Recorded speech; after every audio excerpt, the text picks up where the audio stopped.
8 years ago, I left the city and moved to Tasmania. I wanted to see where my food came from and live a simpler life. I bought a farm, and soon after, my partner Sadie joined me. It's really yummy. We had Headley, and a few years later upgraded to a bigger farm. Then we made a crazy decision to open a restaurant where everything on the menu came from our farm. It wasn't an easy job, and sometimes we felt like throwing it all in. We had an issue with the hydraulics plan, didn't match the actual building. The delays that are happening now.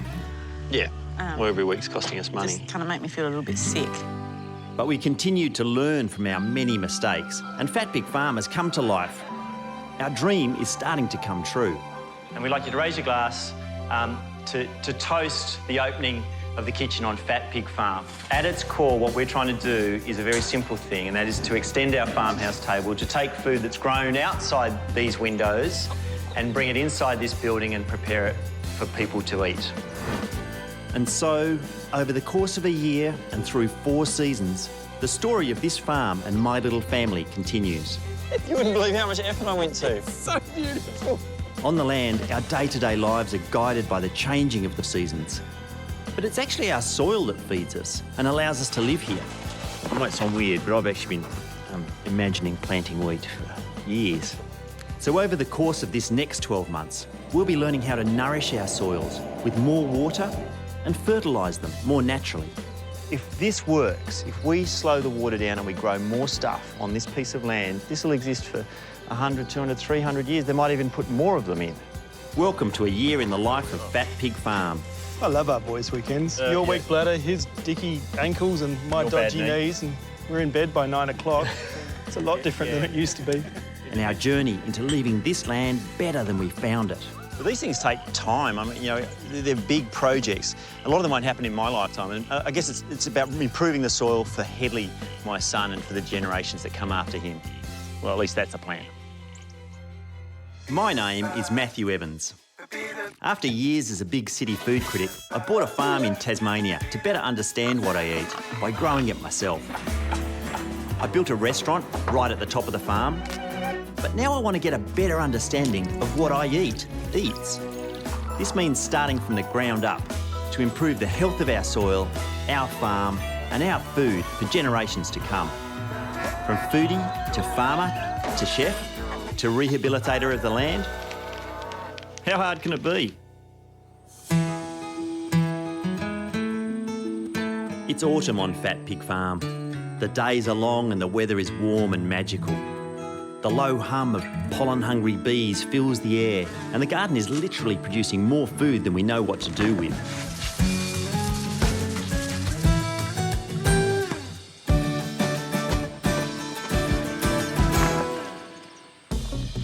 But it never goes to waste, because since we opened the doors to the restaurant, our Friday lunch service is attracting more and more attention.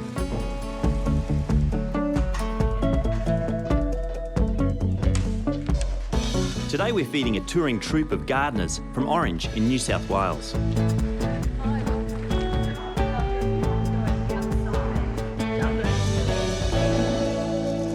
You're all gardeners, right? You know what happens. We cook what we grow, right? So we grow pretty much everything on your plate. Nature determines when we can harvest. We have some wriggle room, but some weeks, you know, you have to harvest a lot of things. So the menu is determined by the garden. However, this year, it seems that our table fare is only half the attraction, because people have been really interested in the garden itself and how our resident green thumb, Nadia, goes about growing Fat Pig Farm's beautiful veggies. So Nadia works full-time with us. She runs the garden, I guess, according to her principles, which are aligned with ours. So we've got 70 15-metre beds, which are just for annual vegetable production. And we're focused on organic principles and soil health, because if the soil is healthy and full of life, then whatever's growing in it is going to be healthy and full of life. It's nutrient dense and it's really tasty.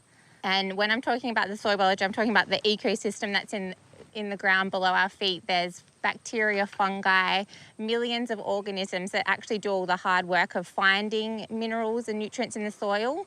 They feed the plants, and then the plants feed us.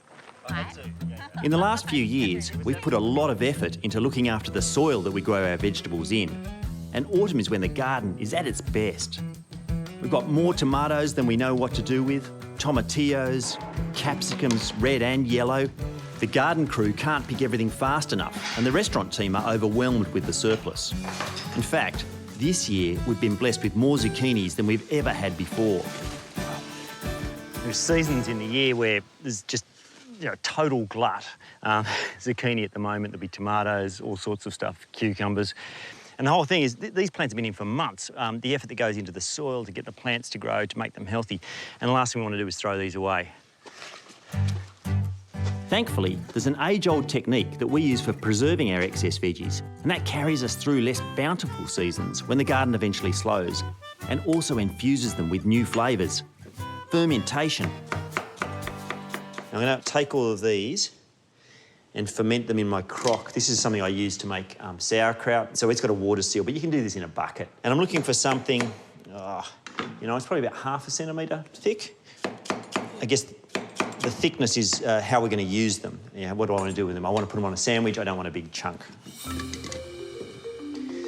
You can flavour it with anything. I want to do it really subtly, just with a little bit of onion. I've got some nice little spring bulbing onions. So I'm going to just do some fine slices of that. You can use any sort of bored onion. Leeks or something like that are probably nicer for flavour, a bit sweeter. And when you think fermentation, fermentation is when bacteria, like lactic acid producing bacteria, same thing that's happening in sauerkraut, same thing that's happening in cheese to a large extent. They're actually getting in and changing the character and making the zucchini, keeping the flavour of the zucchini, but making it more complex. And things that are fermented, it's amazing, like tea's fermented, chocolate's fermented, coffee's fermented. Lots of the things we love to eat are fermented, and that's because they get a more complex, interesting, savoury, mouth-watering flavour. Rightio. So what I need to do is just add salty water to that. And then I'm going to cover it with a loose-fitting lid if you're at home, just something that the flies and bugs can't get in. But it doesn't matter if there's a little bit of oxygen exchange. There we go. So the water's pretty much right on the top of them. A couple of pieces maybe poking out, but they'll sink down a bit as I put the weights on. On with the lid. And then this one's got an airlock, a water lock, so it lets, as it ferments, you get carbon dioxide produced and gases produced, and the air can get out, but it means fresh oxygen can't get in. So I might put a bit of water into that little gap. Seeing as I've got it. Beautiful. All right, I'll just leave that on the bench, not in the sun. Ideally sort of in a pantry, 20 degrees. I'll leave it on the end of that bench and come back to it. Taste it every day. Maybe just make sure the top zucchini are actually submerged by tomorrow, and it should ferment in about 3 days' time, ready to jar up, put in the fridge. Now, while the garden's bumper autumn crop looks great on its own, my plans for transforming Fat Pig Farm's sustainability this year are more big picture. And the first big issue in making those plans a reality is finding a way to manage what happens to our soil when it rains. Our farm is at the bottom of a gully, so heavy rainfall can leach all the soil nutrients at the top of the property and deposit them in the paddocks below, overloading that soil with minerals. And then there's the question of finding the best way to manage our farm animals and the effects that they have on our soil. So I asked our friend Hannah, who's a permaculture expert, to help us come up with a plan to return our soil to health without feeding it chemicals. But first, she needs to map out the property to hopefully solve some of our problems. What I think we could do better with the paddocks and the animals is having more wind protection and shade. Yeah. But also more fodder. So up there is where our big blackberry problem is as well. Yeah. And we have so much water here in winter. I can't use this entire northern side of the property is pretty much too boggy to use. Yeah. And then in summer, it gets too dry. Yeah. And I don't know whether we can manage water differently. Sure, so we have to make sure that we really use our patch intensely and really wisely to get that yield, but also have a regenerative approach. So rather than degrading that soil and taking, you're setting it up so it can be almost self-replenishing with your support and help to keep producing these good, nutritious yields indefinitely. Yeah. The ultimate goal of any farm is to grow more quality produce for less money. So sustainable farmers really can't waste any resources that help them do that. What I really need is some kind of approach to conserving our rainwater runoff. What I'm interested in is doing things, something called off-contour swales. So if you're coming downhill, you'd have a trench. Yep. It fills up that swale and sinks into the soil. This is where you can plant a tree, and that would be imitated down here as well. So at the moment, the water's just going straight down the hill. Yeah, straight down. The fastest possible route out of there. And we want to slow it or... Slow, yeah. So you want to slow, sink and store it in the soil. Hannah's idea here is to terrace this side of the hill with shallow water channels or swales so we can harness our rainfall, enriching the whole hillside with water and nutrients.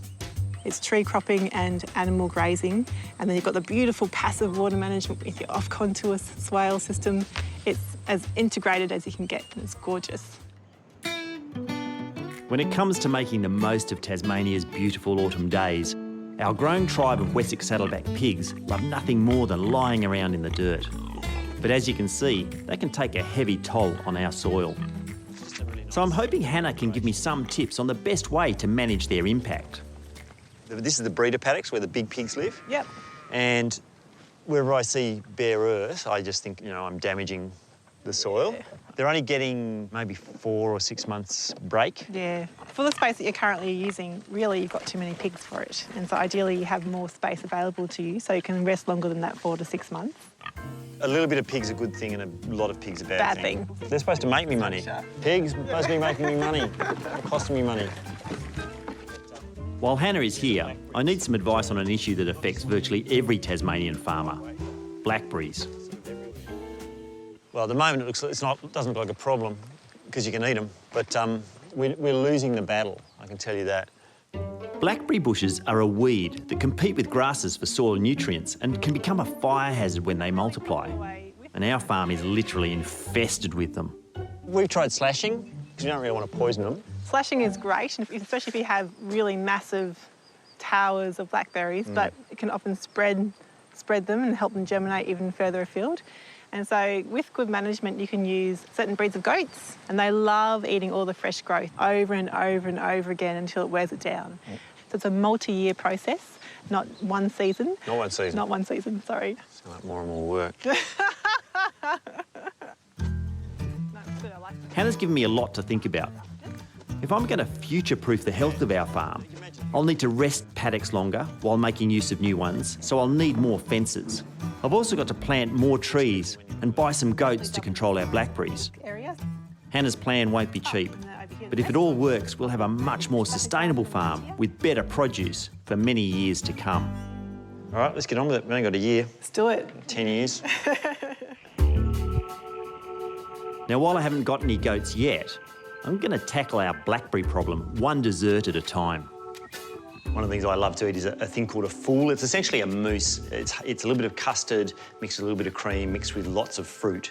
And those blackberries, they're everywhere around the property, and I want to serve some of them for pudding. So I need to make my custard. I use about a pint of milk. This one's going to be flavoured with lemon thyme. And what I'm going to do is thicken my custard using corn flour and eggs. It's the old-fashioned way of making custard. It's not fancy like an anglaise, that thin, sort of barely set custard that you get in posh restaurants. This is like an earthy, hearty, thick custard.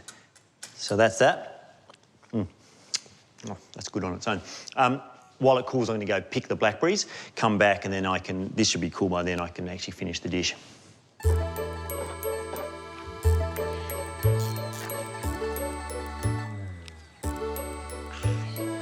Like falling in love.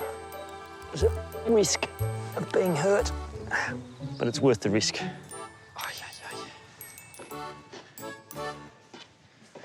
These lovely blackberries, I just want to cook them down, soften them right up, and add just a tiny bit of sugar.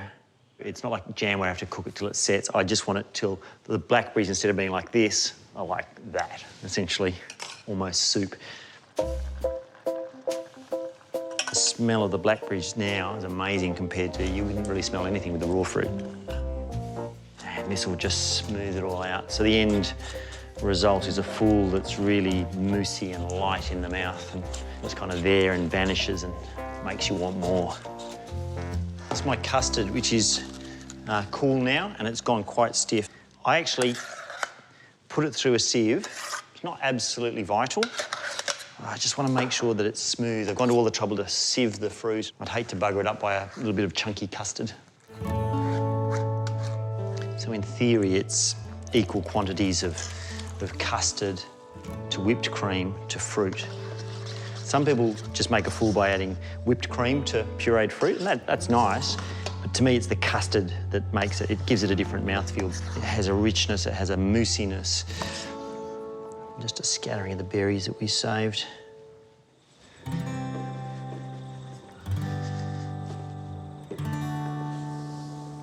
Oh. Revenge, blackberries, revenge. How sweet it is. It's going to take a long time to kill the blackberries this way. If our gardens could talk, I'm sure they'd tell us that the autumn months in Tassie are the best time to do some growing, because the soil will be staying warm for a number of weeks yet, which always makes for bumper crops. In fact, a farm like ours is only as good as its soil. So this year, we've set out to make the health of our soil top priority. Our new gardener, Nadia, is going to help me gather some soil samples for testing. What are we actually going to test for? I guess it's to give us a better understanding of the nutrient profile or the mineral profile in the soil, and also other things like the composition, the pH and the organic matter levels. Oh yeah, number 2, done. Nadia needs me to collect 80 samples across the entire farm, from the hills to the pig paddocks. 9 to go, 7 to go, 2 minutes to go.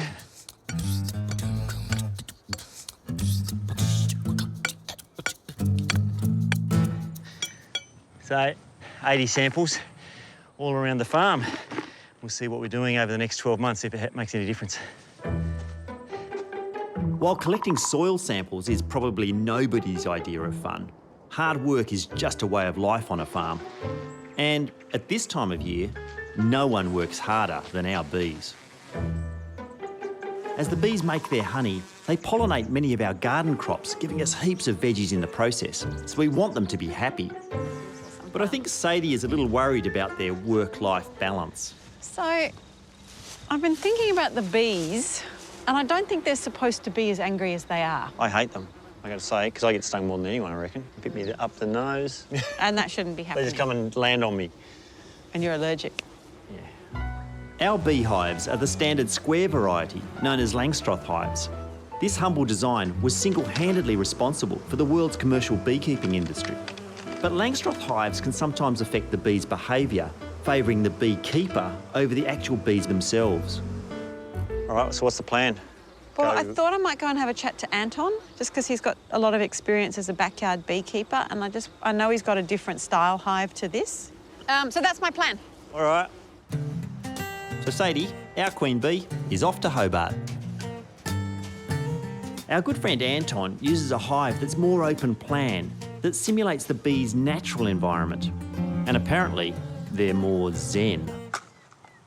So, what's going on with your bees? I've had them for a long time, but they're very angry bees. Like, they're quite vicious. So what I'm curious to know about is whether you can calm bees down with a different hive. We've got several what they're called top bar beehives. So instead of the bees creating wax and comb in a kind of a rectangular frame that you'll see in a standard beehive, they're allowed to draw down their own comb, basically in a parabola, so the shape that they would build if they were building in a tree or wherever they normally come from. While Anton's bees are supposed to be a lot more laid back, it pays to be protected. Hello, bees. A function of this hive is the Langstroth, you've got boxes piled on top of each other, and as Yep. the hive grows, you add another box on top. Yep. This is all operating horizontally. So as the hive grows, I move this board here, which is like a end wall, and I can move that wall out and expand and contract the hive. The biggest drawback with these top bar hives is it takes a lot of energy to make wax. So it Yeah. takes about 5 spoons of honey to make 1 spoon of wax. So when you're harvesting, you're not going to get as much honey out of a top Yeah. bar hive. Yeah. That's just the basic physics of the situation. Now, while you're using the smoke is you're kind of simulating a bushfire. All the bees are now going, oh, my hive might burn down. So they're going down, they're actually eating honey now and Yeah, getting prepared storing up to abandon ship. Abandon. This next frame, I think we're into the sweet and sticky business. That. Look at that. That is getting heavy. It's full of capped honey either side. Oh, that's beautiful. Do you want to feel the weight of that, Sadie? I do. Whoa, that's really heavy. Yeah. That feels like half a kilo of honey in there. Oh, at least. There's a nice jar of honey in that.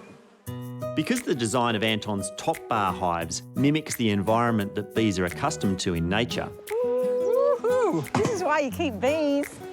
if we can build some of our own, I'm hoping our bees may finally be able to relax. Well, this is as fresh as honey can get. Oh my gosh. That is amazing. Tastes completely different from my honey.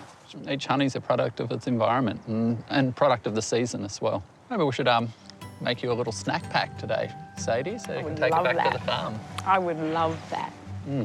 Thank you. While Sadie is in town, I've got an experiment I'd like to try using the honey we've already collected. We get heaps of honey from the hives. And this is a couple of litres of Sadie's honey that we haven't used in months. So what I want to do is have a crack at making mead. Mead's honey wine. It's been made for thousands of years. It's probably one of the first alcoholic beverages. So this honey's crystallised, so it's quite stiff after being in a container for a while. Just have to scoop it out. Yay. And the only way you can get it to ferment is by adding water. About 4 times as much water as there is honey. And I'm using warm water, not hot. I want to kill the yeasts and all those lovely good bacteria in there. But I need to actually just dissolve the honey a little bit. And this process is actually also adding a lot of air to it. It's activating all those wild yeasts. The fragrance of the honey is quite remarkable. And if I don't finish soon, all the bees will come and find me. I reckon they can smell it from about 3 k's away. Mead supposedly originated in Greece, and its accidental discovery was probably a beehive that filled up with rain and then fermented naturally. It's had a long history with celebrations, and it's thought that the term honeymoon actually came from the medieval European custom of gifting newlyweds enough mead to last a month. This big glass jar is just a fancy fermenter. Most people use just a plastic jerry, but the important thing is this. This is an airlock, so a little bit of water goes in the middle there and it lets the gas out, the carbon dioxide out, but no fresh oxygen in. Rightio. So I'm going to leave that open for the first week. All this air, it's great. It lets lots of oxygen into that yeast that's been dormant sitting in the honey. After a week, I'm going to add a little bit of water to the airlock and that'll start closing it off. So we're just fermenting using whatever oxygen is left in the bottle there. I'll put it somewhere inside the building here, roughly 20 degrees. It'll ferment nicely. Could take up to 18 months to ferment, but I'm hoping this one will, maybe, you could probably start looking at it after about 3 or 4 months.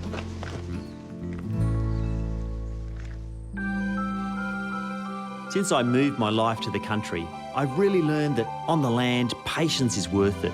Hola, pigs. Every day, the more care and craft that we put into growing our own food, the better it tastes. So, while I'm not sure what kind of challenges we'll face over the next 12 months as we try to transform the health of our soil, our farm, our food, what I do know is that it's not about quick fixes or shortcuts. Beautiful. How are you? This land is a part of our family now, and for it to thrive, it needs our love. You reckon? Oh. I thought it was all right.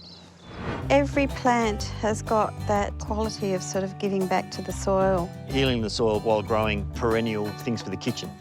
If you've got good boundary fences, you don't mind them getting into your garden every now and again. I definitely don't want them in the garden.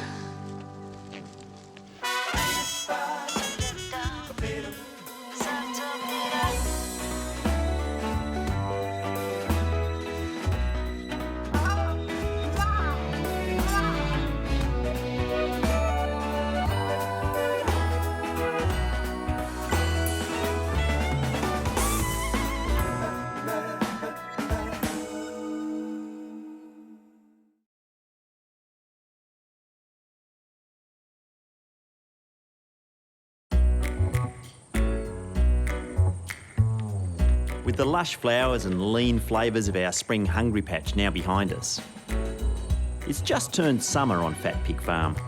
Come on, girls. And with each new day, the garden is gifting our kitchen team more and more beautiful veggies to wow our guests with. Which means the chef in me is happy to boast. So we grow pretty much everything on your plate. So we're going to put some things to share. You all know each other, so you'll share nicely. Oh, well, maybe not. I heard you. That was a cackle. But for almost a year now, the farmer in me has been learning to look at our land with new eyes, seeing how each plant, each animal, and each season all work together to build the ecosystem that we call Fat Pig Farm. What I really want to do is manage it better, maybe even grow the topsoil, increase the fertility so that in the short time that we own it, it ends up as a better property than when we first took over. My name is Matthew Evans. After years as a big city food critic, I bought a farm in Tasmania to better understand what I eat by growing it myself. I built a restaurant right at the top of the farm, but now I want to get a better understanding of what I eats. This means starting from the ground up to improve the health of our soil, our farm, and our food for generations to come. From foodie to farmer to chef to rehabilitator of the land, how hard can it be?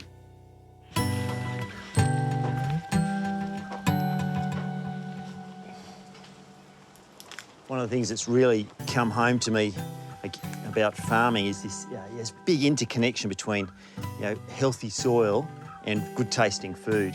You can't have healthy soil unless you've got this amazing ecosystem, all the billions of microbes that live under the soil and fungi that live under the soil. And then you've got all the bird life above it, but also you've actually got insects, and they're an important part of the process too. In fact, experts believe that 1/3 of the planet's entire food supply depends directly or indirectly upon insects for pollination.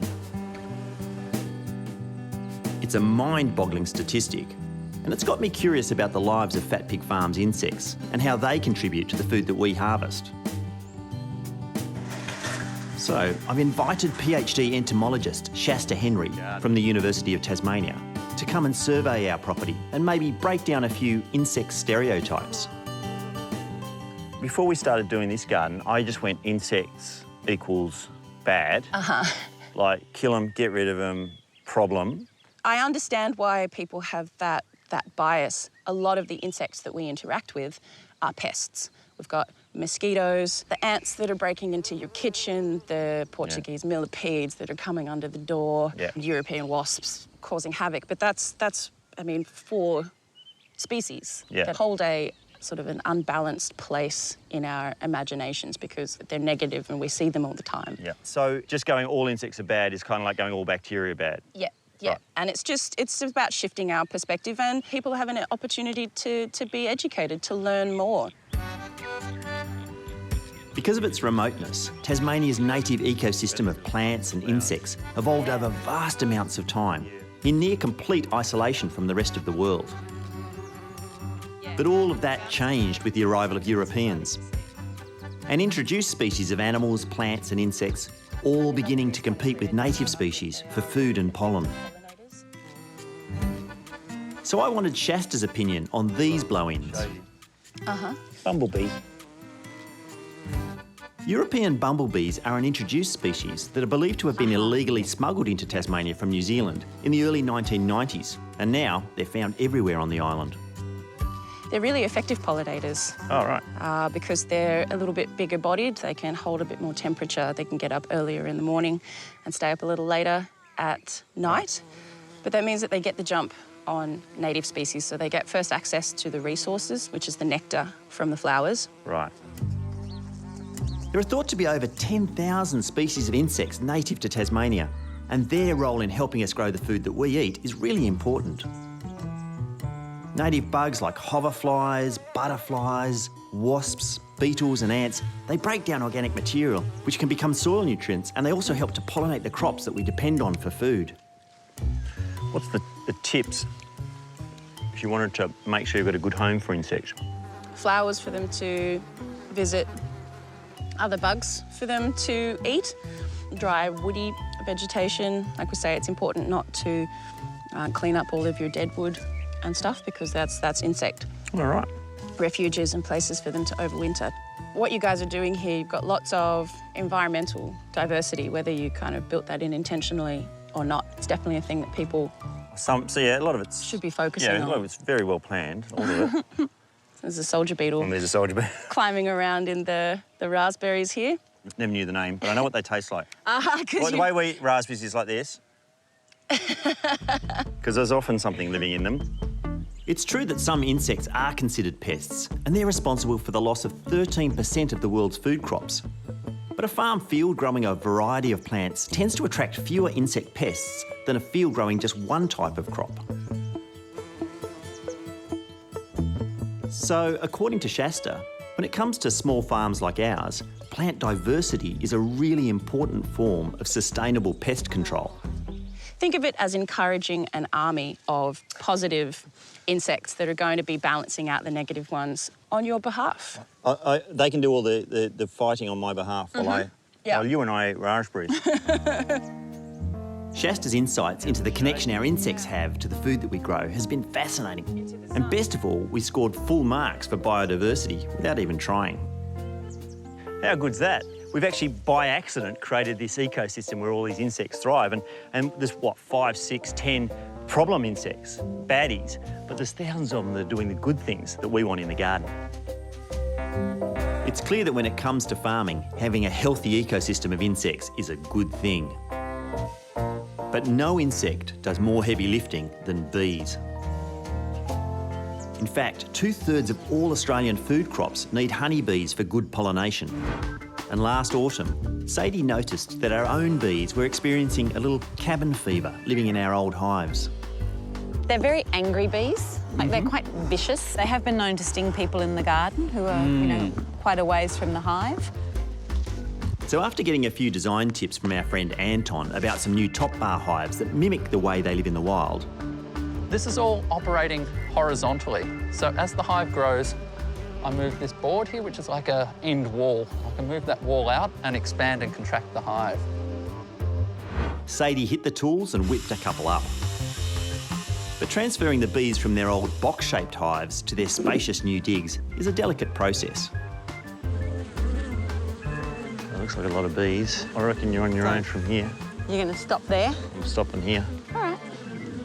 It's the theory that it gets full because there's so many flowers and so much pollen around that this is a good time and they'll need more space, so they have to move into the base. But what I'm hoping is that they will lay their brood in the bottom box. They like to put their brood near the entrance. What's a and I'm brood, hoping like that their they'll babies? put honey in this top box. Yep. And then I can just take away the top box full of honey at the end of summer. See, now you're talking my language. I'd prefer the talk of honey. I'm a bit like Pooh Bear. There's heaps of bees. And if you have a look, Yeah. you can see them. They've got legs all covered with pollen, so they're bringing pollen back. Oh, you can see that? Yeah. Without your glasses? Even without my glasses, I can see that.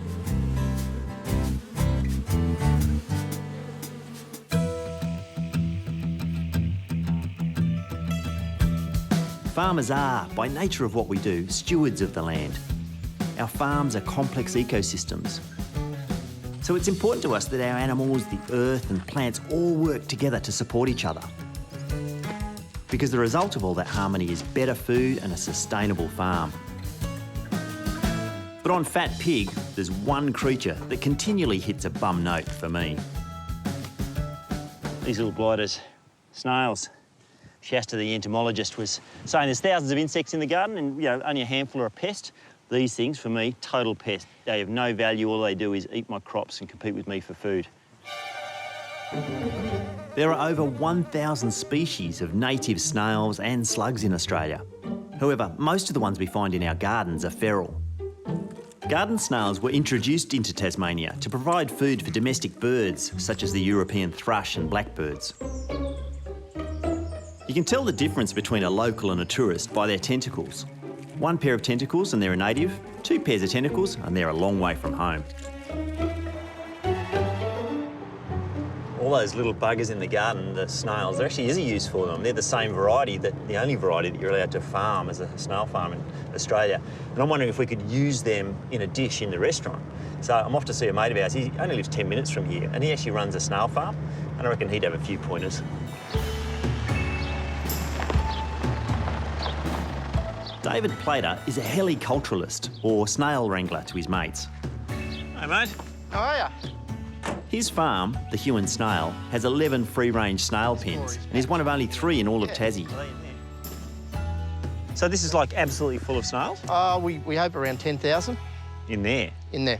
So how long is this going to last, that whole crop? This should last them, you know, until they get up to a processing size. And what size is that? 32 to 35 mil, about 8 to 10 grams. That's big. That's really big. Yep. Can we see if we can see some? They should be under there. What, do we climb over? Yep. Yeah. You want me on the other end, or you do Yeah, it? if you could. Try not to step on any. Yeah. Yeah, right. So there should be... Oh, yeah. There's a few. Yeah, there's quite a few on the ground. So being the day, they'd be in here starting to rest. Cooler it gets at night, they'll come out and start eating. Same species that I would have at my farm? Yep. They're a garden snail. They're a little grey. So I could just go home and cook up those ones that I killed earlier today? No, you've got to purge them. Yep. Make sure the systems are cleaned out and they don't have anything toxic in them or anything like that. So you can get sick off eating them? You can get sick, yep. Right. And how do you purge them? Just give them clean food that you know what's in it? We purge them on bran for a few days, then a couple of days on water, then a couple of days on nothing, and then they start to hibernate. Humans have consumed land snails for thousands of years. They're high in protein and iron and contain little cholesterol or fat. We're getting a bit rattled by the light. The common garden snail is the only species allowed to be farmed for the table in Australia to prevent the importation and spread of other species into our environment. From below? Yep. Right, where should we go? Well, there should be some under here. So if we just lift it up from here, we'll see what's under here. Oh, snails everywhere. All different sizes. Yeah. So, is that big enough? Let me just check. So we What's want that? about 35 mil. Is that your professional? That's my snail sizer. Ooh, not quite. Oh, Not quite. Not quite. Not quite. Let him get a bit bigger. Right. There, what about that one? This one? Yeah. What do you reckon? You're the... Nice spider there. Perfect. I've never actually cooked snails in my life, and eating them straight out of your garden can be risky. If they've consumed any toxic weeds or even the next door neighbour's slug pellets, you can get very sick. Here we go. But these guys have been fed up and purged. And I've got an idea on how to make a soup with them that we could serve at lunch. I'm going to cook them really gently, make a broth, a sort of really peasant-style broth. First I need to give them a bit of a wash. So I actually salt them and then quickly wash them. I was reading about this rinsing, this sort of adding the water 4 or 5 times. And I thought, I wonder why you need to do that after they're purged. I can tell you what's come out of them. I'm glad that's not going into the soup. When you go to eat them, you winkle them out. So that's the expression. So you want them to have poked out of their shell a bit, so you can shove something, a little toothpick or something like that, a little fork into them, and then pull them out like that. So apparently one of the best ways, it's good for the snail as well, is if it goes into cold water and just bring it up to the boil slowly. That way the snail doesn't realise what's happening to it, and also it releases from the shell a little bit, makes them easier to get out of the shell. I'm going to roast this garlic. I just want to blacken the skin on here and hopefully cook the insides a little bit. I'm going to throw this whole thing in garlic and snails, old classic combination. And, oh, look at that. Yeah, it's going to taste amazing. I might just pull off the really burnt leaves off the outside. I want to clean the foam that's appearing on the top of the snails, and you can use a spoon to skim that off, but there's a nice old technique where you use a herb. This is river mint. I think it's a native mint, really pungent, and you wouldn't want to throw this in a dish. It's so strong. I'm just going to use that to scoop the foam off the top and add a little fragrance to the dish at the same time. So that's my basic snail broth. I want to add vinegar, fennel seed, touch of chilli and some native Tasmanian pepper.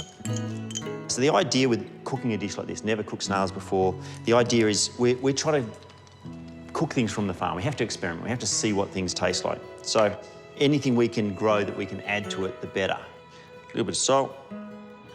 And then on the stove, another hour or so till they're tender.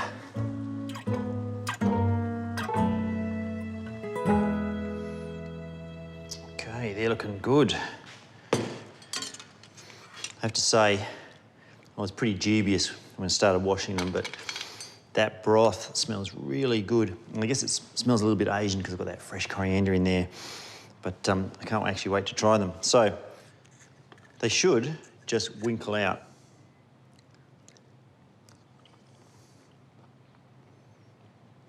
A little bit chewy. They're good. It's got earthiness, but I think on the heat of the chilli and maybe a touch more vinegar, but they're good. They're good. That's a winner. Watch out, snails.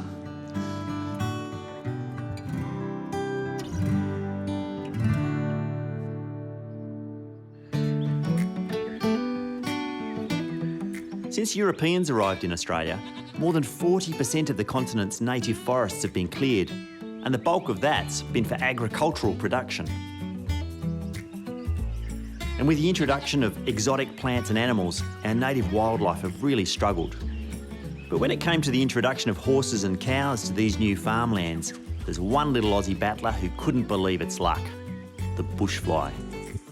Because come summer, all that fresh, wet poo lying around is an ideal place to start a family.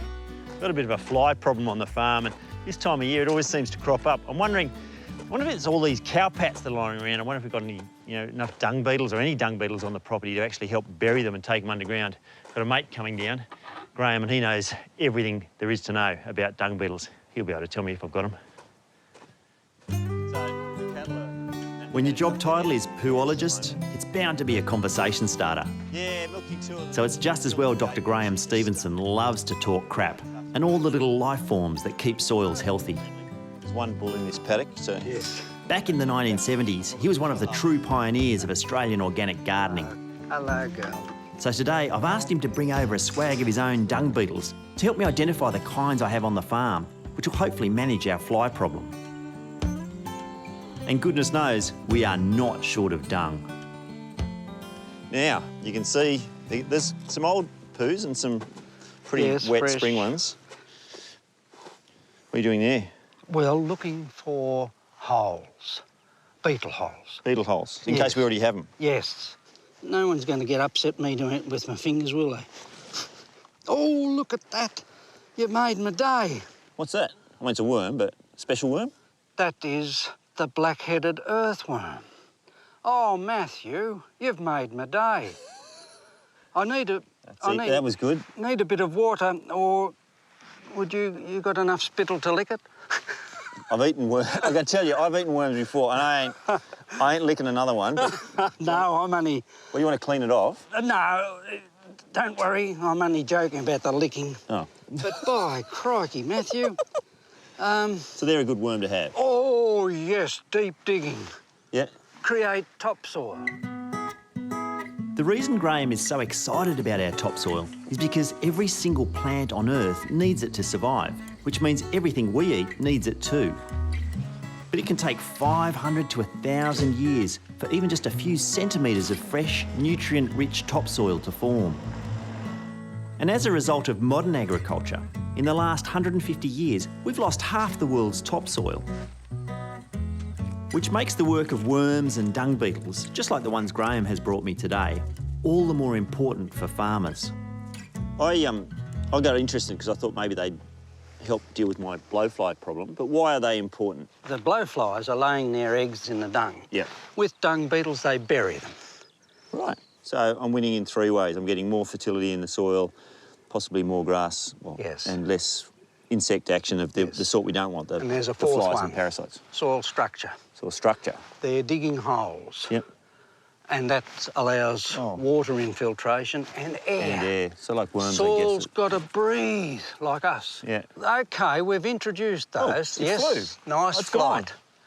And we'll go for a fresh dung pat. Great. The big ones will go 50 kilometres. Right. These ones, half a kilometre, no worries. All right. They'll smell the fresh dung. And fly towards it. And go towards it. Oh, brilliant. According to Graham, dung beetles fly from cowpat to cowpat. And depending how many are living in a farm's ecosystem, it's not uncommon for them to completely bury a fresh pile of poo in hours. So Graham suggested I can get a good sense of what kind of beetle species I have on the farm by trapping a few before they burrow into the ground with a foolproof method.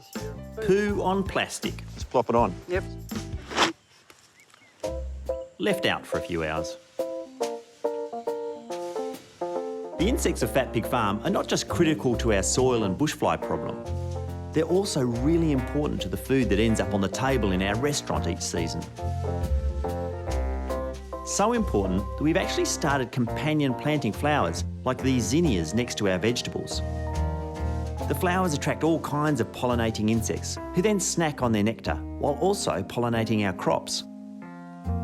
I've got a dish in mind with the first tomato and the first of the eggplant. Just got to find some that are ripe. You got to squeeze them so they're a bit soft. And by the looks of these little beauties, I can start in on exploring some new eggplant ideas for our next lunch. I've got tomatoes, eggplant, basil. I have to cook this dish called eggplant pizzaiola, which is, it's the pizza maker's sauce with eggplant. Right, I need to get these sliced. You could actually do this dish a bit like a palmy, where you crumb the eggplant and then cook it. They're ready to go in the pan. Oh, sure are. The ancient Romans believed the eggplant caused everything from pimples to epilepsy. But if you simply salted and soaked the humble melanzane, you could counteract its effects. Eggplant's one of those things you can give them a really decent amount of colour and it's sort of caramelising it rather than tasting burnt. Oh yeah, great colour. This eggplant dish is a vegetarian twist on the Neapolitan tradition of veal cooked pizza style with tomatoes, olive oil, garlic and white wine. Right, eggplant. I'm just going to lay them in the sauce. This is the cheese I'm going to use. It's a goat's cheese made by friends of ours. So a few slices just so they fit on top of each piece. Yum. So everything's already cooked. Sauce is cooked, eggplant's cooked. I'm just melting the cheese into the top. Oh, it smells good. I love that. Eggplant, an hour out of the garden. I probably should put it on a plate. I'm not gonna. It's been a few hours now, so I think our crap trap might be ready for inspection. So, it doesn't look much different. Doesn't look like it's crawling with life.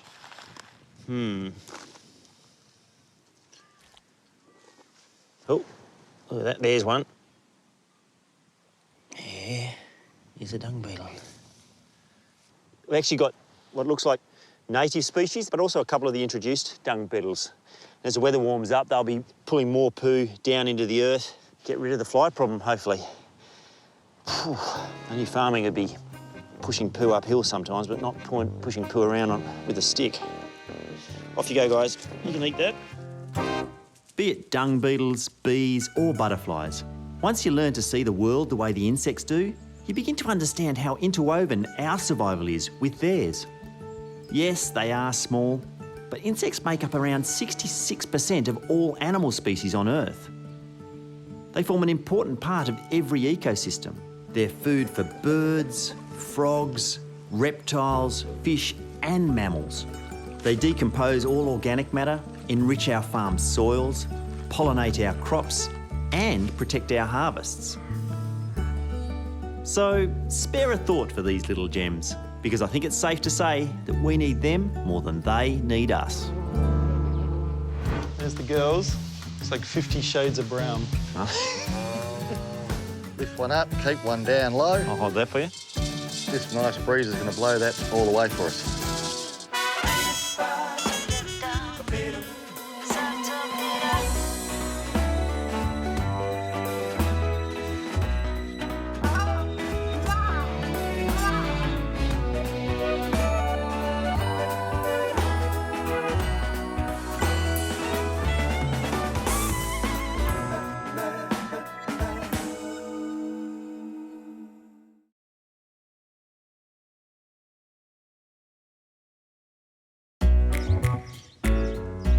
It's the middle of autumn in Tassie and the weather is starting to change.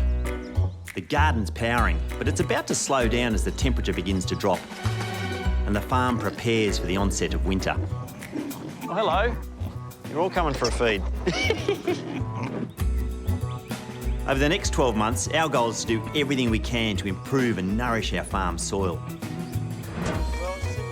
And after a visit from Hannah, a permaculture expert, we now have a plan to manage our rainwater better so we can stop our soil's nutrients being washed away.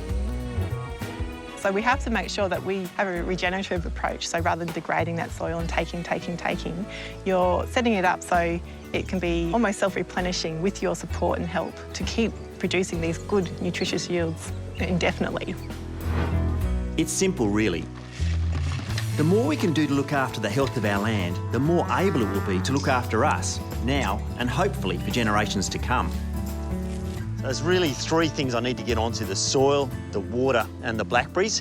I've got a plan for the blackberries. It might make it easier, and then I'll worry about the nutrients in the soil and after that fix the water. So it's just another day on the farm. One man, me, taking on the forces of nature.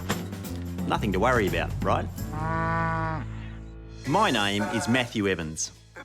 After years as a big city food critic, I bought a farm in Tasmania to better understand what I eat by growing it myself. I built a restaurant right at the top of the farm, but now I want to get a better understanding of what I eats. This means starting from the ground up to improve the health of our soil, our farm and our food for generations to come. From foodie to farmer to chef to rehabilitator of the land. How hard can it be? Autumn's a very beautiful and busy season for the farm, with lots of work harvesting. But with the thousands of blackberry bushes taking hold of our paddocks, I really need to tackle the problem head on today. One of our friends, Jilly, is a blueberry farmer that lives just up the road, and she may have the solution to our blackberry issues: goats. I guess what we're interested in is trying to control blackberries, which are just taking over. So is it spread over your farm or is it in specific everywhere? patches? It's all along the fence line, so it's creeping back into the paddocks. Okay. And we really don't want to use, chemical sprays at this stage. They turn into a big problem pretty quickly, don't they? Blackberries were introduced to Tassie over 200 years ago, but today they're seen as a nuisance weed because of the way they compete for the soil's nutrients. So Sadie wanted me to get some goats onto the problem, but I've heard that goats are pretty high maintenance eaters.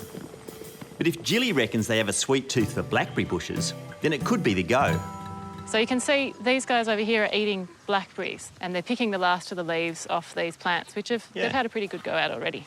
They don't let them seed, they'll eat all the fruit. I thought we'd have to look at getting goats, maybe, slash and then get, put something on that are going to eat the young leaves. Yep. But they seem to eat old leaves any time of year. Yep.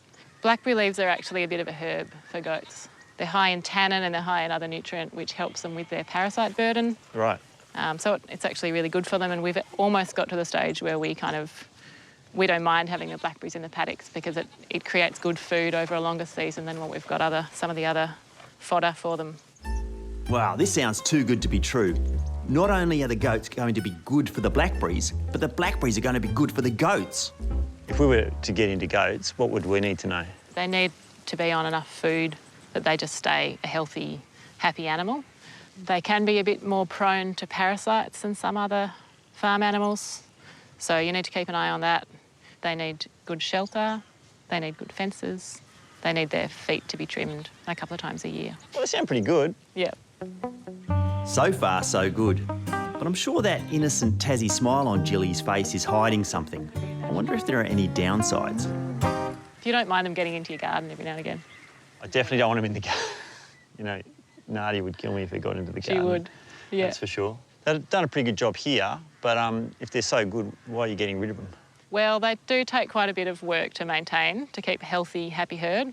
I need a lower maintenance solution to my weed problems. I'm going to go for machines next time. Maybe I should have gone with a machine before promising Sadie these goats. But I'm sure Sadie will be a lot happier with a herd of these guys round the place than a herd of lawnmowers. But when it comes to grass maintenance, you can't beat our cows. And autumn and spring are the best times to make butter because grass is green and abundant. The yellow colour in butter comes from the beta-carotene in the grass. The greener the grass, the richer the butter. This is kefir, so they're little granules that ferment. You can get ones that can live on sugar and water. This is a milk kefir. So they're little balls, or little grains they call them. They're bacteria and yeast combinations, and they actually ferment the milk. I want to use them to culture some cream to make a cultured butter. Never done it before. Anyway, I just need to drain this off. These granules are actually quite easy to find in local health shops or even online. So a lot of people make like a milk kefir as a probiotic, as a drink. They like the flavour. I don't really love the flavour. But this is going into cream to make a cultured cream. So if you add those little granules to cream, it creates like a sour cream, a creme fraiche, which is too thick, and you can't get the little grains out again. So what I've done, put them in the bag so I can fish them out again, but they're not really tight in the bag so the cream can get all around. I'm going to pop that into my jar. This is just a jar of cream from our cows.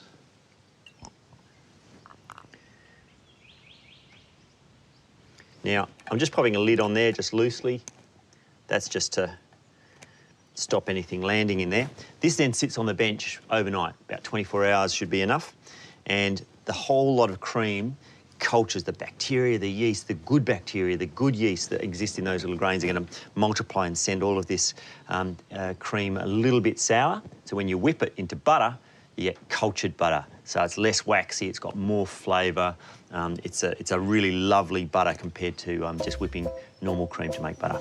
All right, see you tomorrow. Butter is one thing, but the fermenting process is also a great way of preventing food waste when the garden is producing so many veggies in autumn. This is a real surplus. It's the season. And because we've had such a bumper crop this year, Sadie didn't want to waste our glut of excess tomatoes. So while up in Hobart, she dropped in on Adam James, one of Tassie's most talented fermenters, to see if he'd be up for a trade. Hey, how are you? He's renowned for the wild vegetable ferments that he sells to restaurants around town. Adam has a glut of his own. How's it been? So Sadie is hoping to make a deal for some miso that I need for the kitchen. Wow! Look at your tomatillos. Tomatillo day. Holy yeah, just moly. picked these up off Paulette, actually. These are beautiful. 25 kilos. Just gonna do a bit of a hot sauce with yeah, some ricottos. Is that what those are called? Yeah, so these are super hot. Oh, cool. So you're going to put the tomatillos, the chilli, the salt, and then ferment that? I'll ferment that, but I'll probably just process them into more of a paste form. Oh, OK. And then just leave them in the crocks like that. And is it kind of more of a pasty? Exactly. Yeah, just to do their thing. So, yeah, it'll end up being like a thick hot sauce. Oh, wow. And so you might hit it with some coriander root or something towards the end. And afterwards, you're not going to ferment the coriander goes in later, because otherwise you'd lose that. Exactly, and it can, just more of an aesthetic thing, the colour can kind of brown it all a little. So I like to hit that at the very end and it keeps its freshness. Yeah. What else are you doing? What have you got going out in those crocks? You want to look at the big guys? I want to look at the big crocks. All right. Adam discovered fermentation in 2013 after he tasted some fermented miso paste on a trip to Japan. And since then, he's been fermenting whatever he can get his hands on. I got 77 kilos of green tomatoes 77 delivered last week. kilos. Yeah, which was really exciting. So is that just green tomatoes and plus just a little and the starter? You and just gooseberry boshy to kind of start get that it off. going. I'm kind of going to see how it develops, and then I think probably a couple of months down the track I'll decide where it's going to go and what it needs. Like ultimately with what I'm doing, you know, there's never a recipe and everything. Yeah. Nothing's ever going to be replicated. Check this guy out. This is ricotta, so those same chilies. Whoa. But we've got about 100 litres there. And I've just hit that recently with a whole bunch of turnips and heirloom squash. That's what I can smell is the turnip. Yeah, so it really adds a beautiful depth of flavour by adding vegetables. Like I'd never use any fillers like, you know, vinegars or sugar or, you know, people use xanthan gum and all these kind of, you know, additives. So for me, it's always straight vegetables, sometimes a little bit of filtered water, but generally it's just the vegetables themselves and then thyme. And that's pureed. What about salt? Is there salt in there? Definitely salt, but I do it by taste. Like I'm not one for sitting there and weighing and measuring. I kind of like to do things instinctively and generally it kind of works out all right. Kind of works out okay. Yeah. Lots of chili sauces are fermented in one way or another. For instance, Tabasco and Sriracha are fermented to get their unique depth of flavour, as well as preserving them. What can I do to butter? What are you hoping for? Have you got any more miso, like that really beautiful plain miso? The genmai, so the like genmai? the soybean based one, the traditional one? Just the traditional one? Yeah, totally. And then I tasted one of your ferments a friend had that had turnip tops in it, I think. The turnip, yeah, with so it's turnip top with fresh turmeric and spring garlic. Yeah, that sounds like it. It's almost like kind of curry pasty. Yes. Yeah. Yes. Yeah, absolutely. Big tub of each of those? Yes, please. Unreal. Yes, please. Now that's what I call a classic Tassie business transaction. Fresh tomatoes for the best miso you'll ever eat.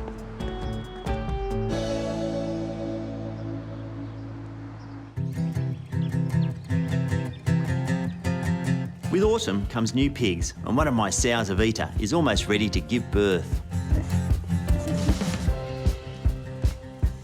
Hello, darling. I haven't got any food for you. It's okay. You're a bit nervous. I know.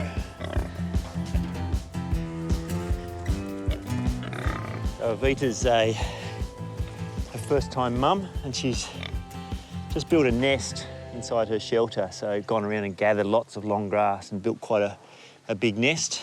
She probably doesn't know what's going on, but she's got this overwhelming instinct to build things, you know, this area that's going to be safe for her babies.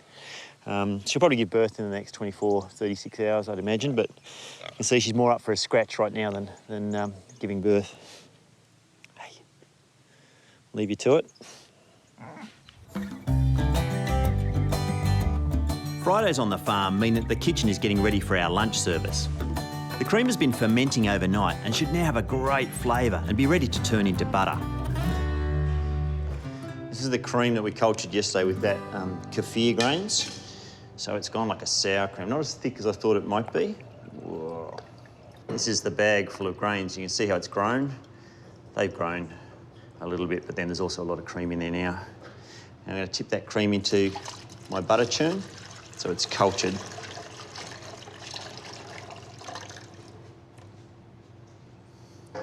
So it's a little bit chunky. It's the sort of thing like milking a cow, you can't rush it. As a food, butter's origins go back about 10,000 years to the time when our ancestors first began domesticating animals.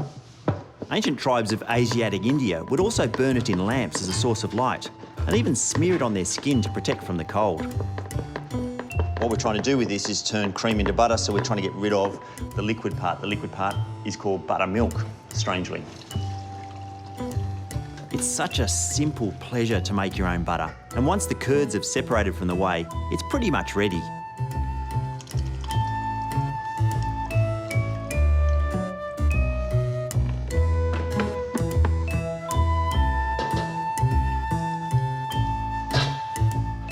washing process is really complicated in a factory, probably.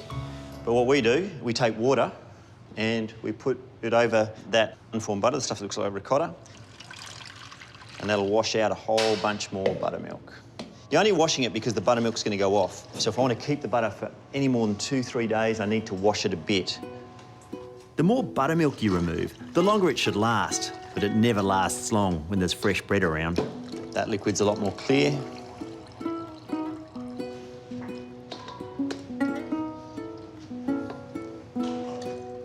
Now, I've got rid of most of the moisture, a tiny bit left. That won't matter. Now's when I add my salt. You have the butter, you get the occasional crunch and sparkle of salt through the butter. Right, so these paddles are used to press out that buttermilk, but you can also use it to shape the butter. So you can see there's a little bit of moisture in there. That's absolutely fine for us. But if you're going to keep it for weeks and weeks, you wouldn't want any moisture at all. All right, here's a block of beautiful homemade butter, which we'll use at lunch today. Yep. Come on. The end of autumn is a great time for us to plan what we're going to plant in spring. Australia has been farmed using European principles for the last 200 years in a way that's completely degraded the soil. But the First Nations people managed the land sustainably for tens of thousands of years. So the question is there a way for me to reverse 200 years of soil degradation using edible native plants while still feeding my family and servicing the restaurant?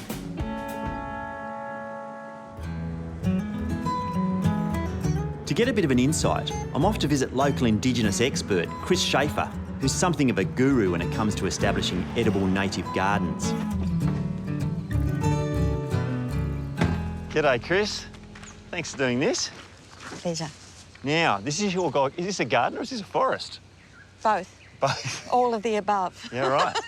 Joe and I have been talking for a long time about doing edible natives in a garden just outside our building. Is there stuff here you can show me? Yes. We've got Kunzia. Yeah? Do you want to show me that? Kunzia ambigua. Yeah. This is it here? We can harvest it straight away. Yeah, right. It's got a really distinctive flavour. Yeah. And it's good for arthritis. Wow, that bit was almost peppery. It's got citrus notes, it's got savoury notes. It'd be fantastic with in a salami or with yes. over the open side of a prosciutto yes. or something yes. like that. Yes, perfect. Wow, that's delicious. There we go. Can I keep that? You may. This farm is completely different from any I've ever seen. I haven't spotted a recognisable paddock or fence of any kind.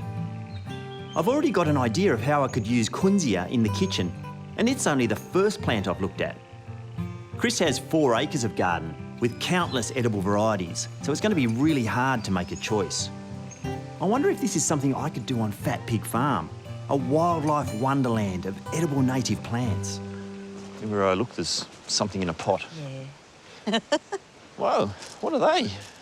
Tasmania lanceolata, bush pepper. Are they different varieties? There are different forms, yes. They can grow right from sea level up to subalpine. So we've got small leaf alpine forms and then the larger, this is the more common form. How long from if I put a plant in to when I might get seed? Sometimes we can have them flowering in their first year in the pots. Right. Give me some culinary uses that you might. Native pepper ice cream. Yeah, right. We've got a little ice cream machine, but I'll give it a crack. Good. It's really good. Pepperberry ice cream's something I've always wanted to try and would be great on our summer menu in the restaurant. I wonder what else is here. Oh, this is like a nursery. What are all these things? We've got our small leaf pig face. It's another one of our edible but medicinal plants as well. Right. We've got other That's gorgeous. native violets, so edible flowers. Perfect. I like that sort of stuff. Beautiful in the garden, good in a salad. Yep. How are these going to work in terms of soil structure, soil health? Every plant has got that quality of sort of giving back to the soil. It's bringing all of those microbes, those mycorrhizals. Healing the soil while growing perennial things for the kitchen, Yeah. which is actually, Yeah. that's ticking 2 boxes straight away. Yeah. And autumn's kicked off, so we should start getting stuff in That's soon. right, yeah, All right. yeah. Well, I better go and prepare the ground. Off you go. Dig those holes. Oh, real? It's so good to see Chris's garden. I guess when I see things in pots in a garden centre or here, I think of the potential, but seeing how her gardens come up, and that shows me the potentials for our edible native garden. It's not just an idea, it's soon going to become reality.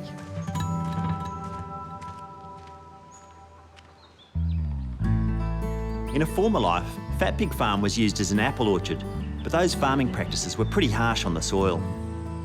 So to nourish our earth, we want to plant a native garden right here outside the restaurant with fresh, truly local flavours on tap for the kitchen. It's the stuff I got from Chris's garden, and I'm pretty keen to try out this kunzia. I had an idea for how that sort of citrusy, savoury note might go really well in a dish. What I want to do is use these Japanese turnips. They're a Hakurei turnip. It's called a turnip. It's not like those, European ones that you might have had that are bitter and strong. Sometimes these Japanese turnips aren't quite as crisp, and you can actually poach them, but these ones are sweet and crunchy, which I think will go really nicely for this time of year.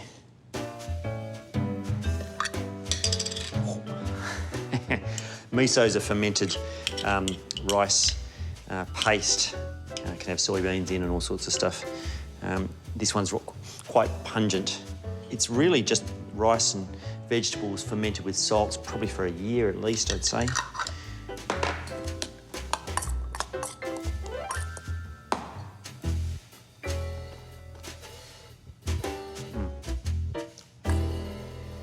That's really good. So I'm just going to tip them into a dish. Just finely sliced radish. This is adding pepperiness, which I really like. Now, this stuff. I reckon I've got snagged on this one. I've been bushwalking 1,000 times and didn't know it was edible, or maybe I've just got snagged on other things that look like this. It doesn't look like the most interesting bush in the world, but I've got to say that flavour. Kunzia is used like a herb and has similar qualities to rosemary. And then some salt. The salt it acts like sandpaper. It actually helps it grind in a mortar. Right, and then we just pound it. Smells like the Australian bush. One of them, anyway. It's broken down really quickly, much quicker than I thought it would. I guess it's a reasonably firm herb, so there's not a lot of moisture in there.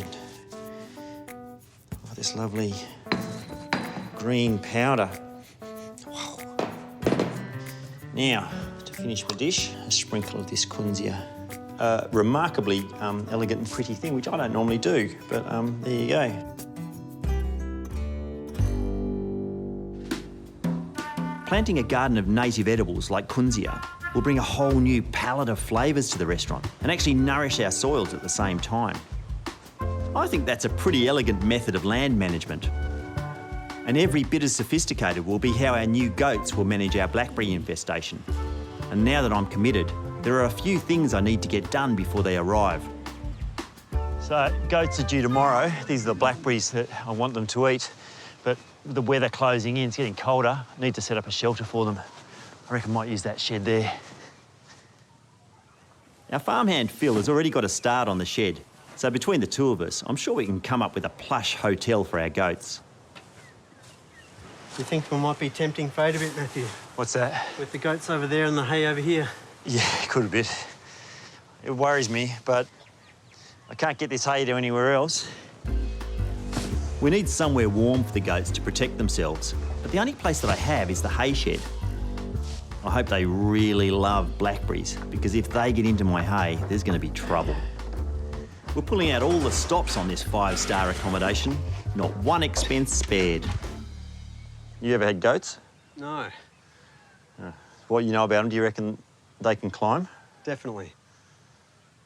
So the pallet they'd climb, and this, they'd just go straight through that? I'd say so, yep. If you like having possums, do you reckon if we put metal? It should stop them. The first bit? All right, I don't want you to fix it too. I mean, this bit's okay. This bit's easy.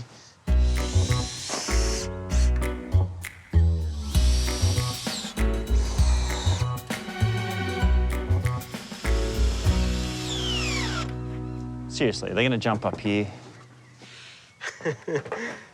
We're not buying mountain goats. No, that's right. Is that undoing? So the only thing they want to do is rub against it. They can't climb. Pretty tough. Can reach at least 6 hay bales. Very good. Should do the job. Yeah. So that's the shelter. So rather than build a whole new shelter because the winds here are phenomenal, I'd have to probably concrete it into the ground, use this one. So I've got hay ready to feed them. I'll move these pallets out of the way. They can use the old hay for bedding.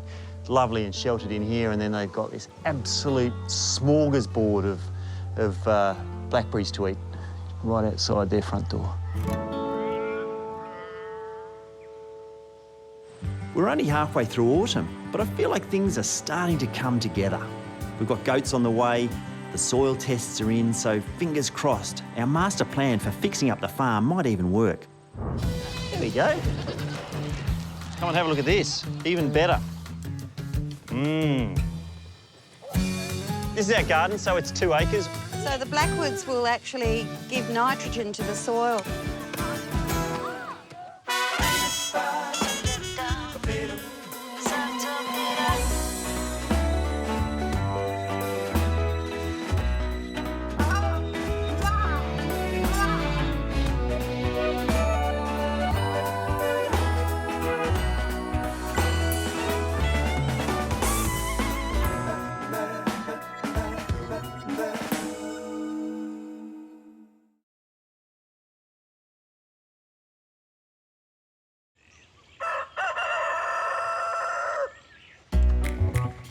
After a long, wet winter, the warming touch of spring has finally started to thaw our soils. Here you are. And the native plants and flowers of Fat Pig Farm have come to life, like 7 kinds of colour on a Christmas morning. It's a beautiful time of year. The hawthorns are flowering. Everything's growing like billy-o. We've got new calves, new piglets, new ducklings. I love this part of spring. Morning, Hannah. How are you? Yeah, good. Nice to see you. Nice to see you. It's been 6 months now since our friend Hannah, an expert in permaculture, helped us make some important changes to how we manage our property. So at the moment, the water's just going straight down the hill? Yes. And we want to slow it, or...? Slow, yeah. So you want to slow, sink and store it in the soil. It's going to have more and more work. So we're now at the halfway point in our year-long master plan to improve the fertility of our soil, the health of our farm and the taste of our food. The garden's pumping, the pig paddock's resting, and they're looking really, really good. Heaps of grass growth and no bare earth. I'm actually putting the cows through there already, taking the fertility away rather than making it over-fertile. And the swales, we've actually got those huge trenches that we dug across the hillside. They're capturing all the water, and as it dries out in the next few months, they're going to be doing the great job of storing water rather than just shedding it into the creek and getting it out of here. It's looking good. My name is Matthew Evans. After years as a big city food critic, I bought a farm in Tasmania to better understand what I eat by growing it myself. I built a restaurant right at the top of the farm, but now I want to get a better understanding of what I eats. This means starting from the ground up to improve the health of our soil, our farm and our food for generations to come. From foodie to farmer to chef, to rehabilitator of the land. How hard can it be? I reckon the coming of spring on Fat Pig Farm is a little like being in the sunny eye of a giant storm. All around us, our crops and paddocks are furiously growing, but there's relatively little we can actually harvest to serve to guests in the restaurant. We call this time of year the hungry patch. Looks like heaps growing in the garden, but it's the hungry patch. Leeks, onions, things that are still growing, aren't mature yet.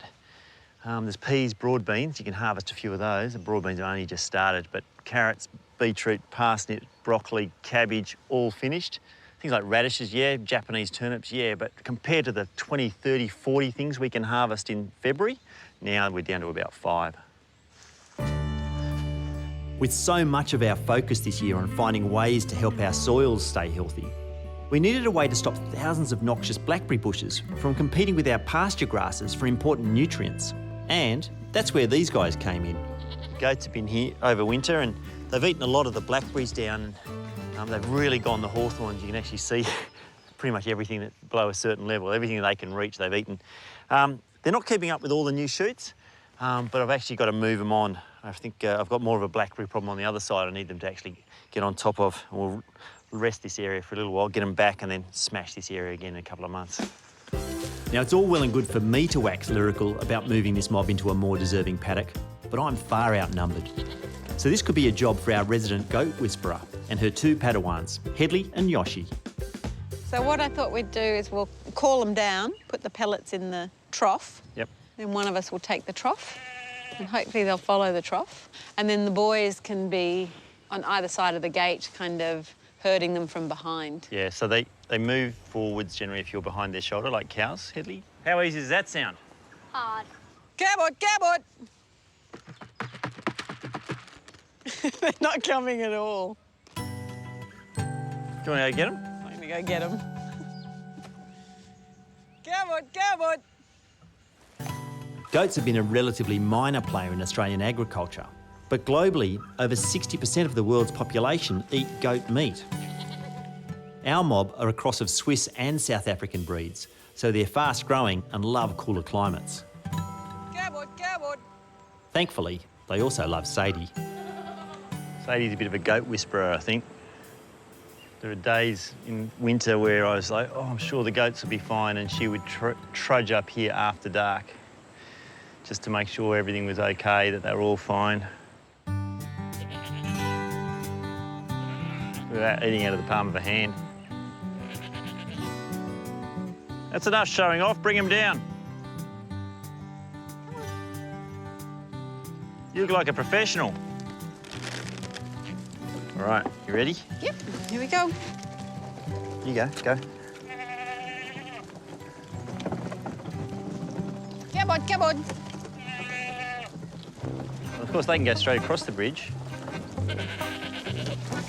Is that all of them? Oh, they're going to scatter when they get to the other end.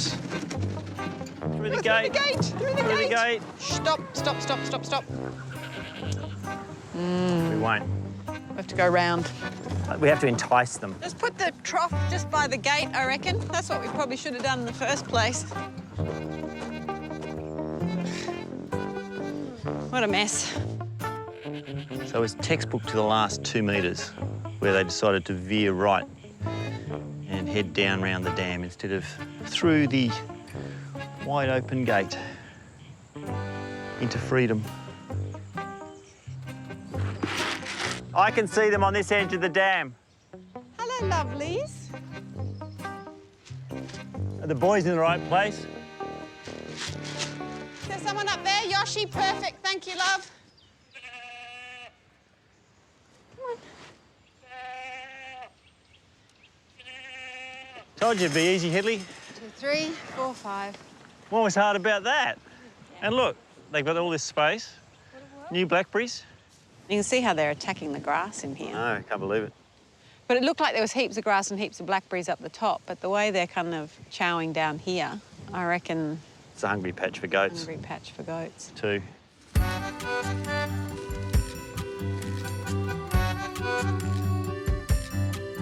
With only 10% of our crops able to supply our lunch menus in the restaurant during the hungry patch, we have to get creative with what we are able to serve to our guests.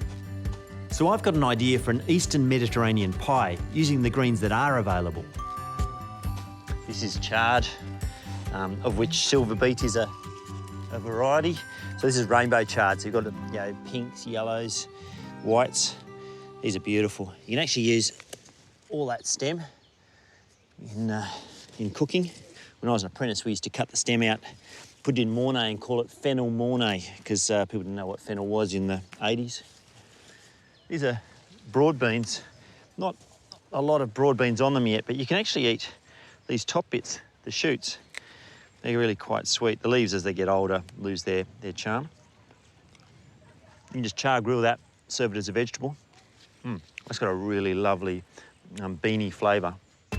Right, with a basket full of charred, broad bean leaves and some kale and mustard leaves, it's time for the hero of this hungry patch dish, a nice flaky pastry. Countries like Greece and Malta are legendary for the way they combine short crust pastry with their wild greens. Butter and lard are rubbed into the flour with some yoghurt added. The fats in the lard and yoghurt work well to provide flavour and stop the dough forming a tough gluten texture. That looks good. I can still see little flecks, different colours, so it looks uneven. That's perfect. If it looks even, you've overmixed it. And it's really soft though, slightly sticky. You can't roll it at this stage. Got to go back into the fridge for a little while I get the filling made. I've got the fire going for the pie. A normal person would cook this in an oven inside, but I am so in love with this barbecue and, well, grill, whatever this thing is. So I've got some herbs as well. Fresh mint, dill, and this is just continental parsley. And then my greens, which are all wilted here, I've just cooked them till they've softened.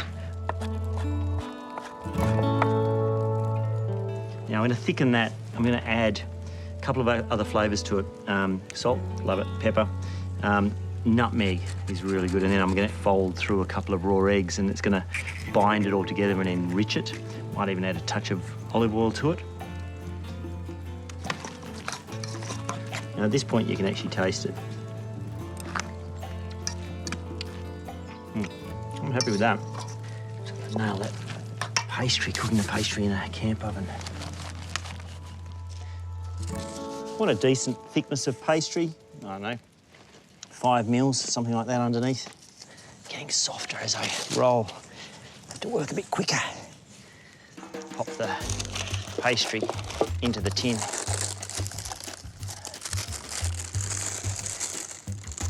Let's get those greens in.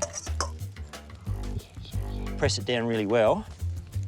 And then it's just sort of folding over. I'm just trying to pleat it a little bit. Every time you put a pleat, obviously it's double the thickness of pastry. So there we go. Just pop that in there and we'll get our fire set.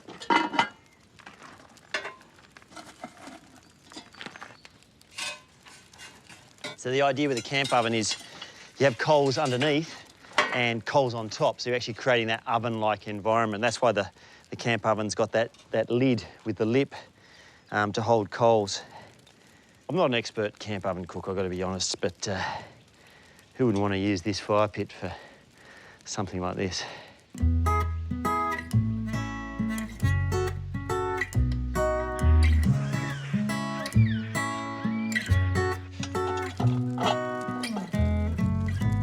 Woo!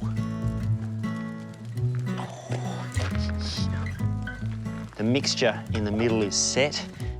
I reckon that is perfectly cooked. And that'll be great served hot or cold for our lunch service tomorrow. Who says you have to go hungry in the hungry patch?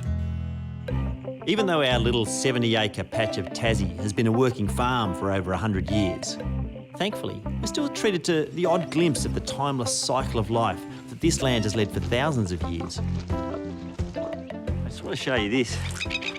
That noise is a bronze lapwing, plover as they're commonly known. This is its nest. This is our asparagus patch. Sadie found it the other day, she's checking the asparagus. And there's this nest, 4 beautiful eggs sitting right out in the open. Who would have thought that was a good survival strategy? Leave your eggs like that. Plover parents remain together for life. But the harsh fact is that Mum and Dad will be lucky to raise even one of these chicks to adulthood. When they hatch, the little chicks will be somewhere near here and the bird will start to swoop. A bit like a Maggie, but more dangerous. Anyway, better leave them so the mum can get back on the eggs. When the chicks emerge, Mum and Dad will protect them, but the baby plovers will actually have to forage for their own food.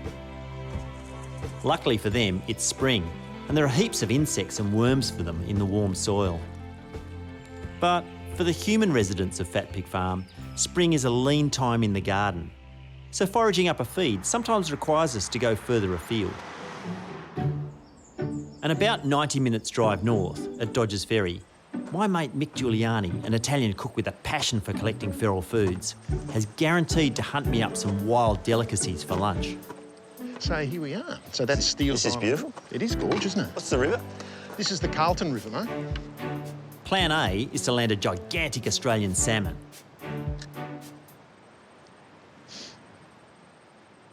Of course, we've been here for 2 hours already, so Plan A is not quite, well, going to plan.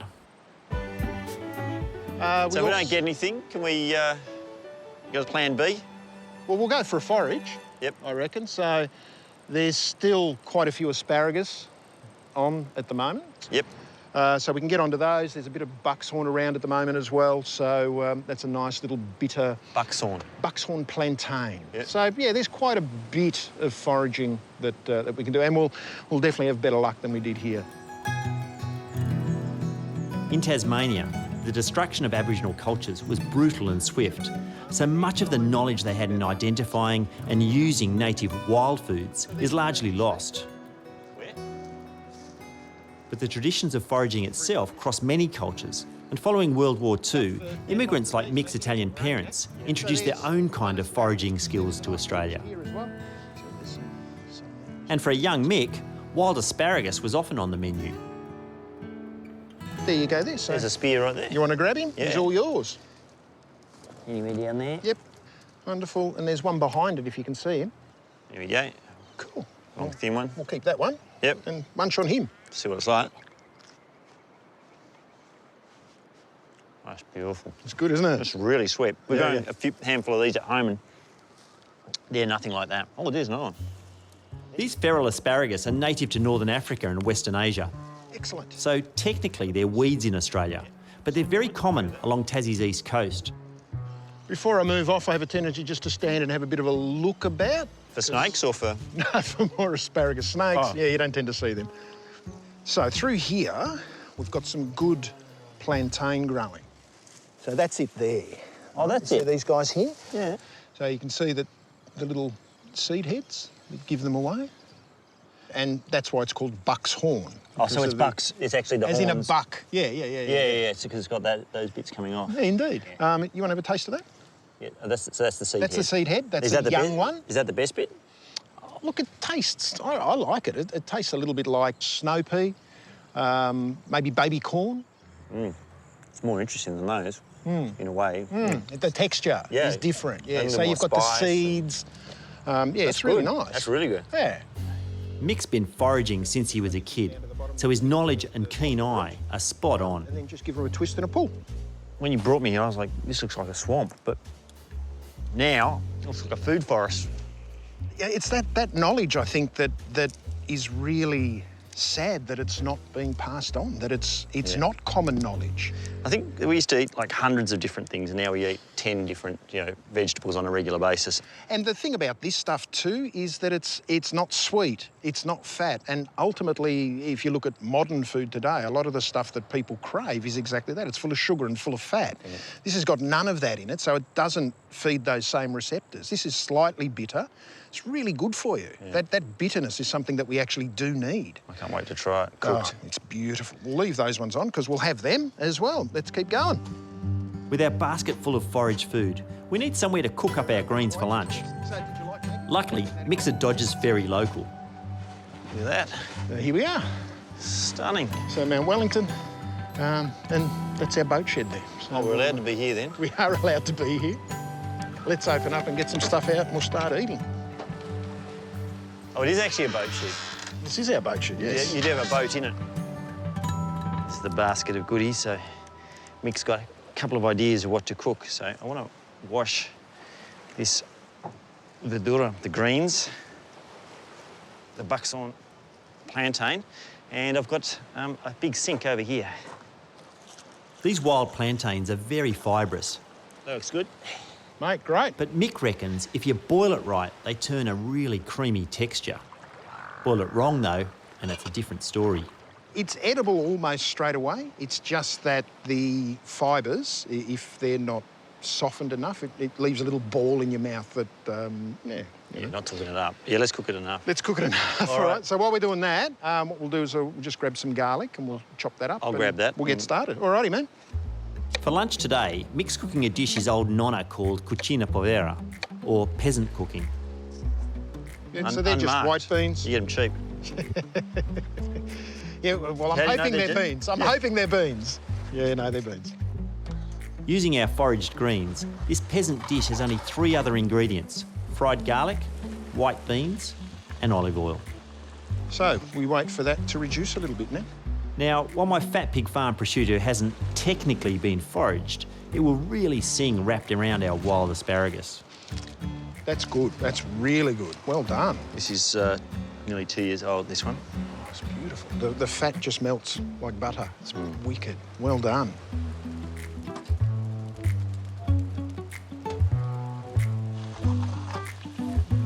The greens and beans are added to a little sourdough. That looks and smells great. It does, doesn't it? And I can't believe it's tinned beans. It's like... Mate, there's nothing wrong with tinned beans. Seriously, they are good. Yeah.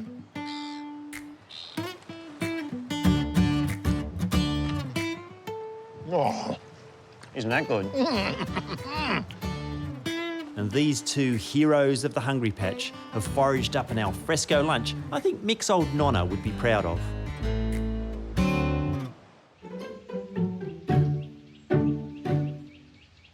With not much able to be harvested in the garden, spring is the perfect time of year for us to take stock of what will be on our menus in a few months' time. In fact, come summer, I want to be serving our own homemade bread in the restaurant.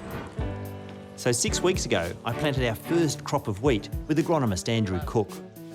Yeah, maybe 12 kilos per row. Yeah, 12. If we're lucky. If we're lucky. He's dropped back in to see how our little experiment is getting along. It's looking a little, just a bit sparse. Maybe been a little bit waterlogged, bit of lack of nutrition there. You can see further down there, it's a bit taller and greener. Yeah, that patch is, for some reason, doing much better. Yeah, that's how it should all look, like that. When it's nice and dark green like that, that means its nutrient levels, especially nitrogen, are really good. When it gets short like that and pales out, it's starting to run out of nitrogen. All right. Wheat crops, just like any plant, grow strongly in healthy soil. But good soil health depends on elements like nitrogen, oxygen, potassium and water, all being evenly available for microorganisms like bacteria and fungi to be able to release the nutrients that all plants on Earth feed on. So with some sections of our crop looking more nitrogen-starved than others, I'll probably need to fertilise in some way. So this weed that's growing through the middle here, does that matter? That's a weed called spurry. Spurry? Yeah. Yeah, it grows. I thought it was a pretty flower. Yeah, no, it does look nice, doesn't it? But that's what the weed is, spurry. Basically what that does is compete for moisture and nutrient. Right. Problem is if you put fertiliser on this now, it'll help to a certain extent the wheat, but it's really going to help this too. Yeah, yeah. And it's going to love it, and it's going to say thanks for that. Yeah, yeah. So I've got to weed it first. Yeah, I'd pull it all out. Just clean it all up. Oh, will you? Thanks. Yeah, not a problem. I thought you were offering. You just said I'll pull it all out. I just pulled some out for you. Okay, that's how you do it. Now, because our wheat won't be ready for me to use as flour for a few more months yet, I've got some time to experiment.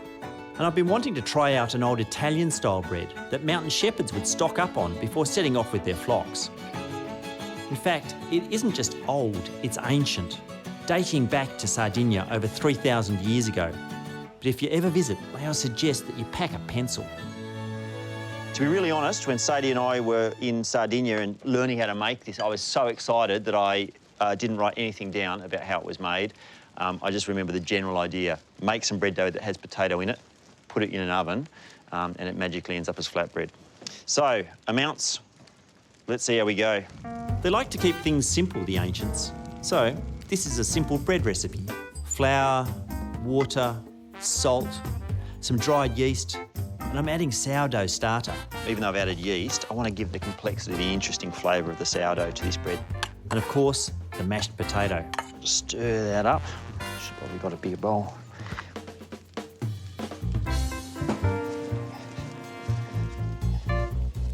Okay, that's feeling pretty good. Nice and stretchy. And I'll cover that, leave it to rise till it's about double in size. I can't remember exactly how thin they rolled them, but I think fairly thin. Once it's been rolled out into thin plate-sized proportions, it's time for the fun part.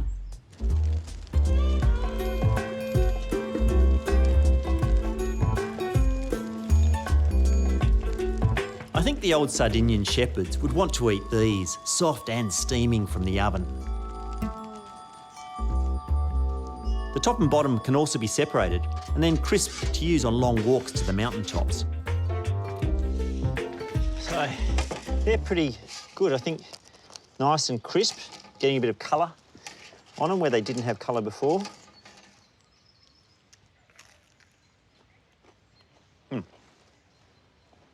It's fantastic. Not as robust as the ones we had over there, but not bad for a first effort. OK, when our first crop of wheat is ground into our own fat pig flour for summer, these flatbreads will go great at lunch in the restaurant. In the meantime, spring is such a special time on the farm. There's new life everywhere you look. But spare a thought for our plover family waiting on their young brood. Because snake season is only just getting started, and the tiger snake is a natural predator. And there's one under here, which is our compost heap. And I'd rather it was somewhere else. Oh, no.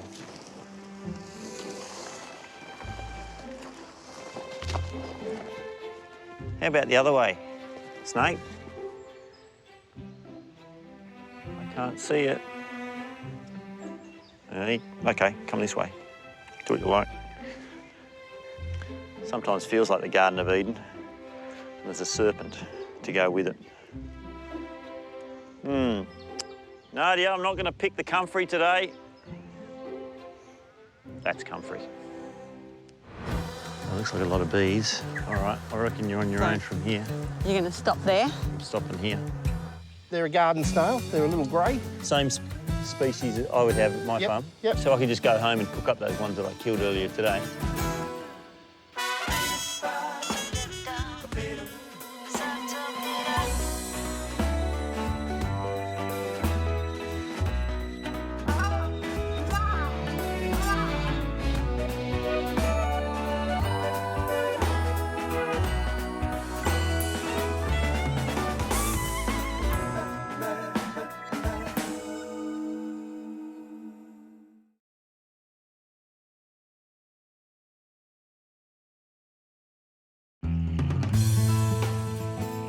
It's the end of autumn on Fat Pig Farm. The first dusting of snow has fallen on the Harts Mountains, and our superabundant autumn harvests are starting to dwindle. As our crop growth winds down, it's prime time to tackle our blackberry problem. They may be sweet, but in reality, they're an introduced weed. And if they get a hold of your land, they compete for soil nutrients and can play havoc with native plants. Our options are simple. We can slash and burn and use chemical sprays, or set these guys loose on them. Blackberry leaves are actually a bit of a herb for goats. They're high in tannin and they're high in other nutrient, which helps them with their parasite burden. Right. If we were to get into goats, what would we need to know? They need good shelter, they need good fences. Pretty tough. I can reach at least 6 hay bales. The goat shelter's built. Just need to pick them up before the real rain sets in.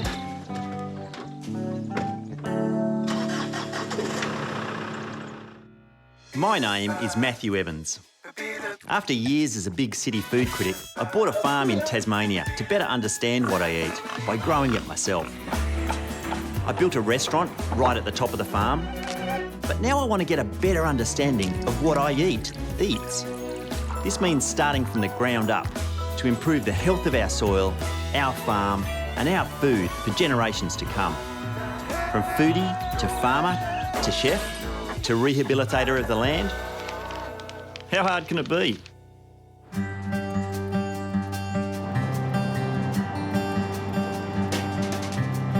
One of our friends, Jilly, is selling us some of her goats that she's conditioned specifically to eat blackberries.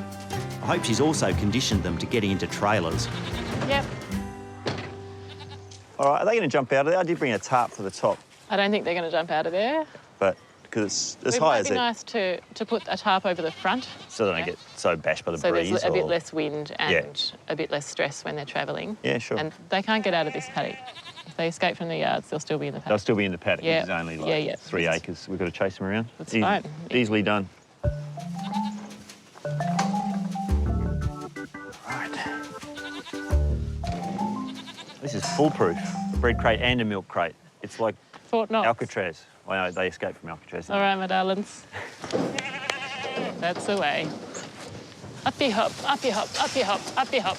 That's the way, that's the way, that's the way. All right. You want to grab your tailgate? I had Why'd you make it so easy? so little faith that that was going to happen so easily. Beautiful.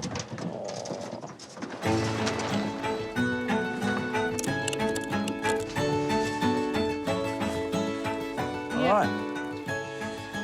Okay, well, wish me luck.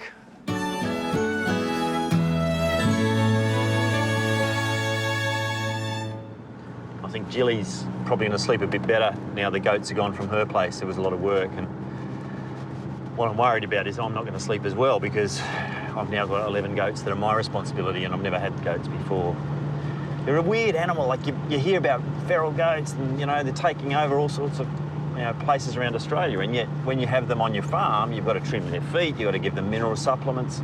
We've had friends with lots of worm issues with goats.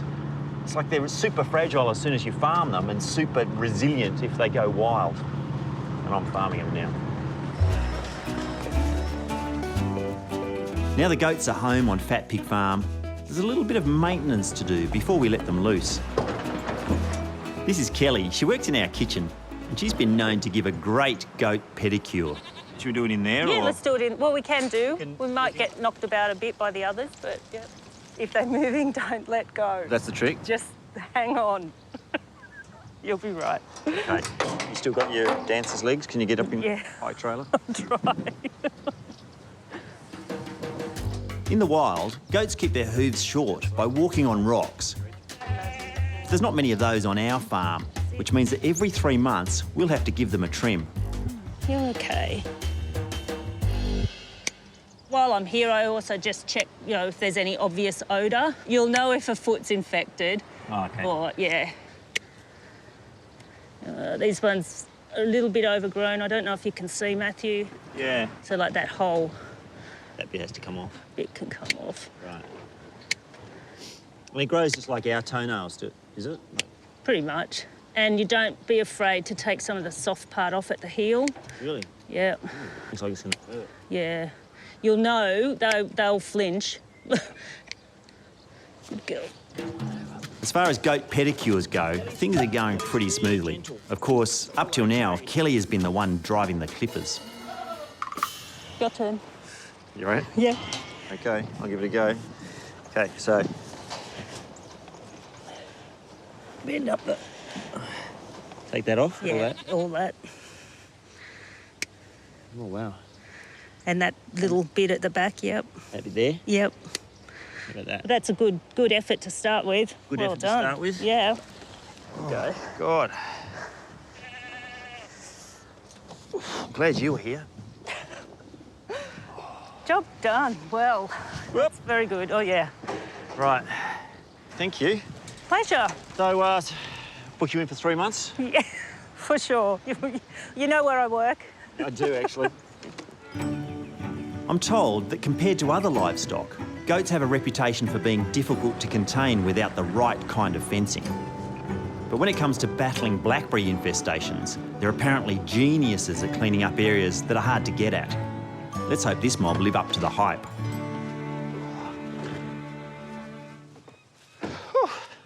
There you are, new home.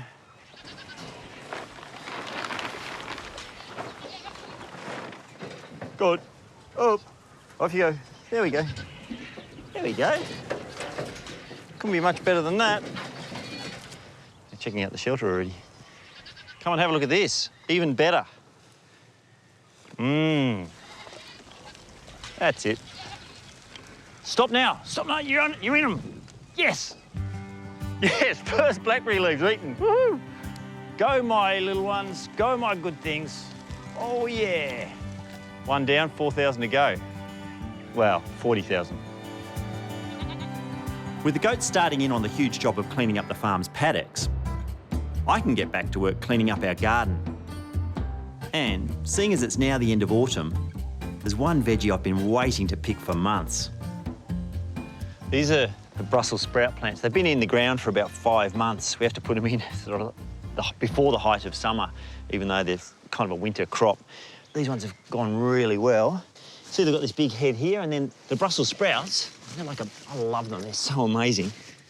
They're in here, tucked in, just above each leaf. So I pick them from the bottom.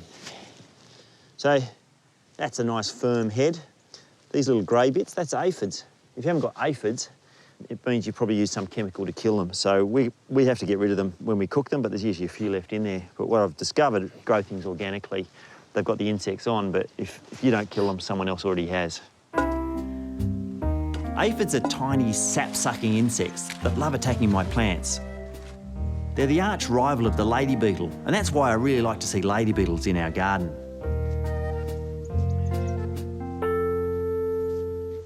These Brussels sprouts are looking absolutely glorious. I was actually going to cook them straight away, see how they are straight from the garden, in the garden.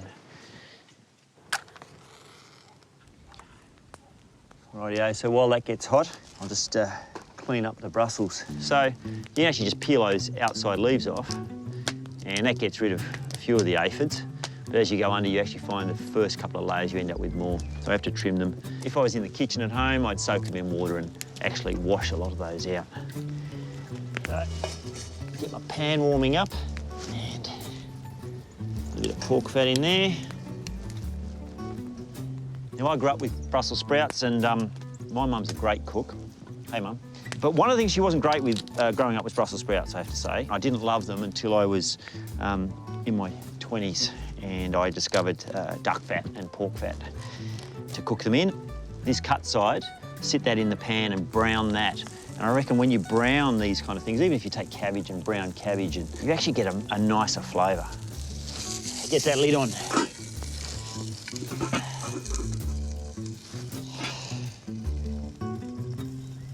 While traditionally they've always been the sworn enemy of veggie-phobic kids around the world, the secret to getting them eaten at the dinner table is how you cook them. And I was thinking Brussels sprouts cooked in pork fat, wouldn't it be better with 18-month-old prosciutto, which probably most things are? Why not? And once kids get a nose full of this golden fried goodness, I'm sure that the great sprout drought will finally be broken. Transforming a farm like ours from 200 years of old-fashioned, wasteful agriculture into a well-thought-out and sustainable property based on regenerative agriculture means that we need to do whatever we can to manage our water when it rains and plant the kind of vegetation that literally feeds the ground the nutrients it needs. So part of our plan is to put in a native garden around the restaurant. And today, Chris Schaefer, an Indigenous plant expert I met a few weeks ago, has brought in a troupe of local school kids for a hands-on lesson in sustainability. We're gathering on the land of the Aboriginal people of this island of Trowena, and in our work today and fun, we're honouring those that have lived sustainably here. We thank Sadie and Matthew for making available this land for us to continue learning culture. So this is our garden, so it's 2 acres, but we also grow things from seed or from seedling. So we propagate them, so that's where you're actually growing stuff and trying to get roots on it so you can plant it out. This is our propagation house, we call it the nursery. So the blackwoods will actually give nitrogen to the soil. They've got little nitrogen nodules on them, so they'll be helping the soil. This, of course, is the hands-on part of the day. Handy workers, this mob. We've got the bush mint, which we've just done some propagating of that one. And what I'm going to do is put the native pepper, mountain pepper, over there. Some of this right now. You can try it, but where's the glass of water for you? You'd have to be brave to eat a whole pepperberry, but that's not going to stop this young gun. That is real hot. Yep. The way to cool it down is to eat a second leaf.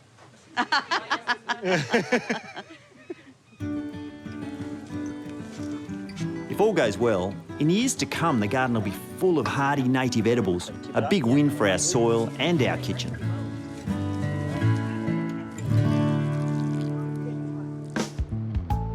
Winter is only a few weeks away, and in Tassie, that always means heavy rain. So Sadie and I need to get started on how to set up the farm properly to manage our water flow. After getting some advice from Hannah, a permaculture expert, the plan is to dig a series of shallow water channels, known as swales, across this hillside to stop the paddocks below getting too boggy and to guide the water into areas that are too dry. So I thought we'd build a swale that goes out and drains out of this this gully and drains out, I guess, over near that bathtub over there. Okay. To make this work, the swales have to be dug at a precise angle for water flow. So we've borrowed a laser level that will help Sadie and I get the slope right. Ooh. So now what we're going to do is find the contour line. So you're going to take this. This is now in the right spot for that thing to read it. Yep. So if you bring it over here. Do we need to put a post in there, though, so we know exactly where I was? And then we just have to drop 25 centimetres every 10 metres. Yep. To have a slight fall so the water doesn't bank up in it. It actually runs out the bottom end. Yep. All right. So I should pace out 10 metres. 1, 2, 3, 4, 5, 6, 7, 8, 9, 10, somewhere here. There we go. Perfect. 1, 2, 3, 4, 5, 6, 7, 8, 9, 10. Is that going to be close enough for Mr. Digger? Yeah, because if you imagine, he's got a great big digger, and then you just wanted it to go. And then you can just spoon it out to there or whatever. Yep, great. 19 to go. We don't have enough steaks.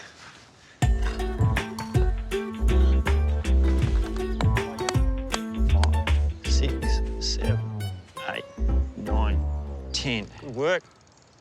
Now for the digging. And as much as I'd love to see the shocked faces on all those school kids when I briefed them on the job, it's probably something best suited to Mal and his excavator.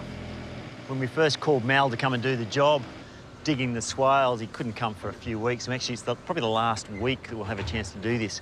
Once it gets wet through here, the problem we're trying to fix, but partly fix, you can't drive through here. You can't dig the soil. You can't even, drive your ute up through this part of the paddocks. So thank God it's being done now. Otherwise, I have to wait till summer. The swales have to be at such an angle that the water slowly runs out of them. Too much, and will create a river that will cause erosion. Too little, and it'll form bogs again. This has only taken a morning. Amazing what a litre of diesel can do. And just to prove that in farming, timing is everything. Even as we dug, the rains were gathering to put our work to the test.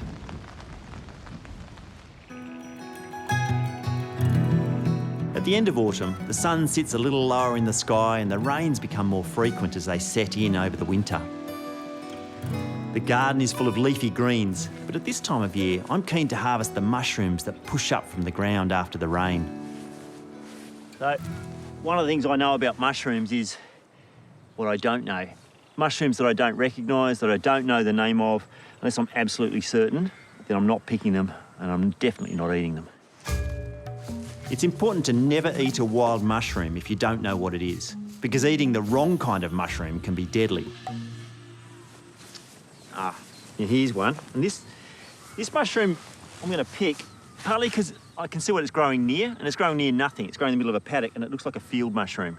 So these can only be mistaken for one or two other types. It's probably a field mushroom, could be a horse mushroom, both edible. So I picked this one because the gills are quite pale, so I know it's young and sweet, which generally means it's going to be a good mushroom.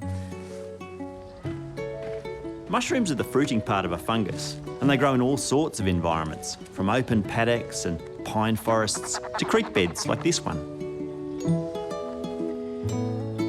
That one looks actually all right. So the gill's gone really dark. That just means it's mature, but it's not spongy. And there's a little bit of insect damage in the top, but actually feels fairly firm, not waterlogged. I might take that, give that a go. Oh. Love the smell of mushrooms. Mushrooms are great when they're fresh, but if you really want to get the most out of what you've picked, when you dry them, their meaty flavours become really concentrated. First though, it's important to clean them properly. Rightio.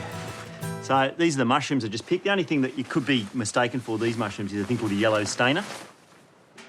So, there's no obvious yellow staining. This one's got a slight colour on it. Yellow stainers actually smell really bad when you cook them, or you can put them in a bag, a plastic bag, for 15 minutes and actually inhale the smell. And if it smells awful, it's one of the few mushrooms that actually tells you by smelling awful it's not going to be nice. Anyway, these ones are going to need a bit of a clean up. And you never wash them. Normally you give it a bit of a dust, you know, pull these little bits off. If you dip this mushroom into water to wash it, you get rid of a whole bunch of grit and you'd ruin the mushroom. It would start to degrade really quickly and be pretty awful. So autumn's the mushroom season, but these horse mushrooms you can actually get quite a bit in spring. We find them in late spring. They go right in the middle of the paddocks. I reckon we should dry these. They're just a little bit far gone, but I reckon they'll be really nice dried.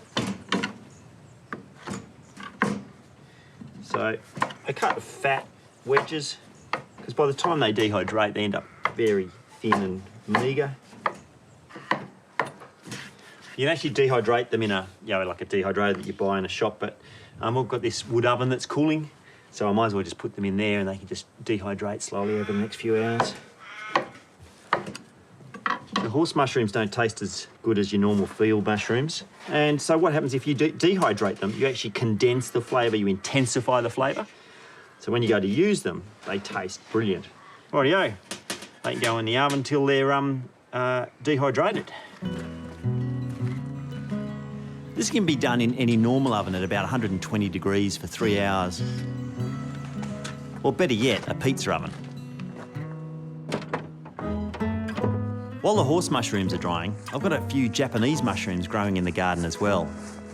This is amazing. These are shiitake logs from at least 2, maybe 3 years ago. Got some shiitake logs just here. Got a couple. A few years ago, we visited mushroom guru Will Borowski to learn how to grow the Japanese shiitake. Some mushrooms just grow in dirt. Yep. Can you grow these in? No, these ones need wood. So most of the ones I grow are wood lovers. These are heaps easier to grow because you don't have to make a special compost. It's just wood. Look at this. A couple of mushrooms ready to go.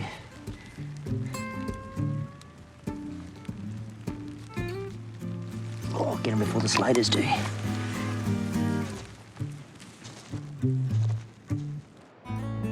Shiitake mushrooms have a meaty texture and cooking brings out their earthy, smoky flavour. I want to try something a little different with these mushrooms, and I've set up the wok burner on the deck for some lunch. Well, these mushrooms, the shiitake that I got off the log, and then these are the little dried mushrooms. They've come up really well. Wouldn't mind making a little bean dish, so these smell so good. So I'm going to just pop them in a little bit of water. So I want to do a stir fry. I'm going to make it quite garlicky. And then I've got these lovely beans. These are scarlet runner beans. They grow really well in this climate. Then I'm just going to stir fry the beans with a tiny bit of pork. So that the rain started. So these shiitakes look pretty good, fairly clean because they've been growing on logs, not in the dirt. Might just cut them into quarters.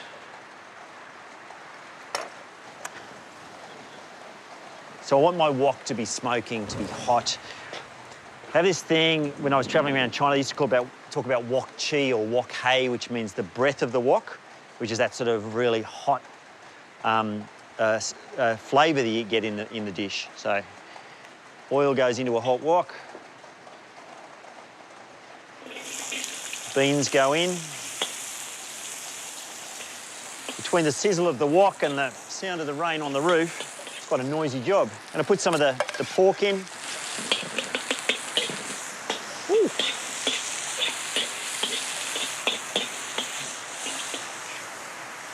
In go the mushrooms, which I might add the wet ones first.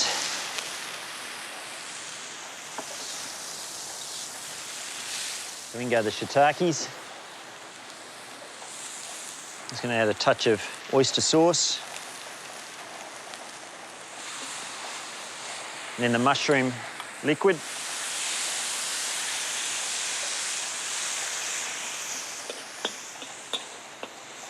Okay, then right at the end, in goes the garlic and a tiny bit of black vinegar. Right, and adding that garlic right at the end, that's a Chinese technique. Having a really hot wok is key to a good stir fry. So if you add your garlic last, you won't burn it, and it gives the finished dish more punch. There we go. Something to eat while the rain clears.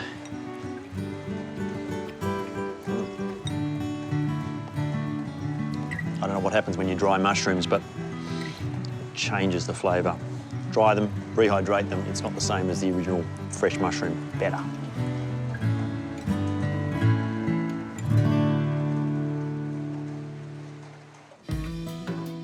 Before this land was cleared of native trees for farming, this hillside wouldn't have needed any man-made watercourses. The trees would have stopped any serious soil erosion themselves.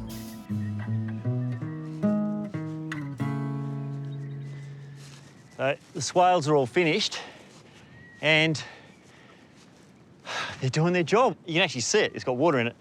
They catch water that runs down the hill and they take it along, and it's you know, I was out here with the spirit level, you know, making sure it was dropping. Obviously I did a rubbish job here because it's pooling a little bit, but when that was running in the heavy rains, it runs all the way out, down and around. So what we're doing, we're using the water far better and slowing it down in the landscape rather than getting it out of here as fast as possible and creating erosion.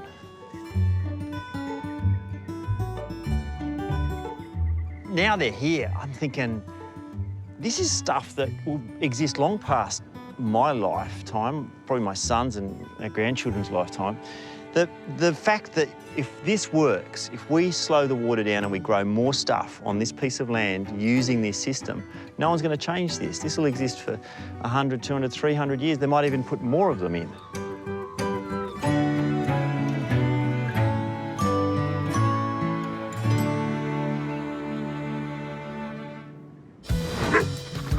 And so how often do you have to move them around? We try and move the chooks about once a week. Oh my God. That's good. Yeah, fantastic. Anyway, you won't need this one.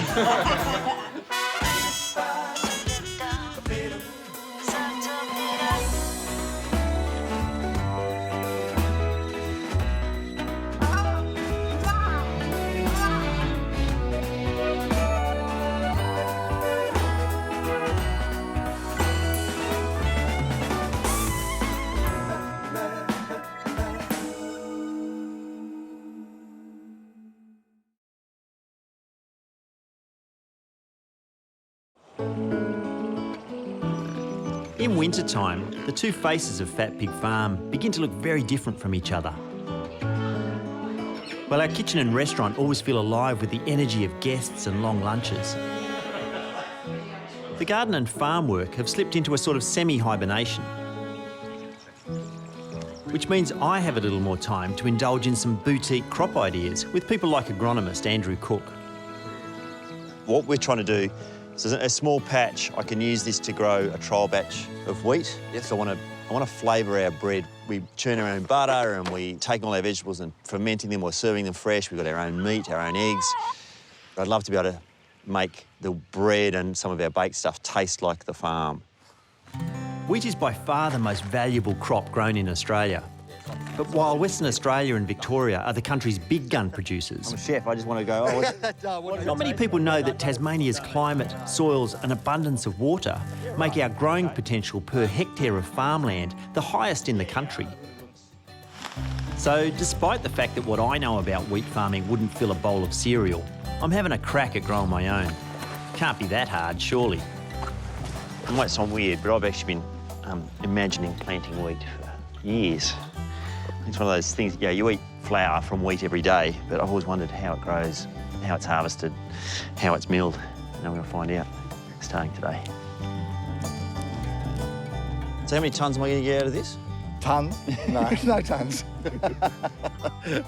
Yeah, maybe 12 kilos per row. Yeah, 12. If we're lucky. If we're lucky. Exactly. Which will be enough to make a bit of flour to make some bread. Yeah, that'll be brilliant. Exactly. My name is Matthew Evans. After years as a big city food critic, I bought a farm in Tasmania to better understand what I eat by growing it myself. I built a restaurant right at the top of the farm, but now I want to get a better understanding of what I eats. This means starting from the ground up to improve the health of our soil, our farm, and our food for generations to come.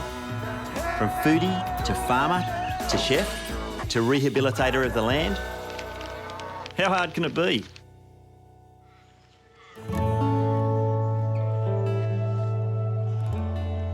While this may look like a run-of-the-mill misty Tassie morning, it may as well be Christmas, and I may as well be a kid again. because I'm expecting something I've been wanting ever since we made Fat Pig Farm our home. Hey, mate. Yeah, good. Yeah. Is it ready? Yes. A few weeks ago, I commissioned master blacksmith and genius sculptor, Pete Matilla, to make us an outdoor fire pit worthy of the Viking gods of old. And it doesn't look like he's let me down. Let's get it out of here and stand it up. You got it, or you want me? Yep, no, this is all right. If you could grab that bar there.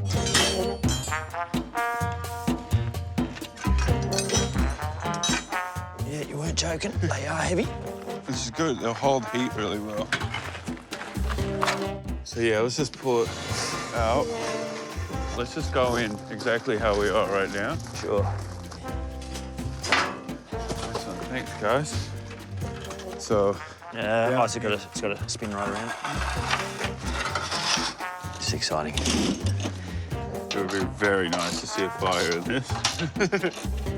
So I did make these so they went a certain way. Careful with that, yeah. Ooh, I think that's how, yeah, so they can move around. You can do this sort of thing too. Oh, yeah, right over the middle. Or you can swing it right out the way. Actually, I was like thinking like, you could have that as like almost like a prep station. Yeah, it's brilliant. It's like a little table. Yep. And that just sits just in there. And that just goes in there. Yep. Fantastic. I love it. I think it's time to get the fire started. I'll go get some wood.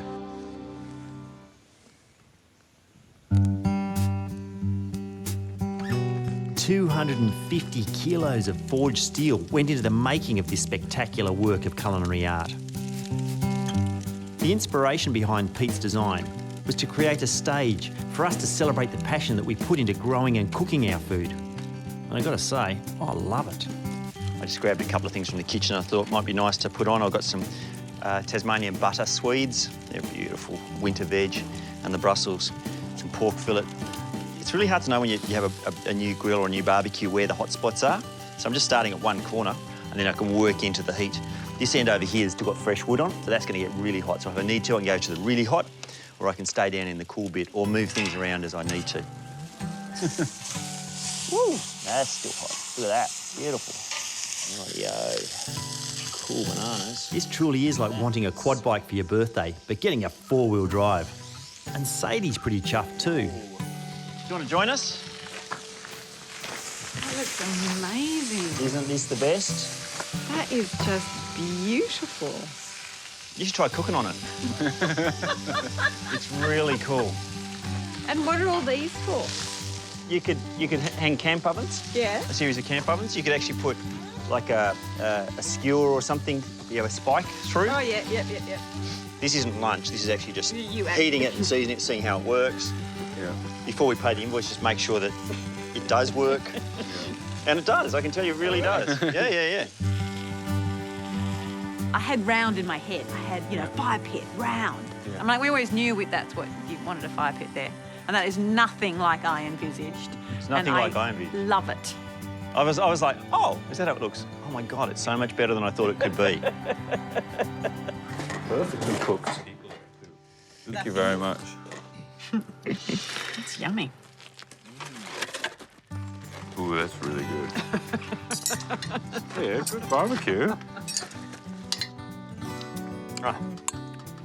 Sweet's good, isn't it? We had so much trouble to grow stuff, and you think, oh, that's as good as it can get, and then you put it on a fire pit. And it's better. And it's better. These ancient cooking techniques. Oh, beautiful. Yeah.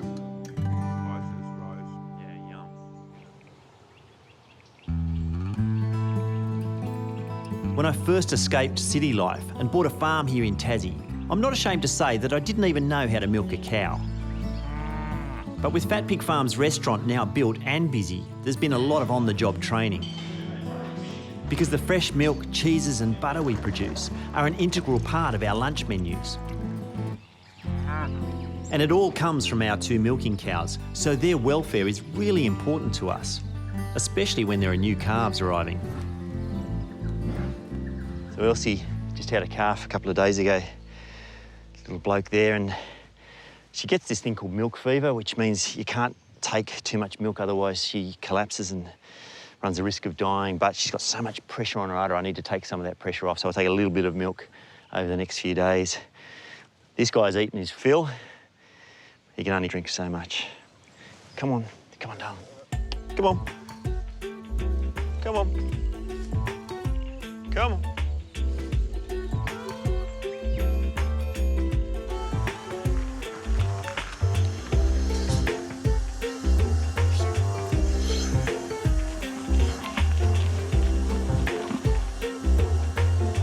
See by the colour, still a lot of the colostrum in there, that really early milk. It's really creamy, it's full of antibodies, full of protein. That allows us to take some without affecting the calf.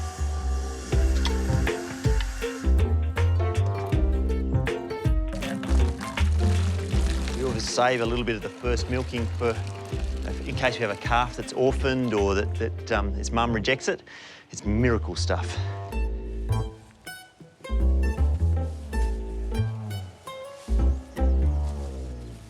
Dairy cows need to give birth to be lactating so that we can harvest the milk that we drink.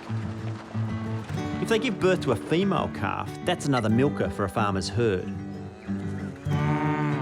But what many people in Australia may not understand is there is little demand for male calves like this little guy, because the cost of feeding them up for sale outweighs the public's desire for their low-quality meat. So the majority are culled or processed as veal from about a week old. On Fat Pig Farm, we keep our dairy boys anywhere up to 3 years before they're bound for the table. But the facts of life on the land are, if you farm cattle, beef is probably a big part of your diet. And in winter, there's one dish that tops my family's request list every time. I want to make an Italian dish called Osso Buco. Osso Buco translates really badly as bone whole, and you use the shin, but it's cut across through the bone. Generally, this dish would always be made with veal in Italy. This is actually not veal, this is more like a 2-year-old animal, so it's much bigger than you would get in Italy. It's a little bit harder, it takes longer to break down, but all these little lines and that bone marrow make the sauce really, really rich. So I'm going to cook this in a casserole dish. The best thing is something you can go on the stovetop and in the oven, because you need to fry things first. Osso Buco originated in Milan's Lombardy region around the middle of the 19th century. Base is hot. Whew. I like to start with a sofrito of chopped leeks, carrots and celery. Just frying those vegetables and try not to get colour on them, but fry them as opposed to just boiling them in the sauce. And then I'm going to fry the meat. And to make the Osso Buco thick, I'm going to actually flour the meat before I fry it. So flouring the meat is essentially like making a white sauce, a bechamel or Mornay sauce. You're cooking the flour in butter. This is the exact same thing, it's just the flour happens to be sitting on the side of the meat when you cook it. I'm using our beef for this dish because I like to only cook with meat that we reared on Fat Pig Farm. But there is an argument that as a country, we should be eating more veal. The more veal we eat, the more valuable the young dairy boys would become to farmers, and the better the calves' lives will be. When this is browned, add the white wine. Lots of people think red meat, you've got to cook it with red wine. No, this dish is awful with red wine. I've cooked lots of times. It's much better with white wine, or you can do a mix, a little bit of red and mostly white. All right, so this will deglaze the pan, which means take all those stuck bits off the bottom. Beautiful. My vegetables back in. And this stuff, this is tomato passata. It's essentially like a tin of diced tomatoes in quantity, but this is from our farm. Just need a couple of flavourings, so bay leaves and salt, pepper.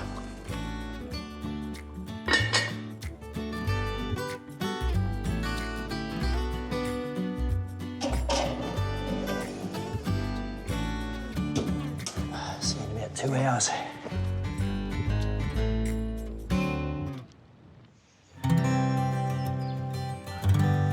So it gets finished with a gremolata, and I think that's actually the trick for the great Osso Buco is, yeah, it's how you cook it, but it's how you finish it that really matters. Gremolata, I don't actually know what it means, but I know what it is. Lemon zest, lemon juice, parsley and garlic. And that combination, it adds zing, it adds depth, it adds fragrance, everything, all in one little finale. What I'm after is the meat falling from the bone. Wow, and that's just popped real easy. So put about half the gremolata in, and you want to cook that just a little bit, 2-3 minutes, that's all.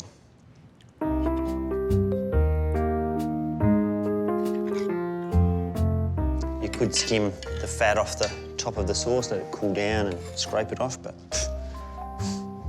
you want that. That's where all the flavour is. Then just a little bit of this gremolata on top.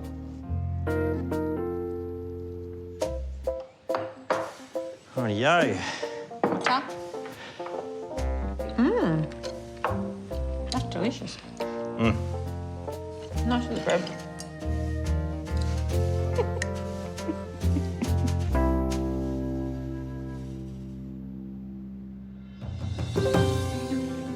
Fat Pig Farm is far from a big dairy operation. Our 2 milking cows give us roughly 5,000 litres a year of fresh milk. But with 1 cow about to retire, I'm off to interview a new candidate for the position. I've just come to a mate's farm a little bit up the road from us. Pick up a new dairy cow. Florence is her name. I think I'll call her Auntie Flo.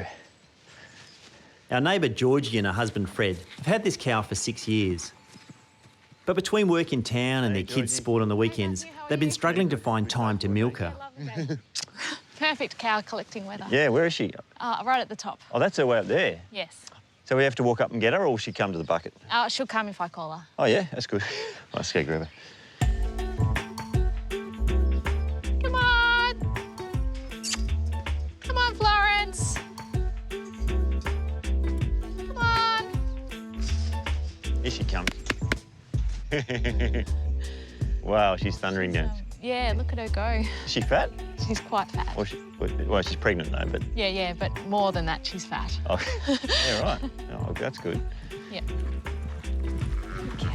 Do you want a taste of this? Oh, come on. Come on. Come on. Come around. Come on. You come this way? Florence, come on. You come with me. That's it. Good girl. Good girl. By the looks of things, Florence seems like she'll be easy to work with. Come on. So now it's just a simple case of getting her comfy on my trailer.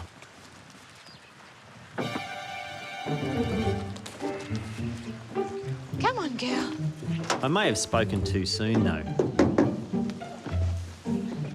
Where's Georgie?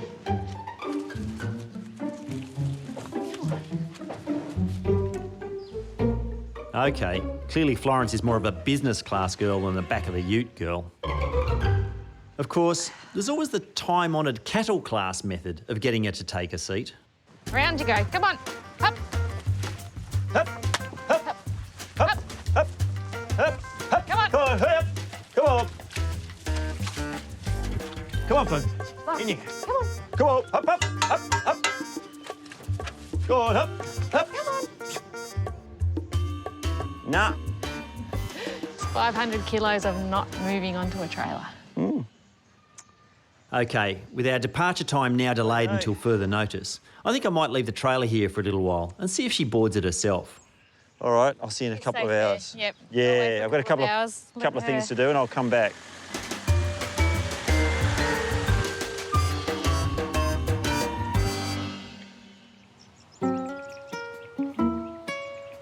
After trying our best to get our new milking cow, Flo, boarded on my trailer, it's time to go back and see if she's ready for her long-haul flight.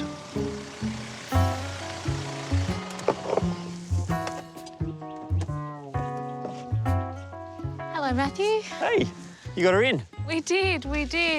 I actually brought some carpet, an old bit of carpet out from the house and put it in there, and in she went. Carpet. Over the back and up into the front, and so she didn't sink into the mud as much at the front of the Yeah, a little bit of trailer, that, yeah. gave her a bit of extra height. and it was more secure for her feet to put. Yeah, she felt safer. She liked the Up she carpet? went. Yeah, she really liked going up on the carpet. Who'd have thought?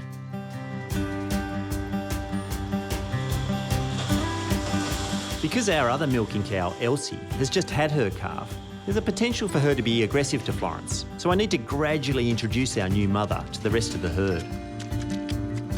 She'll be able to see the other cattle up on the hill when she gets around the corner, but I won't take her up there now. I think I'll just leave her in here. Just let her get over the stress of the loading and the transport. Something for her to eat, something to drink. That's Florence, Kerry. For looking at, not for chasing. With Florence looking comfortable in her new surrounds and tucking into some afternoon tea, my farm work is done for the day. So I sweet-talked a good mate of mine into downing tools and joining me in a little speculative angling, the secret spot he's always talking about an hour south, near Southport. Might be a day for it. We're going to catch some squid. I'm here with Matt Tack, my mate, who's a pig farmer. Enough pork, let's do the squid thing. Whoa. Matt suggested we use a float and jig to catch our squid. We can set it so the lure will hang in the water at just the right depth. So, Matthew, you want to set it for about 6 to 8 feet deep, yeah? About your height, I suppose. And best of all, he reckons we won't get snagged. Just give it a cast out, sort of 10, 15. Now, while all my mates know that my fishing prowess is more comedic than capable, Matt reckons that this is a surefire spot for some big squid action. When people see you come onto the jetty, they know there's plenty of fish for them. I know, Sadie reckons the only time I frighten fish is wearing my Speedos.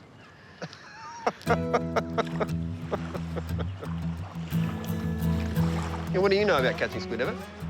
All I know about catching squid is watch out for the ink. Because I was watching this woman catch a squid once. As she brought the squid in, she didn't let it blow the ink before she brought it up. And it just kind of went like that and got her in the face. So I know more from watching than from doing.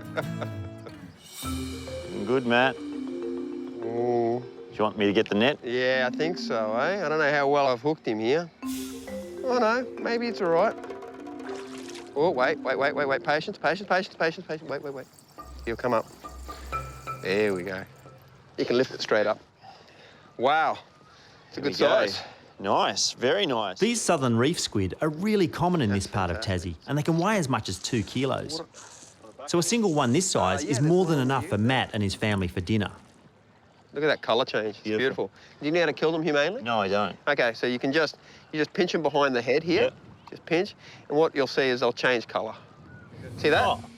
See that? My God. So they just changed colour. He's gone white now. Yeah. That's it. He's done. With Matt's family dinner now taken care of, it's time for yours truly here to land something worthy of bragging rights with my kitchen team back at the restaurant, who constantly rib me for being a dud fisherman.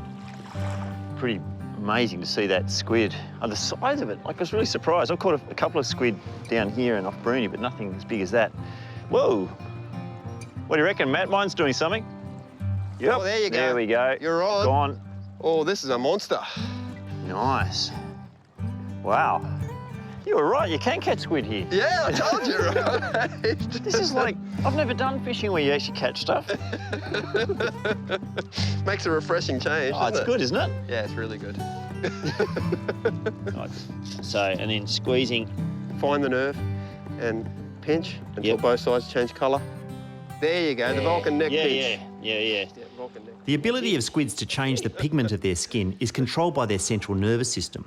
So, by severing the nerves to those little pigment sacs, they revert to their natural colour when they die. Thanks for that. No sweat. If I see on your Instagram account that you're down here catching squid without me, I'll be cross. Yeah. Like I post anything on Instagram. Yeah, that's right.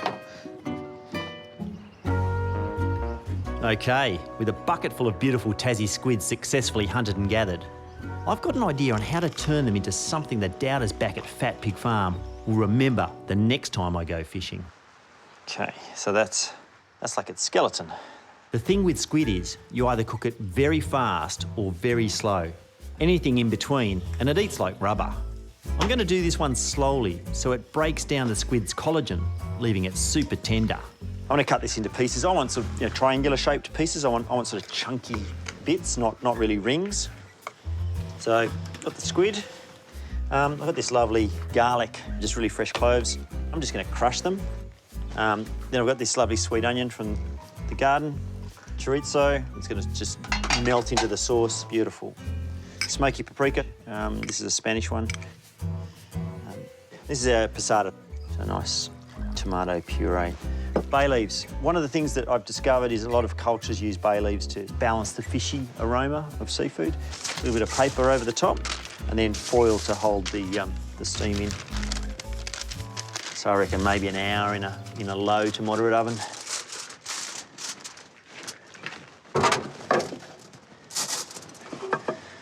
Rightio, set for dinner.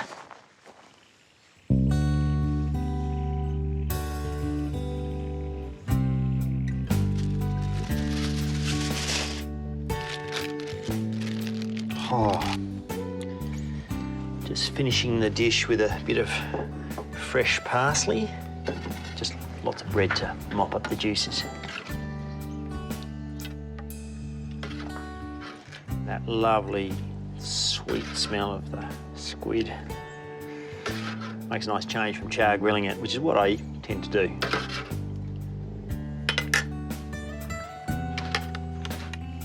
It's been 12 years since I moved to Tassie from the big smoke to open our restaurant. Taste the spoils. And in that time, I've come to realise that dishes like this are the perfect combination of our clean air, rich soils and unpolluted waters. Not too shabby. It's fantastic. That is absolutely delicious. Oh, you keep your job. Pure Tasmania on a plate.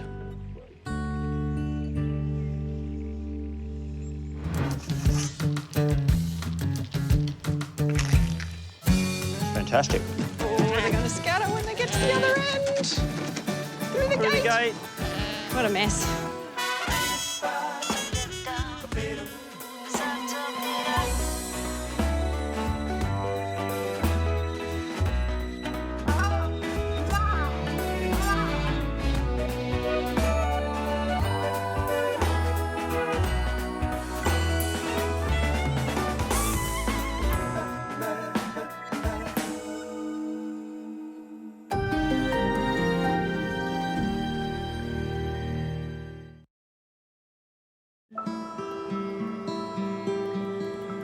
Winter on Fat Pig Farm is a sleepy time for our organic garden, with the low soil temperatures slowing our crop growth right down. So with our harvesting work at a crawl, there's more time to appreciate the simple beauty of growing your own food, like our beautiful peas. Just seeing if they've actually started to produce little pods. Oh, here's one. Gorgeous. A little while before we get peas, but it's all happening. We humans tend to think of ourselves as the dominant life form in the world. So the idea is to plant trees along this lower side, but the cattle are going to, or the goats or whoever are going to come and hassle the trees. So we actually have to fence either side. But there are actually more living organisms in a single handful of soil than there are people on Earth. And for all our self-importance, it's those kinds of microorganisms that help feed everyone on the planet, because we farmers can't grow anything without them. So this year, we're really focusing on what we can do to make our soil healthier and our farm more productive. It's a big job, but it won't happen unless we do all the little jobs right.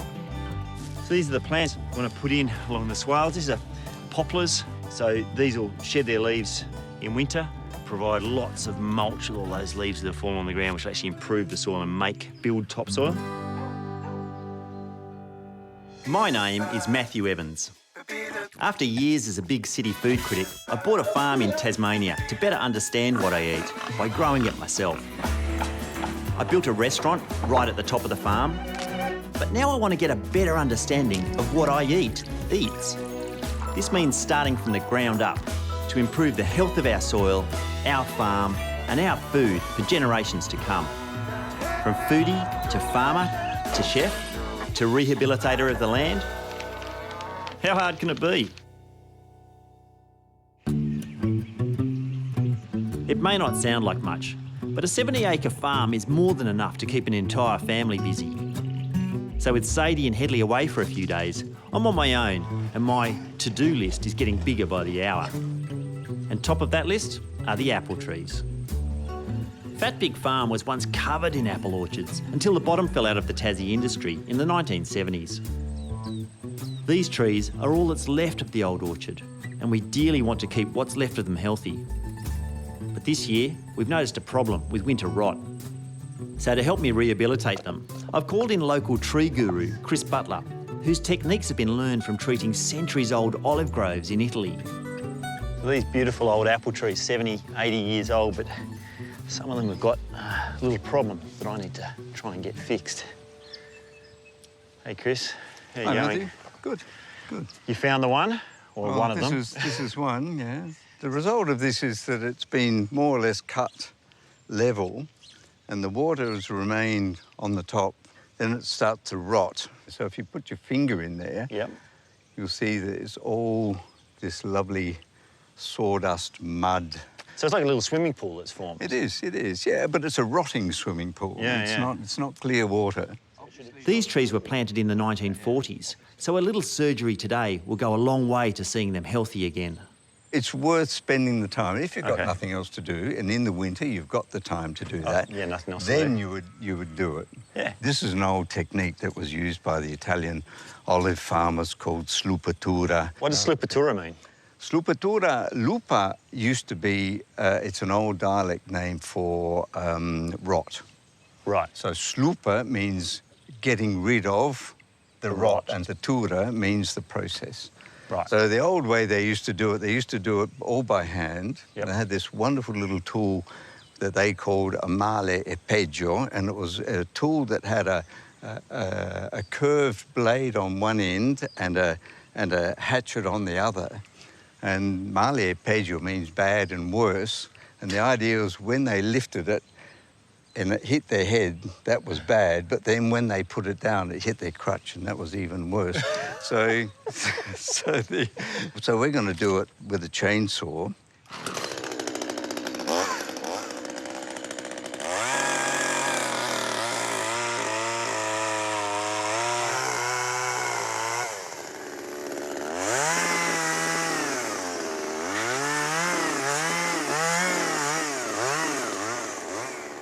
So now we can see what the issue was.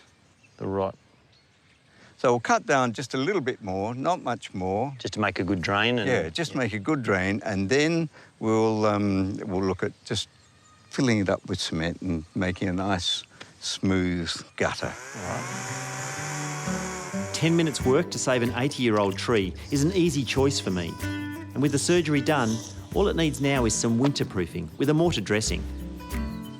So that's all we need to do. The minimal amount of mortar, obviously, because it's something extraneous to the tree. Yeah, love it. Nothing elegant, more. elegant solution. Elegant. I love that. We learn a lot off the locals around here, or the old orchardists, but taking some knowledge from Italy where they're trying to keep olive trees alive for 1,000 years and applying the same old techniques to our apples means that we can keep those trees alive for years and years to come. Now, with the apple of my eye, Sadie, away in town for a few days, all that work in the orchards has given me an idea on a tasty way to celebrate her birthday when she gets back. I want to make a cake for Sadie's return. This is a beautiful old recipe. I've adapted it a little bit from a cookbook from Western Australia. And it's just an old apple cake. I call it ye olde appley cakey. And it's the sort of cake that'll stay really moist. In fact, it'll be better tomorrow than it will be today. Rightio, so that's the apple. What I'm using is a little bit of brown sugar and caster sugar.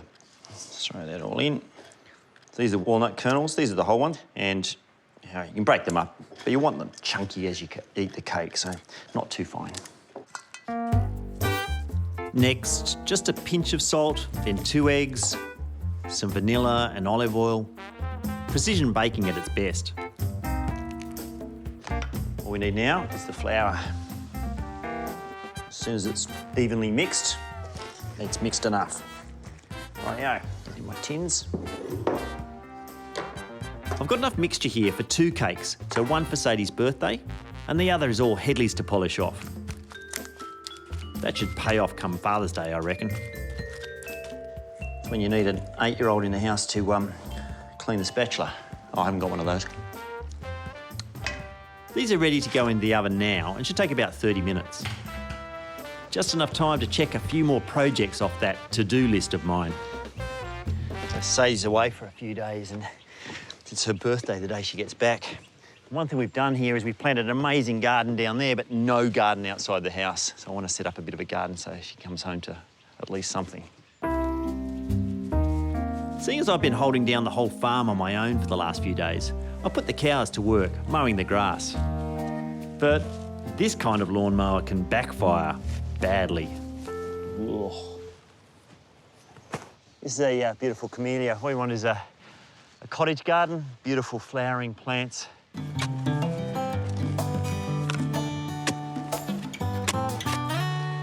I've hit the clay. What I don't want to hit is the thing called signet cement. We've got this siltstone. Sometimes it's only this far under the ground, sometimes it's a metre down. Anyway, you can't, it's very hard to break that. Generally, the idea with camellias is to plant them in early spring. So seeing as it's the dead of winter, I've probably jumped the gun. But they also prefer to not be exposed to strong winds. So I hope Sadie likes them, because they're probably in for a hard life out here. You reckon? Oh. I've got a lot more to do out here. I really need to see if that cake's ready. I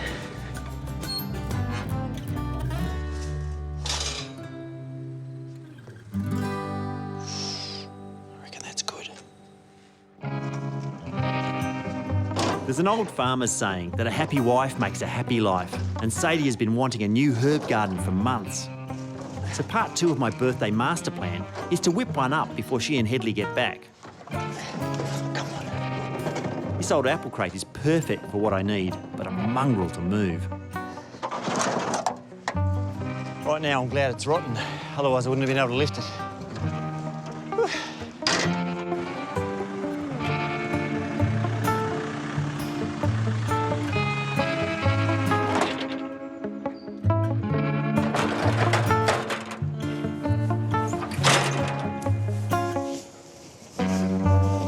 That's exactly where she wants it, I hope.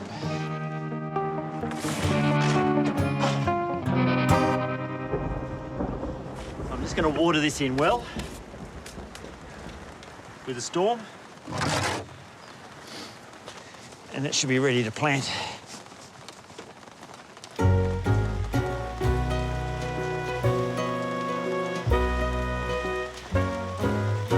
This rain has come at the perfect time to give Sadie's new herbs a good soaking. So a mix of things here, coriander, parsley, some thyme. Oh, just love having fresh thyme. Be able to walk straight out of the kitchen, pick up the herbs.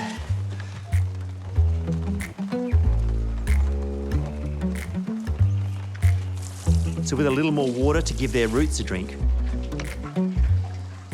There you go, grow, plants grow.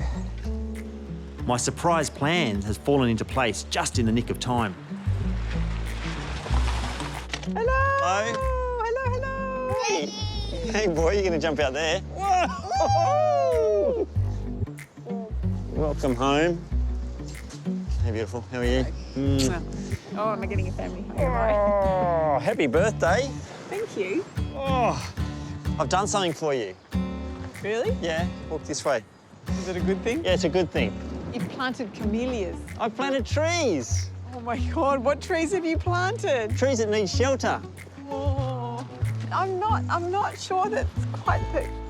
It's beautiful. You wouldn't believe how much effort I went to. It's so beautiful. It's beautiful.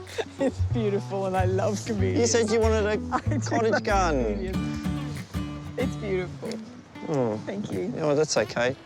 But that's not all. Oh, you did. Oh, I'm so happy.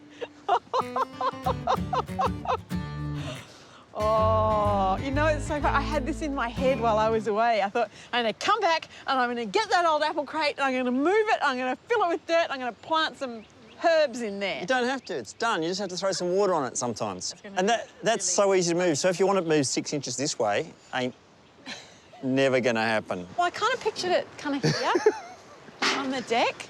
Did you? I'm kidding. The This cake may look a little rustic, but made with apples fresh from our 80-year-old apple trees, the flavour is 100% Fat Pig Farm. And cake. Cake! Cake! So I thought that might be a nice way to welcome you. Oh. Is that okay? So a herb garden. I love you. Yeah, and an apple cake and whipped cream. And I know you wouldn't want any of that. Yes, I would. Okay. Let's have some. But the fact is, the more we can experiment with what grows naturally on our land to flavour our restaurant menus, the less we damage the health of our soils. So because I've always wanted to serve a gin in the restaurant that's uniquely Fat Pig Farm, and gin can be infused with a wide variety of flavours, I've asked Tassie distiller Nat Fryer to come and help me find a few native plants that we can experiment with to distill our own gin. Bit of a bush bash. Very much a bush bash. Like this native kunzia. This is actually probably going to yield some really lovely results. That looks rubbish. It does. It looks innocuous, but I can tell you, I bet those fronds are full of gorgeous aroma. Want me to pass you some? Yeah. Thanks. So I'm tempted to eat it. Like, you always doing this, and Yeah. I want to... Such a chef. It's the oils and the aromas that are important when you're thinking about gin, not the woody, herby flavour, because really only the aroma is going to come across during any distillation process. Oh, that's amazing. That's good, isn't it? It's different to the ones that I use in my gin, which is really cool.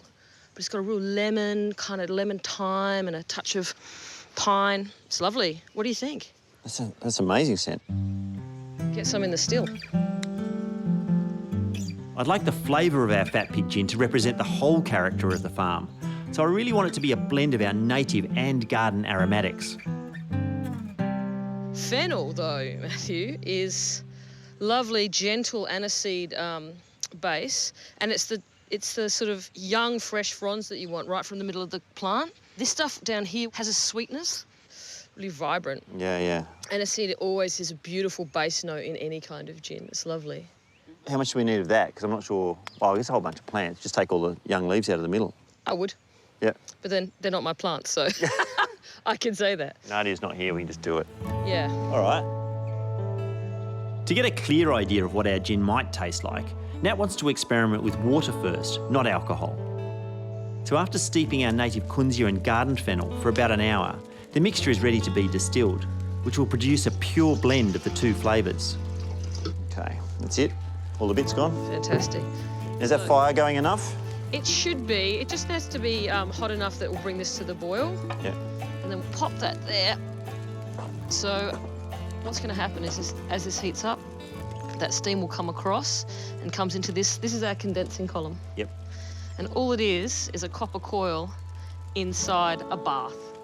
So we'll pour cold water on this continually, and the exchange of heat from the steam to the cold water turns that steam back into a liquid, and that's how we'll capture all that flavour.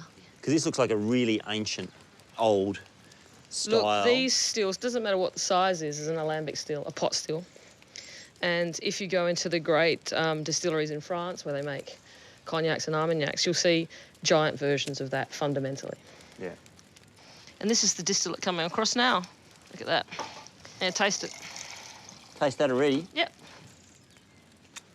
How is it? It's fantastic. Yeah. That's amazing. Now you keep pouring that so I can taste it, see what it tastes like. Looks like. Oh, yeah. It's got that amazing lemony... It's really captured it, hasn't it? We've only distilled our flavours today, not the alcohol. But infused with gin, I reckon our kunzia and fennel combo will be spectacular. I'm surprised. I was thinking, I can't imagine that steam would capture that much. It's incredible. Of the actual particularly as this is a really rustic little setup that we've got going on here. So you're tasting it the whole time? Pretty much. Oh, yeah, that's better already. Yeah, it's amazing. The flavours will change the entire way through the run. And this is the art of distillation, is it? This, it really this bit? is. The knowing ability which bit to discard? Yeah, knowing which bit to discard, understanding how flavours work, and knowing when to cut your losses. to go, there's no point, we're not getting any better quality coming across, let's stop. Now that we've decided on our kunzia and fennel essences, the next part of the process will take at least a month or so before Nat can distill our own signature gin. The plain truth of life on Fat Pig Farm is the seasons rule everything. What we wear, the work we do, what crops we can sow, what crops can be harvested, and of course, what's growing in the garden for our guests to eat. So it's important to plan and plant crops ahead of time. Last spring, I experimented with planting our first crop of flint corn. So come winter, it'd be ready to use as an alternative to what's not growing in the garden. This is the corn that we've been drying. It's flint corn, so it's the drying stuff that you turn into polenta, I guess, or cornmeal. Got to get these kernels off somehow. There they go. Oh, it's like popcorn. The idea with this corn is to be able to grow something that'll fill in the lean months. When the potatoes have gone soft, hopefully we can serve polenta. So I bought this mill. It's a stone mill. And I've just got to work out how to put it together.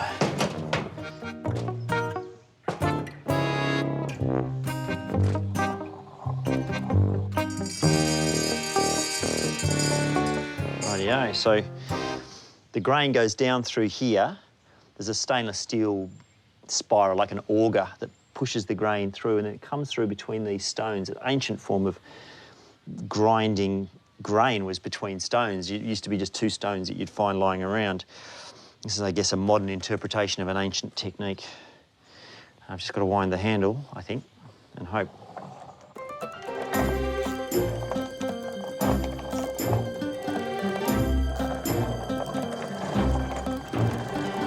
I often wonder when we do things like this that seem really labour intensive, but this is a way more efficient way than it would have been done traditionally.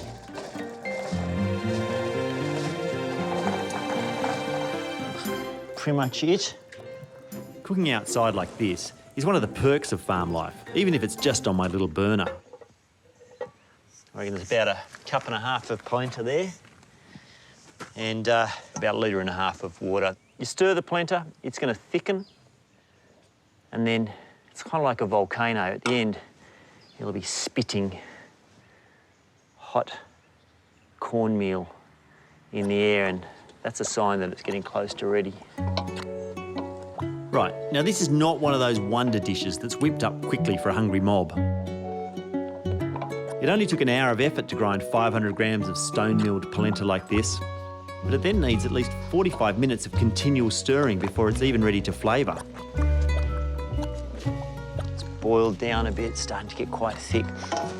The smell's changed completely. At first it was sort of gluey, earthy, you know, not the most attractive smell, but it's come up really fragrant now. So I've got a knob of butter I'm going to pop in.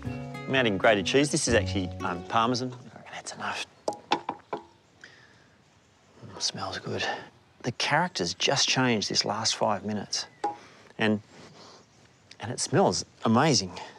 So that's it in its most pure form. Polenta, a little bit of salt, butter, cheese. To that I can add a pork ragout with lots of sage or some lovely broccoli. I'll see what the actual corn tastes like. Remarkably, there's actually bits in there that still haven't cooked after 40 minutes, so it's still a bit grainy. I need to grind it finer, but the flavour, it's sweet, fragrant, complex, but peasanty at the same time. As you eat it, it is a gruel, but you feel like you shouldn't, you don't eat it like this. I feel like you want to eat it like this. That's what I'm going to do now. Don't watch.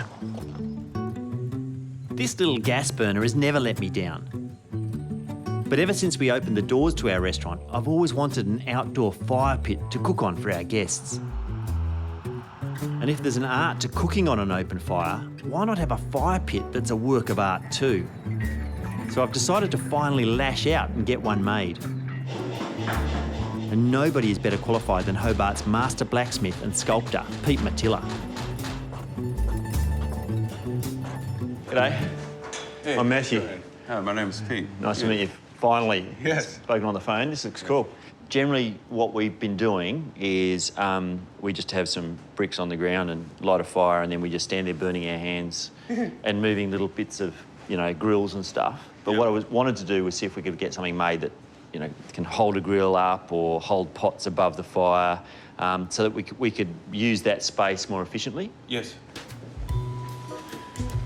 You found a black wall? Yes. There's a couple of them in here. Yeah. Yeah, so I would start with probably something, say this is roughly our kind of trough shape. Yep. I'll probably put some like little vent things in here. Yep. Air vents. Yep, little air vents to help get that draft in there. Yep. When it comes to forged steel, Pete is a true craftsman. His ironwork has even been exhibited in some of Tassie's biggest museums. So he has some great ideas for the fire pit that I'd never thought of.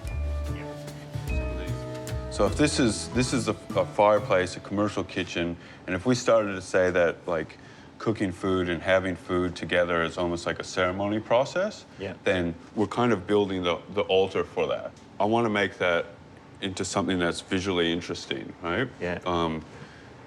Here I was thinking, oh yeah, something that's better than a frying pan. and you're talking art and sculpture and an altar to the cooking, which is beautiful. Yeah. I love it. I love the sound of it. There might be a bit more than what you're kind of thinking, but because I'm an industrial blacksmith by trade. Yeah. But I'm also I'm a sculptor. I've got a master's of fine art, and that's what I do. Is I'm an artist, and my medium is steel, right? Brilliant. All right. See you in a couple of days. No worries. Pete is so passionate about what he does. In fact, that's what I love about life in Tasmania. It's a place of thinkers and doers. Whether it's working with iron and a furnace to create a truly unique fire pit, using centuries-old knowledge to revitalise our precious apple trees, or building a restaurant from scratch to inspire people with good food from the good earth of Fat Pig Farm. But something tells me when Pete has finally realised his vision that our barbies will never be the same again. It's exciting. You could have that as like almost like a prep station. Yeah, it's brilliant. It's like a little table. Come on! Go, hurry up! It's 500 kilos of not moving onto a trailer.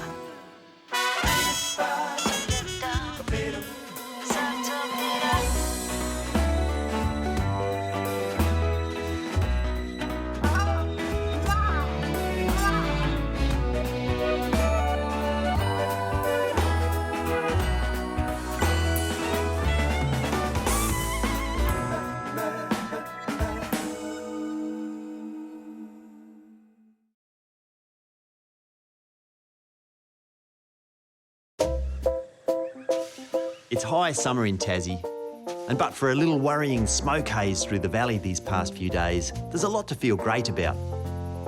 These are little, tiny little cucumbers. Looks like a mini watermelon. Could have been a bit riper, but sweet, delicious. Call them mouse melons, kids will love them. 12 months ago, Sadie and I set out to future-proof Fat Pig Farm by thinking more deeply how to invest in the long-term health of our soil. And when I think back on all the work we've done and all the things we've learned, I can honestly say we've given this last year a red-hot go. You know, when you buy a farm, you think, oh, we'll just start, we'll make a couple of changes and then just start growing stuff. But it's this constant thing. What have we done? What are we doing now? What do we hope to achieve? Are we on the right track? Are we getting to where we want to be in the long run? We started last autumn by taking soil samples from all over the farm and having them analysed. We'll see what we're doing over the next 12 months, if it makes any difference. We sought advice from Hannah Maloney, a permaculture designer and educator, on how to conserve our rainwater runoff and prevent erosion. So at the moment, the water's just going straight down the hill? Yes, so you want to slow, sink and store it in the soil. On her advice, we terraced the slopes of our property with these water channels, or swales. If we slow the water down and we grow more stuff on this piece of land, this will exist for 100, 200, 300 years. They might even put more of them in. We were determined to tackle our blackberry infestation, but not poison our earth with chemical herbicides. Instead, we put these guys to work. The way they're kind of chowing down here, It's a hungry patch for goats. Hungry patch for goats. Too. It's been a huge year of change for us and the farm. No job too big, no job too dirty. Only farming would be pushing poo uphill sometimes, but not pushing poo around with a stick. My name is Matthew Evans. After years as a big city food critic, I bought a farm in Tasmania to better understand what I eat by growing it myself. I built a restaurant right at the top of the farm, but now I want to get a better understanding of what I eats. This means starting from the ground up to improve the health of our soil, our farm, and our food for generations to come. From foodie to farmer to chef to rehabilitator of the land. How hard can it be? Pick. Come on. The challenges a farmer faces every day are what make the job interesting. Come on. But I reckon overcoming those challenges is what makes the job meaningful. I've just picked up our second test of the soil on the farm. It's about a year since we did the first ones, and I'm really interested to see what's happened. We can see the changes, but, you know, has it actually made any difference in the soil? In terms of the swales, it's only a year, and in historical terms, that's not very long. Maybe there'll be some changes there. Can't wait to talk to Sadie about it, though. Hello. Oh, hello. Look what I've got. Soil tests. And it's got the garden and the farm Oh, on all of it. Ooh, this is exciting. Will you understand all that? Because I don't actually understand some of that stuff. Yeah. The real things we're interested in here is the organic matter. This bit here, this is the nutrient profile. So Phosphorus, potassium, magnesium, calcium, all that stuff. The most important one here is boron. Boron. Boron is a really lovely indicator because it's the first thing to be leached out of the soil, and it's also a mineral that's super important for the other minerals to work. We were down last year, and it's perfect. But if you just look at this from a distance... Yeah, I can see it now. Anything dark means we have to look at it. Yeah. And if you look last year, there's a lot of dark over the 1, 2, 3, 5 places that we tested. Yep. And here, much less dark. The vegetables that Nadia is growing in this garden and bringing up to the kitchen are so delicious and beautiful looking and healthy. And that is borne out by this test, which is showing that our soil is also rich and healthy. And it's from what we've done, because that wasn't like that. Yes, absolutely. When we first arrived. This is to do with the compost that we've been putting on and the minerals that we've been putting on and the worm juice that we've been putting on. Yeah, right. So... Good numbers. Yeah. How's the rest of the farm look? All right, let's have a look. But the biggest job we faced by far was to improve the soil health in our sloping paddocks by planting new trees and digging these swale channels to make better use of our rainwater. We don't have good phosphorus in this paddock. And last year, I remember they said you could throw some lime on it if you want to bring that up. Which we haven't done. And we've done absolutely nothing. Yeah. And, you know, the effect of doing absolutely nothing was nothing. Yes. So that didn't work. Yes. Well, it worked in the sense of we know that we need to do something. All right. So all up, we haven't really seen great change. No, but this is, you know, this is only a year, and not even a year if you think about how long it actually took us to make those changes. Which were a couple of months, a few months in. Yeah, absolutely. So I think from our perspective, my perspective, building these, they cost a lot of money, actually. And it's not just the digging, but it's the fencing, that's the planting of the trees, the cost of the trees themselves. And we're not seeing any benefit after a year or part of a year.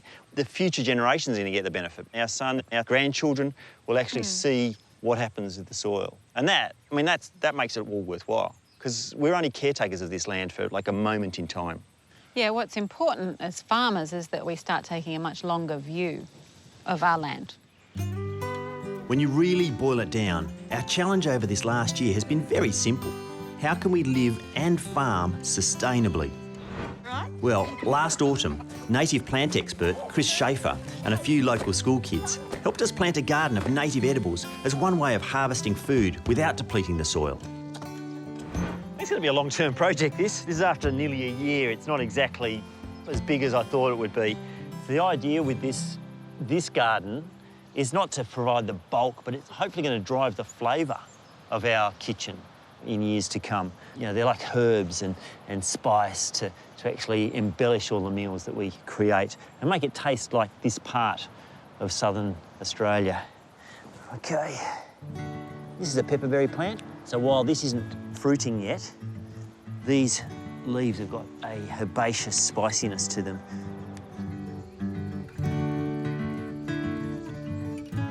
Got those beautiful leaves. I have to pick over those, just make sure there's no dirt on them. So I want to make an ice cream. Like, I love that idea of making an ice cream. And so the first thing I need to do is just pound these little leaves in my mortar. I'm not trying to make a paste, just bruise them a little bit. Oh, I can already smell them. The aroma is quite amazing. Okay, just grab my milk. To make ice cream, the classic way is to make a custard. I think this is my favourite thing on the whole farm. So, heating the milk, really just to get the flavour out of those leaves. And it's just started to foam and just almost boiling, so I'm just going to turn that off now. Oh, yay. So while that steeps, I can get on with the next bit, which is making the base for the custard. I'm really looking forward to seeing how this works. These are the ancient traditional flavours from Tasmania, from this corner of the world. So I'll set the timer for 20 minutes, let that churn. It'll get lighter in colour and more air and hopefully taste amazing. Fingers crossed. Whoa. Here we go. So I can imagine that, you know, the height of summer with really sweet, sour strawberries, cool climate strawberries, and a little bit of the ground pepperberry. So I might put a bit of that on and might see if the boys want to try some. Hey, Lee, Cormac, who likes ice cream? No! You want to try some? Yes, please. Come and have a taste of this. Here's a spoon. There you go, Cormac. So, what do you reckon? Delicious. It's really good. Thumbs up. Getting your thumbs up. That's one of the hardest things ever. Forget the food critics. It is true, isn't it? Once upon a time in Tasmania, summer was the season the whole state looked forward to the most. Long, warm days, seldom above 30 degrees. Clear blue skies and fresh ocean winds filled with some of the cleanest air on the planet. But this has been the state's hottest January ever recorded. Fire danger will be high. Fire under these conditions will be difficult to control. Burning embers may start new fires, which may threaten your home before the main fire comes. The landscape is bone dry, and the smoke haze that's been steadily filling the valley these last few weeks has our whole community worried sick. This summer, Tasmania has exploded in fire. So we're under this watch and act alert. What that means is we've got to constantly check what's going on, have the animals ready, have the house ready. We've actually got a bag packed in the car. It's got our passports, birth certificates, everything of value, so that we can leave at a moment's notice. There's all these bits of, you know, this is a bit of charcoal. It's fallen from the sky. I picked it up just out there, but then I get in the paddock and then there's leaves. Look at that. It's sort of half burnt leaf. There's another piece of charcoal. This has been falling out of the sky for days, and all we need is one of those. Instead of being so half burnt or, you know, fully burnt, if it lands while it's still burning, up goes the whole place.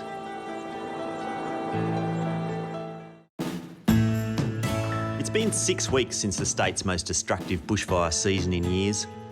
A change has come through, and with the fires under control, life has returned to normal. So I've decided that it's time for this weary farmer to take some time out with a little fishing trip. And that's why I put in a call to my old mates, one of which I haven't seen in ages. And they must be close, because Carrie can smell a clown a mile off. Howdy, stranger. Hello, mate. How are Long you? time no see. You made it. Look who made parole. Yeah, I finally got let out. Yeah, it's good. Came back. My mate Nick Haddo has a farm just across the river from me, and is one of Tassie's most passionate cheesemakers. You know, start looking. But I haven't seen my old friend Ross O'Mara since he moved to the mainland as head chef of a posh Victorian country club. How's the place going? Looks great. Oh, Sadie's done a lot of work here. Hasn't she? Yeah. Well, now she's going to do a lot of work over the next couple of days. Well, we go fishing. Yeah. We're headed west for the Tyana River in central Tassie, one of the state's best trout fishing rivers. But not 45 minutes out of Fat Pig Farm, along this old timber road, the overwhelming damage done by our recent bushfires is kind of unnerving. Especially for Ross, who only experienced it on the nightly news. It was a tense few days, Rossi. Yeah. Yeah, everyone was a bit thin-lipped. Yeah, thin-lipped and underslept. So that's the northern edge of it, and it started to, you know, it was coming this way. Given that our place is only a couple of k's that way, I'm very grateful. Yeah. Over 3% of the entire state was consumed by fire this summer. Fortunately, no lives were lost. But we've heard about a true Tassie wild man living out here along the Upper Huon River, whose beloved forest home was totally destroyed. Let's hope the hairy man is up for visitors. How we doing? Hey, mate.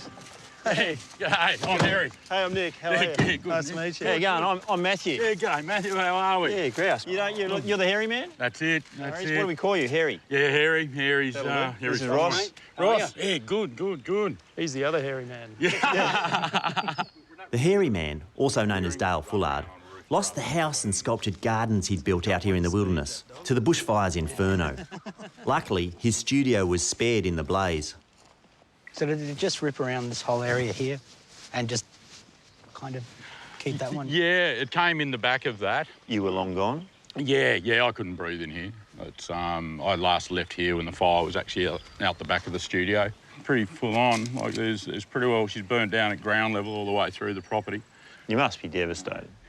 Yeah, but it's also, I don't know, you know, it's a new page. You know, it's just see what the bush does. The bush will come back in you know, mightn't be in my lifetime. We're all temporary. The ferns are sprouting. I mean, you know, the gum trees are already popping shoots out at the base. I mean, we're looking at coming on about 6 weeks ago. That's pretty quick. It is. Really well, especially considering it's been dry. Like before the fire, the ground was just crunching underneath the feet. Right. According to Harry, he left city life and moved out here 12 years ago to be alone with nature and to inspire his sculpture and music. So it's not surprising he's transforming this experience with song. But it was surprising when he wanted to play it for us. If fire came down and swept the valley clean, it took away my home, it took away my dreams. Some people saying trees will all grow back, just you wait and see.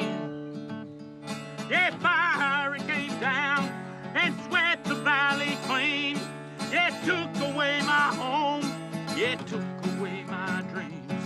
If fire came down and swept the valley clean, it took away my home, it took away my dreams.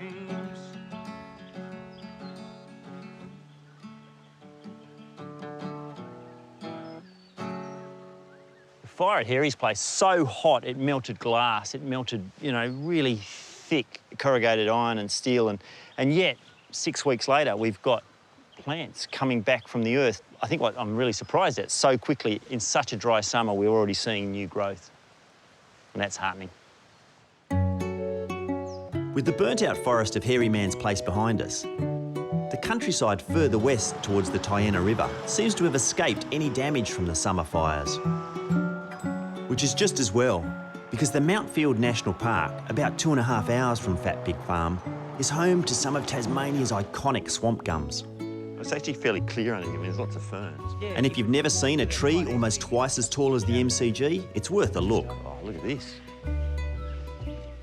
Look at that one. Jeez. Oh. What's that, 70, 80 metres? Hard to tell, isn't it, from here? Now, do you think this would have been like what Hairy Man's place was when he's talking about all the man ferns and all the stuff that was down below? Oh, really? I don't say that, yeah. Probably. It makes me even sadder about it, just that this is what it was and looking at what it is now. Yeah. You're right, though, because things like this were all burned, all those man ferns burned to the ground. That's the mother. Wow. That is the thick one, isn't it? Look at that base. Holy moly. Man, I could almost, like, hide in one of these bases. It's amazing when you're here amongst some... This is like probably 400 years old. You know, this is the tallest flowering species of tree in the world, and in the Tasmanian soil it grows so high and so well. Some of these trees were here when the first European came to Tassie, when Abel Tasman first sailed around the coast. Not our oldest trees, but our tallest. Before Europeans arrived, Tasmania was covered in swamp gums like this, as tall as 90 metres. Today, there are only 180 true giants left in the whole state, and unfortunately, we lost 15 of those in the summer fires. I love coming to these sort of ancient Tasmanian landscapes, and when I come, I often think not just about this place, but about humans generally and what we're doing. And every time we feed ourselves or clothe ourselves, house ourselves, we change landscapes. So this has been here forever. Our farm used to look something like this. But when I look at the farm, I go, well, we've got to create a whole new ecosystem. Have something that lives on for generation to generation, like these forests have lived on for hundreds of years. Can we do that in a farming sense? Remains to be seen, but at least we're giving it a crack.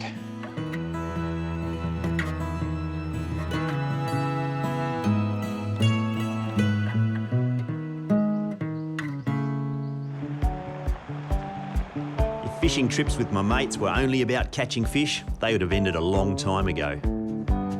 Because it's not the fish I'm after, it's the sense of freedom you can only find in truly wild places. And after a huge year of running a farm and a restaurant, the Diana River in central Tasmania is just the kind of wild I'm in need of. The river is famous for its wily brown trout. So to even up the odds slightly, we've teed up our good friend and master fishing guide, Plinio. Oh, hey, it's the fish whisperer. Hey, how are you? I've been fishing with Plinio many times since I came to Tassie. We don't call him the fish whisperer lightly. Another one. That's a gorgeous one. That's a nice little stream trout. Yeah, perfect. Where do you want us to go? Walk up there, walk straight around, and go 10 metres further up. Yeah. Leapfrog each other. Otherwise, we'll spend too long on already fished water, you know?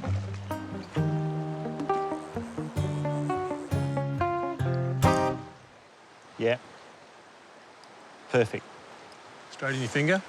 Oh. Straight in my finger. I'm not a natural fisherman by any stretch. Yep, that's the one, that's the one. But it doesn't take long to realise that fishing on a river like this for hours... Here we go. ...to appreciate a trout for seconds, even if it's small, is worth every moment. Brownie? Brownie. Yeah. Look how red they spots colour are. up. Yeah. Don't have to be... Catch that, Matthew? Yeah, I caught that one, Ross. But it's not quite a size, so, you know. It probably is size. Oh, it is? But, yeah. Oh, it is too. Whoa. And Down it goes. Because the Diana is densely overhung with trees, Plinio wants us to use a slingshot method of casting to avoid getting snagged. Oh, got the tree. You're in the tree. And if you do it right, it's more accurate. Ross has just saw this little freshwater crayfish, like a little yabby. And Australia, the world's biggest freshwater crayfish comes from Tassie. It can be up to 1 metre in length. Probably not this little guy grow up to 1 metre. Don't know if they're protected, don't know anything about this species, but we'll just let it go, I reckon.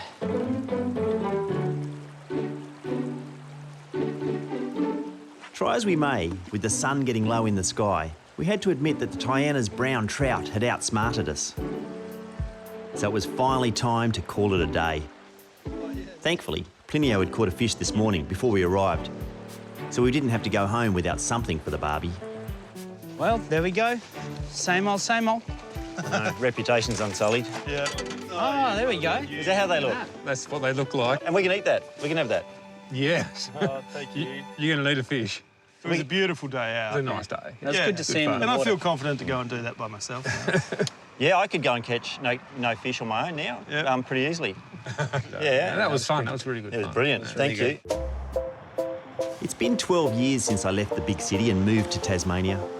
And the way I see it, adventures like this are the reward for taking the plunge and remaking my life in such a beautiful part of the world.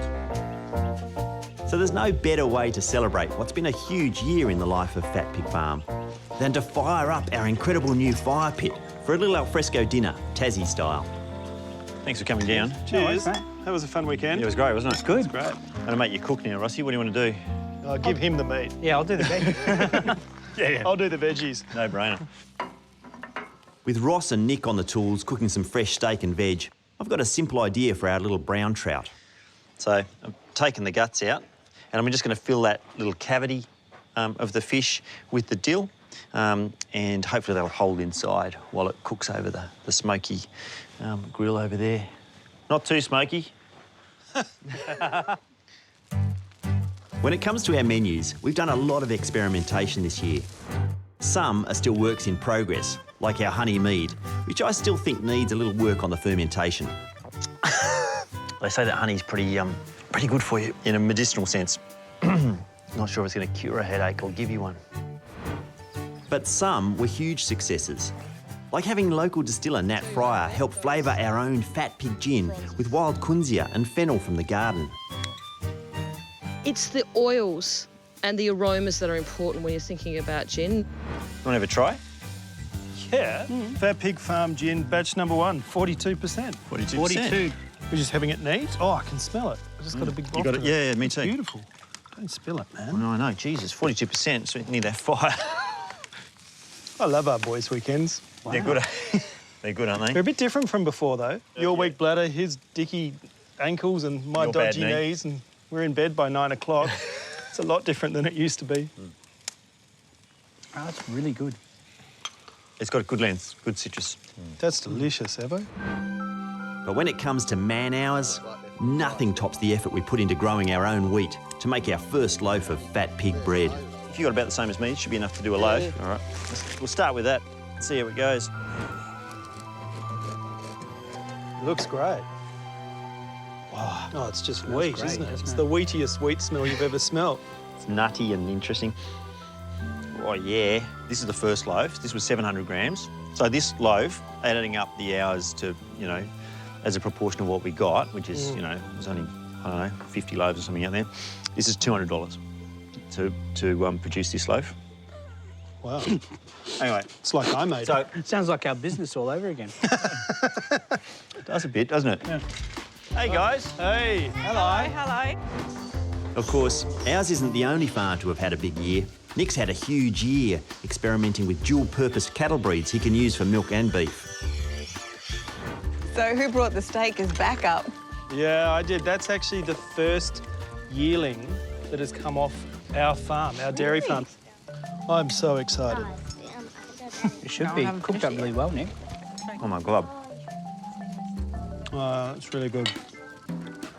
For Sadie and Headley and I, this humble little fireside gathering is the perfect way to reflect on what this last year of our lives has meant to each other and to our farm. Sometimes I pinch myself when I'm walking up here to the restaurant. I can't believe that it's here and we're here and the farm's here. This thing that we had in our heads actually exists. And it's not just in the middle of a hay paddock now. It's like it's getting things around it that give it a sense of place. It was no small thing to reinvent our lives in Tasmania. And over the last 12 months, we've learnt that it's no small thing to reinvent the way we farm our food.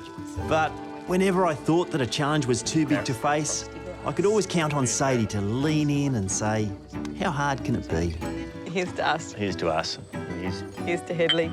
Here's to, yeah. Here's to Ross and Nick. Here's to the whole thing. Here's to the whole thing.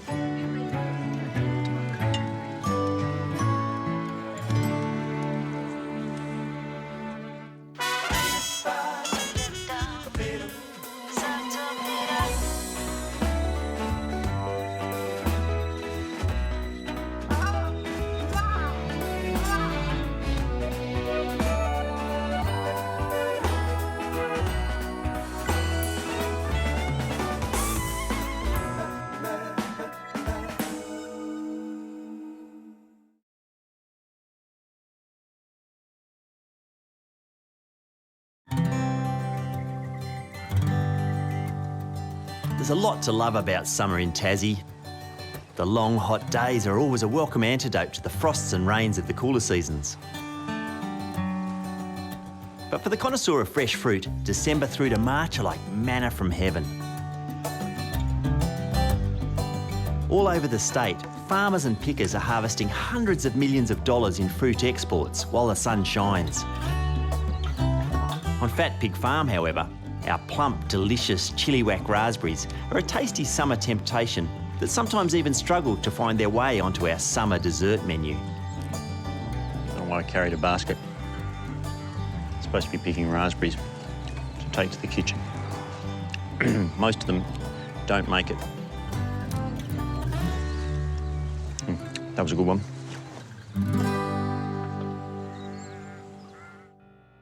My name is Matthew Evans. After years as a big city food critic, I bought a farm in Tasmania to better understand what I eat by growing it myself. I built a restaurant right at the top of the farm, but now I want to get a better understanding of what I eats. This means starting from the ground up to improve the health of our soil, our farm, and our food for generations to come.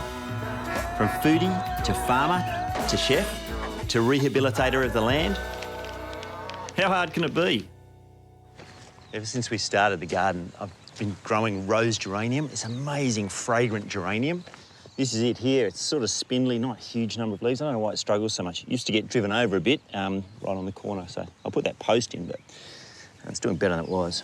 Anyway, these are the leaves, and absolutely amazing fragrance. Like rose petals, but slightly different. Rose geranium goes really well with berries. I might make a little rose geranium jelly to have with raspberries. Our raspberries will only be ripe for the next 4 to 5 weeks, so we have to harvest them daily. But somehow, I always find the first flush of summer fruit to be the most flavoursome. And I think Sadie may enjoy this little experiment. This is some boiling water, and what I want to do is I want to steep my rose geranium in there. And then the gelatine, it makes a really soft jelly. It's not a jelly you can put in a mould and tip out. It's more a jelly you dip into that melts. I want to whisk that straight away. Let's get my sugar in there. I've used caster sugar, it dissolves quicker. And I just need to cool that down. I was thinking about doing them as individuals, so I just want to do this as a trial. So I'd love it to be able to see some raspberries floating in a jelly in here and maybe a little bit of flavoured cream on top. I need to strain all that stuff out. I'm going to put it through 2 sieves, coarse sieve to start with. And then trusty tea strainer into my children's serving glasses. Okay, I want to see if the raspberries float or sink. Yeah, they're going to float, so I might put a few in. Now, it's just a matter of about an hour in the freezer or longer in the fridge so the jelly can set.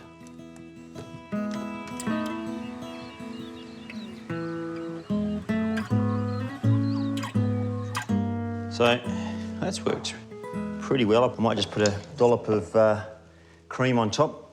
So it's sort of like a trifle without the alcohol. And I've got these flowers from the rose geranium. It might look nice with a few little flowers on top.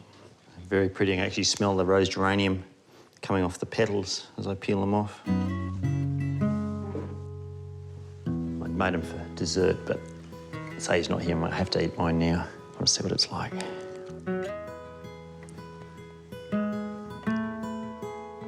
The jellies I like, the ones when you put them in your mouth, they just melt. No rubbery texture.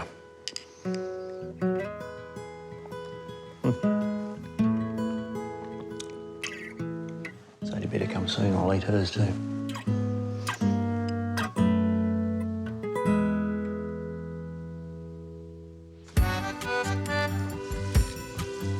Summer on Fat Pig Farm is undoubtedly the start of our season of surplus in the garden.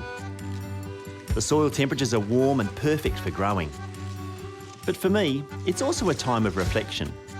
Because this year, we've been trying to adopt a regenerative approach to how we farm our land. By rebuilding our topsoil, improving our water cycles, and developing the farm's ecosystem by increasing our biodiversity. But there's more to the idea of regenerative farming than just how you handle your crops. So all this talk about regenerative agriculture and looking after the land, and that's all very well, but We also need to think about the animals that we put on the farm. Oh, so I'm off to see a mate, a good mate who knows a lot more about this sort of stuff than I do. Back when I lived and worked in the city, 4:30 in the morning would have been an awkward time to be calling in on a friend. But these days, my old mate Nick Haddo, Morning. one of Tassie's most passionate cheesemakers, is a very early riser. Oh, they're freckles, I think. Hey? I think they're freckles. Yeah, don't try and rub them off. I haven't seen as much of Nick as I'd like since we opened our restaurant on Fat Pig Farm. And in that time, he's been building a dairy farm that works in a very different way to most of our dairy industry. This is efficient as a, your big black and white cows? Oh, no, not really. These are older breeds and that have been bred for other traits other than quantity. In the height of our season, we get somewhere sort of 30, 32, 35 litres per cow per day. Per cow? Which is still a lot, yeah. And that's actually more than what we expected. There are over 1.6 million dairy cows in Australia, and the bulk of them have been genetically bred for a single purpose, producing the maximum amount of milk physically possible, up to 50 litres a day. But Nick has decided to only use old-fashioned breeds, like these brown Swiss and Australian Shorthorns. They do produce less milk, but unlike most dairy cows, can also be sold for their beef. Primarily, they are traditional cheese-making breeds. They're also dual-purpose breeds, so that means that the calves that they throw off, we can raise as beef animals, which again is a significant point of difference between this farm and most commercial dairy farms. Yeah. And flavour and character of the milk. Oh, flavour, you would care about that. What sort of farmer are you? From a cheese-making point of view, that's what it's about, isn't it? So that's not a bad morning work, Evo. That's about, I don't know, maybe a bit less than 1,000 litres. Holy hell. There's the girls. It's like 50 shades of brown. I know. They're pretty amazing, aren't they? They're beautiful cows. Yeah, they're really lovely. They're very gentle. I love working with them. The telling bit will be the milk. Can we have a try? Of course you can. As long as you don't mind drinking straight out of your bottle. Sure don't. So, the first thing I go is it's a bit whiter than our Guernsey milk. Do you think so? Yeah. Oh, that's really golden. And yet the butterfat content on this milk would probably be higher. What's percent? 6.9. But it's got a really long, even though it's chilled, which means you get slightly less character. Yeah.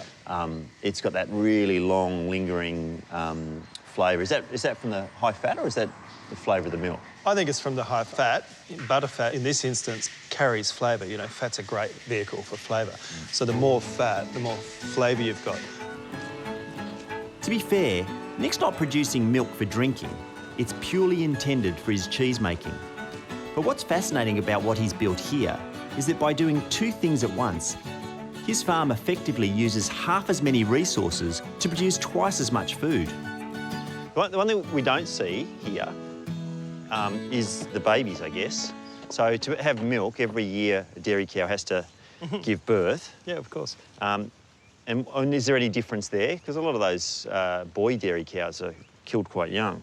All of our calves, we raise them in order to kind of produce beef. They're all on that paddock over there on the other side of the river. On the other side there, yeah. Yeah, and I mean, that is significantly different to the industrial dairy industry where, unfortunately, calves are seen as a loss-making exercise and therefore they're got rid of virtually at birth.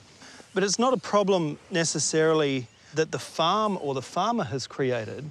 We as a society don't value veal, right? Which means the farmer can't get a decent return on it. So if we don't eat veal, the farmer can't make any money out of it, so they don't look after the calf. That's right. So us as meat-eating members of society, you know, we've got some choice and some roles to play in this as well. Right. But to me, the problem with the dairy industry globally is that we've created this system that the only way you can make money in it, because the margins are so fine, is by getting really huge. Yeah. So the question is, can we find a way to make dual-purpose cattle breeds work on a larger scale? As a way of producing our milk and beef more holistically? Well, Nick's certainly having a crack, But he's the first to admit that as a cheesemaker, he's only posing the question. But we have the luxury of being able to make those choices because we're not actually part of the dairy industry. All of our milk goes to our cheese. We're not selling milk into that big commodity market. So you're not a normal dairy farmer because you're not selling milk, you're making the cheese. That's right. You know, this is all about cheese. You know, you see cows in the paddock, I see cheese.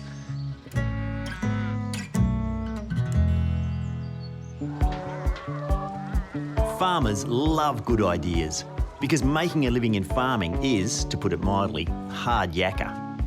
But in the 21st century, there is a massive and widening gulf between farming ideas that produce good food and ideas that produce good profits. So I was really inspired to see what my mate Nick was doing with his dairy farm to create high-quality milk and beef simultaneously. It was really interesting what Nick was saying about how you can run a commercial dairy using dual-purpose breeds. So cows that produce lots of milk, but they also produce, you know, animals with really good meat as well.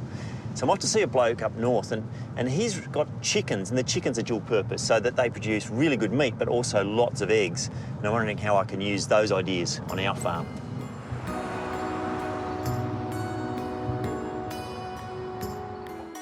The average Aussie now eats 245 eggs a year. But for every egg-laying hen born into our egg industry, a male chick is born who can't lay eggs, so it's disposed of at birth. So when I heard retired scientist Dr. Gil Stokes up in Quamby Brook had been breeding his own kind of dual-purpose chooks, I had to meet him. Hello, G'day. Matthew. Nice to meet you, Gil. Welcome to Quamby Chooks. Thanks for having me. This is such an amazing garden. Look at this. Oh, thank you. Oh, just very special. I know. You found paradise. Yeah, it is like paradise, and what a privilege. I can't hear a single chook, though. I can't hear a rooster. Oh, we better go down and have a look at them. I can't even smell. With many Tasmanians now wanting to keep their own chooks for quality meat and eggs, Gil used his background in bioscience and animal nutrition to create a new breed of bird. For the last 7 years, he's been carefully crossing meatier American heritage roosters with Old English and Dutch egg-laying breeds. The result are these little beauties, the Quamby chicken. A dual-purpose bird that lays well and eats well. My market is small holdings like yours and backyarders. Yep. And these people want big eggs. They don't want... They don't want too many eggs. little annoying ones. Yeah. And I'm also interested in live weight gain, but when you're selecting for both egg laying and size, you know, growth rate, progress is a lot slower. Yeah. Modern-day chickens are all descendants of Southeast Asian jungle fowl.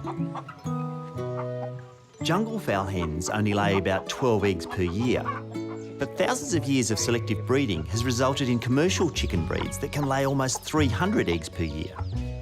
So the energy a hen gets from its diet has a big effect on how often she can lay her eggs. And Gil's Quamby girls are fed on the trendiest of organic chicken trail mixes. Crushed oats, kelp meal and crushed corn, bloody turmeric and even fermented milk. These are like hipster chickens. They're getting turmeric, kefir. You don't give them quinoa? No. They're not proper hipsters then if they're not getting quinoa. What is it now, amaranth? I don't know. They can lay long and well, so long as they're well fed. So the idea is to get a bird that has decent body mass so you can eat the roosters, rather than whatever it is, 16 million roosters that die every year in Australia so we can have eggs. Yeah. But also get a bird that is actually laying a decent number of eggs a year. My plan is to take a few live Quambys back to the farm and start using their eggs in the restaurant straight away. That's a great crate. But Gil's keen for me to try some at dinner tonight. Because thanks to their breeding, they apparently taste the way chickens did before they started to be mass-produced. Wow, look at the colour. This is half a bird, and there's vastly more flavour, and you can see the breast meat is quite red. Yeah, really good colour. A completely different bird from what people are now used to. But I was reading that the modern chicken is, 20, 30, 40% lower in protein than the birds we were eating 100 years ago. And obviously, protein gives it flavour. You can take a couple of those home with you and you can try them out. Sure. I'd love to try it. Come on, chooks. Now, it's about a 3-hour drive home from Gil's place up north, down to Fat Pig Farm. There we go. And once I got home, the Quamby girls are already living up to their reputation. She laid an egg on the way.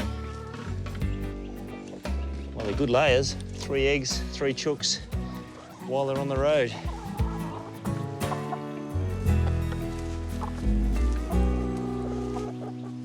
That beautiful looking chicken from Gill, I thought I might confit it, so salt it and then slow cook it underneath fat with garlic and sage. So get some salt.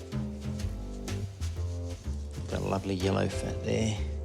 Salt's going to change the structure of the protein, change the meat. But if I put a weight on it, it'll speed up the curing process. So I'll pop this on here and then weigh it down and come back in a couple of hours, see how it looks. So I'll check it out. So it's looking good. Bit of sage, just throwing in whole leaves. They're going to flavour the oil, the fat that I'm cooking this in. You want the fat to have a good flavour, but not overwhelm the chicken. So duck fat, beautiful. We just happen to have pork fat. Garlic. The fresher you can get it, the more fresh fragrance it has. So they can go in just like that. All right, so I just need my pork fat. So I don't want it, I'm not going to tip it over so the chicken starts frying, but I just want it to be melted before it goes on. You can actually smell the sage just by that little bit of warmth in the fat. Beautiful. Okay, it doesn't have to be fully covered, but close to covered ideally. You're really poaching in oil or fat when you make this kind of dish. Okay, a little bit of baking paper and some foil and into a low oven.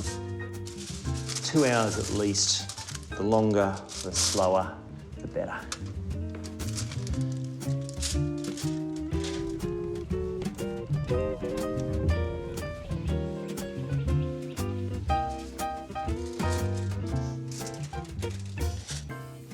Oh yeah. Yeah, lovely and tender.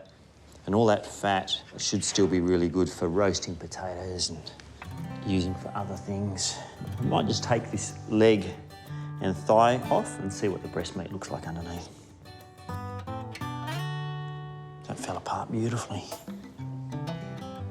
Ooh, yeah, look at that. See, that's not the normal bought chicken. It's got much deeper colour, sort of a yellowy colour. Try it straight away.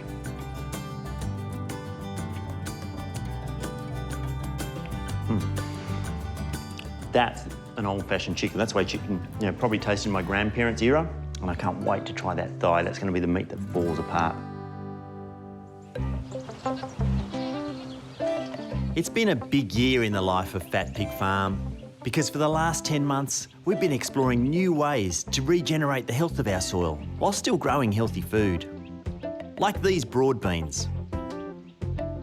Last year, we planted our first crop of corn, but corn absorbs large amounts of nitrogen from the soil. So this year, we've replanted broad beans because they're great at giving that nitrogen back to the topsoil. The experiment is clearly working. We have tons of broad beans now, which means I'm going to need a whole heap of new interesting recipes to use in the kitchen.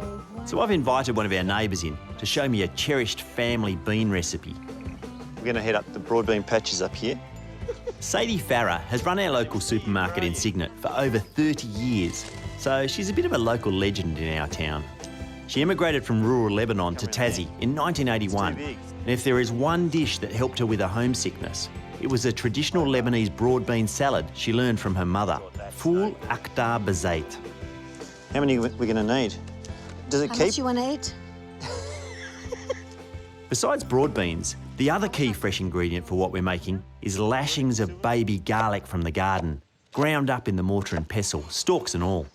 Do you want me to pound that? Yep, don't be scared. I'm not scared. I'm not scared of the garlic. Yeah, mash it.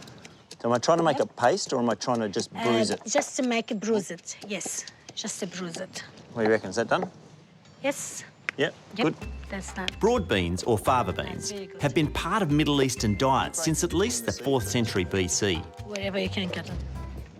The tradition of having to shell the beans before cooking them began in European kitchens. But back in Lebanon, Sadie's mother and grandmother believed that by removing the skin from young beans, you lose a lot of the beans' earthy flavours. Oh, look at lady beetle. Because I've seen, a few broad bean dishes, but nothing with like the pod and everything still in it. No, we do cook them with the pod when they're young. Yeah.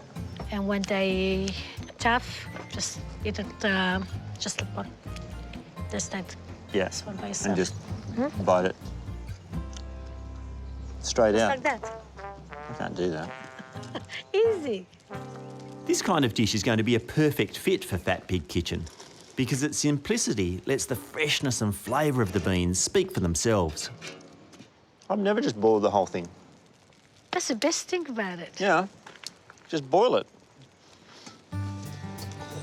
After a good boiling in salted water, Sadie believes in going big on the olive oil. Don't be scared. I'll That's keep it. going. Really? To this day, every time Sadie returns to Lebanon, her mother saves the season's first broad beans and freezes them so that they can make it together once she returns. Great. I forgot forks. You don't need a fork. You don't? No. And best of all, once you've folded the fresh garlic dressing through the broad beans with some Lebanese bread, you'll save on the washing up. It's very nice. It was so good. With our broad beans having flourished in place of last year's corn crops and returned healthy amounts of nitrogen to our soil, we'll use the same method again once we've harvested another nitrogen-hungry crop, wheat. 6 months ago, agronomist Andrew Cook and I planted our first crop of wheat so I could bake our own Fat Pig Farm bread. So how many tonnes am I going to get out of this? Tonnes? No, no tonnes. Yeah, maybe 12 kilos per row, which will be enough to make a bit of flour. Well, Andrew's back and it's high summer, so it's time to see if we can, literally, reap what we've sown. The whole place is a bit drier than last time you were here. Yeah, no, things have grown a fair bit too. I can see some wheat there. What do you mean some? I can see row after row. You reckon it's ready? There's a way to test it and just break a head off and give it a scrunch, like washing your hands. And the seeds will just fall out. So that means it's good? Yep. So just pull them off? Yep. Probably just try and pick the ones that look like they're from the dry stems. Oh, OK. So the good thing about a hand harvest, you can actually do multiple harvests. You can pick the ripe stuff and then come back. Yeah, you can come back later. Exactly. For every kilogram of wheat grain we harvest, I'll end up with about 450 grams of our own flour. But while I may not qualify as a wheat baron with this crop, harvesting it by hand has kept the world fed for many a summer. But we've been doing agriculture, as we'd recognise it, for 10,000 years or so. Yep. And only for about 100 years we've had tractors. Exactly, yeah. So for most of that time, this is what people did. That's right. Yeah, well, everyone had their little plot. They were very small farms back in the day. Yeah. So if you do harvest more of this, the best time to do it's in the afternoon. And the reason for it is, see these little spiky bits that come off the grain there? They're called awns. And if it's a dewy morning, the moisture gets on that, sucks the moisture in, goes back into the head there. Yep. It'll make it a bit doughy. So. And won't go through the mill. That's right. How much have you got? I mean, there's a bit of weight in there. I reckon, yeah, if you've got about the same as me, it should be enough to do a load. Yeah, Only I about reckon 500 grams. Yep. All right, we'll start with that, see how it goes, and harvest the rest in the afternoon. The work that has gone into producing our very first harvest of wheat has been anything but mechanised. But there's no school like the old school. We're going to really want to do. So to complete our afternoon's efforts, Andrew's got another ancient wheat tradition to show me, winnowing the grain from the chaff. So all we're going to do is basically take our two bowls, lift one up, keep one down low. I'll hold that for you. Yeah, you can hold that one if you like. Yeah. This nice breeze is going to blow that all the way for us. Yeah, right. Some of that bigger stuff you pick out by hand. Yeah, there's not a single seed gone that way. No, that's right. Yeah, that's good. Can I have a go? Yeah, absolutely. It's no exaggeration that this simple technique and humanity's ability to mill, store, cultivate and trade grain marked the beginnings of human civilization and agriculture. Look at that. Well, there you go. There's the first 12 grams done. Yeah, that's it. No, it shouldn't be too many days at all before you'll have a flour. Not a bad effort for a humble little seed. That's good. So, I think it's only fitting that our very first loaf of Fat Pig Farm bread crowns that 10,000-year-old saga. How much of this flour did you grow, thresh, grind, make? This is the first loaf. This was 700 grams. This is $200 to produce this loaf. Wow.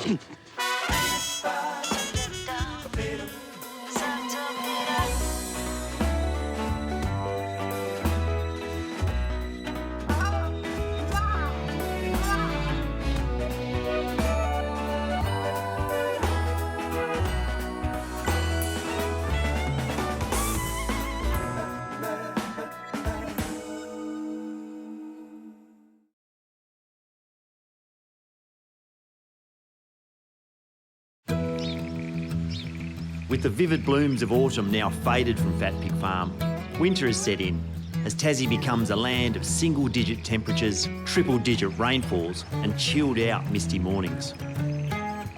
Of course, when you've got a restaurant to run and a farm to tend, our mornings tend to get busy fast. Come on. He should be hungry. I haven't fed him. Like these pigs, you could feed them all day and they'd still go at that trough. I know. Between grazing our paddocks and powering through all our food waste from the kitchen, keeping this lot in food is a constant challenge, so I'm always on the lookout for free pig feed.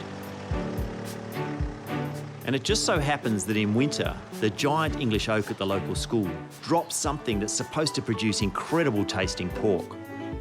So I've always wanted to finish my pigs on acorns. They do it in parts of Europe, and found this beautiful big old oak tree near Cygnet. Gonna load up some sacks with acorns, finish my pigs on them, see if it tastes any better. I could just take all of this, leaves and all, and feed it to the pigs and they'd find the acorns, but I'm slightly worried that there's some poisonous mushrooms in here, so I'm picking out the acorns. Once when I was in Spain, I was eating this amazing ham, and apparently it was all due to the acorns. It makes the fat of the hamon taste fragrant, sweet, melting like butter. The only difference is they actually get the pigs to do the foraging for them. They put their pigs into these old oak forests. Seems sensible right now. There we go. A very full bag of acorns. Fatten a pig, see if it makes any difference. My name is Matthew Evans. After years as a big city food critic, I bought a farm in Tasmania to better understand what I eat by growing it myself. I built a restaurant right at the top of the farm, but now I want to get a better understanding of what I eats. This means starting from the ground up to improve the health of our soil, our farm, and our food for generations to come. From foodie to farmer to chef to rehabilitator of the land, how hard can it be?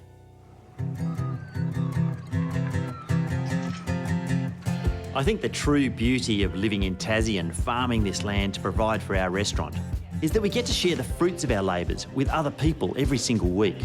It makes all the hard work worth it. There we are. There we are, we're in. And you can also see the horizons. And during winter, we host a hands-on sausage making and cured meat workshop for guests who want to understand how we raise and cure our own pork. So I've been in Spain where they have the acorn-fed pigs producing the incredible Spanish ham, jamón, and they get an inch of white mould on the outside, and they're really proud of it. They reckon the roots of those moulds are going right into the ham and producing the incredible fragrance. You want to get some white mould? Take a brie or a camembert and just rub it on a little bit of the fat, and you can kick off that process. Guest speaker today, James Melee from the Meat Room, is a master of traditional Italian sausage techniques. So just getting those spices through, getting the mix through, and getting the proteins to work so they bind without the use of binders. When we run these classes, our philosophy is not to waste any part of our animals, so the highlight of the workshop is always what we eat afterwards. These are just the bones from the pig. And the idea is this old Italian tradition, you boil the bones up while you're making the salami and the prosciutto, and then you can just take these bits off. Oh yeah, they're falling off. Very complex broth, salt, water. And I think we put a bay leaf in there. So it's just the pure taste of pork. It's just delicious. Can't wait to try it a bit later. Wow. Looks pretty grim though. So this is a beautiful dish inspired by the old people of Italy. Boiled bones, and you just find the nice bits of meat off there, have it with your salsa verde. Lunches like this are the end result of all our efforts to grow our meat and vegetables as naturally as possible. And then to James, thank you. Amazing. A couple of days. Thank you.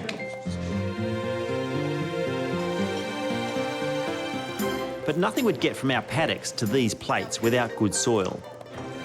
And after having our soil fertility tested some time ago, the results are finally in. Hey Garth, it's Matthew from Fat Pig. I'm just ringing about those soil tests. So, yeah, interesting. So the third paddock, which is that south-facing paddock you said, that's probably the least fertile of the lot. Got really low phosphorus, low pH. So quite acidic? Yeah, quite acidic. So that just won't be as naturally productive as the other ones. No worries. All right, well, we can keep an eye on that over the next few years. Yeah, and otherwise everything else looks kind of as you'd expect for a sort of untreated paddock. All right, thanks for that, Garth. Cheers, boy. Oh, that's heartening.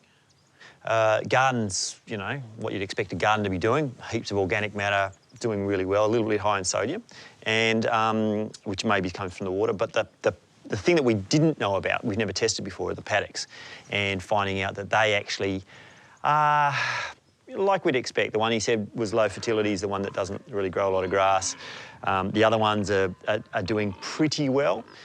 So maybe if we moved our pigs around, maybe we could be getting, increasing the phosphorus levels in those paddocks while resting the pig paddocks.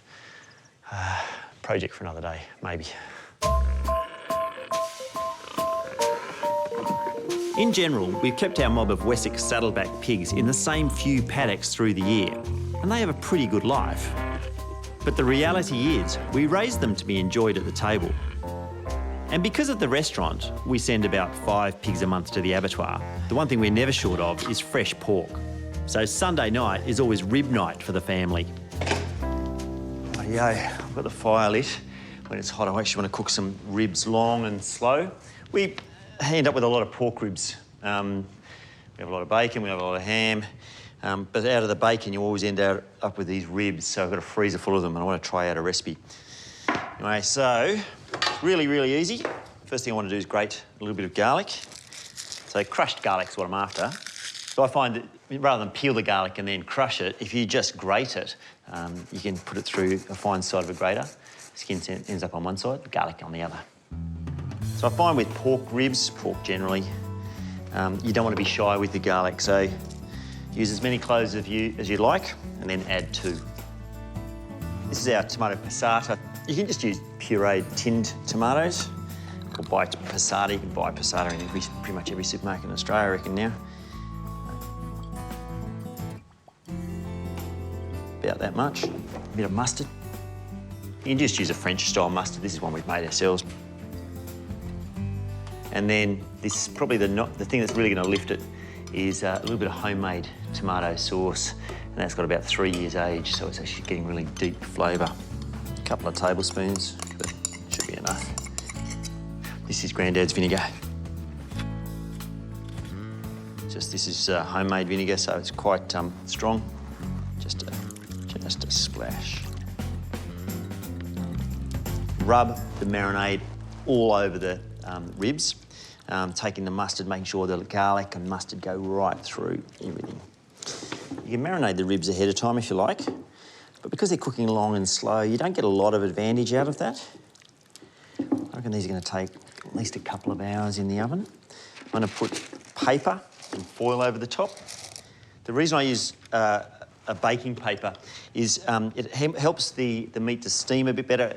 A lot less liquid comes out, a lot less steam comes out, particularly because I'm using an acid-based sauce. The tomato has acid in, and that can actually eat little holes in the foil and more steam escapes. It means my foil doesn't have to be as tight either. Might just sneak a little more water in there, just to make sure it doesn't dry out.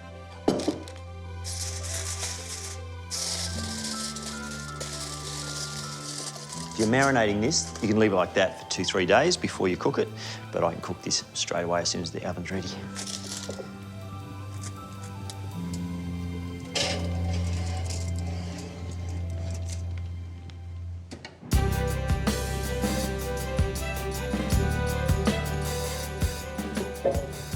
It smells terrific, and most of the marinade is gone, so I pulled it out of the oven twice, marinated it twice, and now that's ready to go.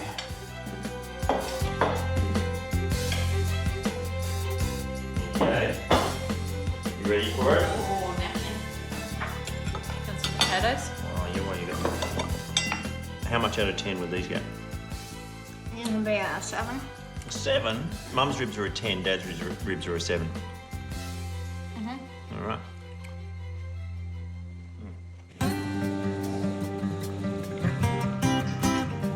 The key to realising our plans for Fat Pig Farm over the next 12 months lies in nurturing our soil so that it's healthy and fertile.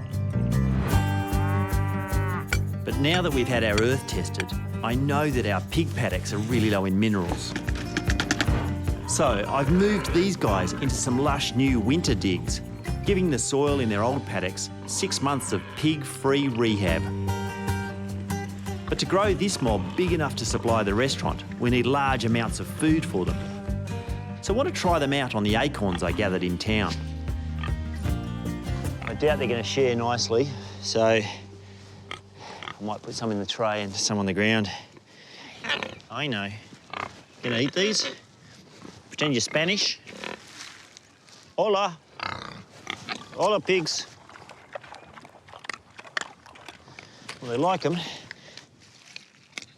I once went to Spain and they told me that the only pigs in the world that love acorns and can eat acorns are the black-footed pigs, the pata negra, that produce the amazing jamón of Spain. I think all pigs probably love acorns. It's just that they happen to fatten theirs on acorns. So the theory is you feed them on a finishing diet, and whatever you finish them on gives the meat flavour and character. And so I'll finish them on acorns over the next 3 weeks at least.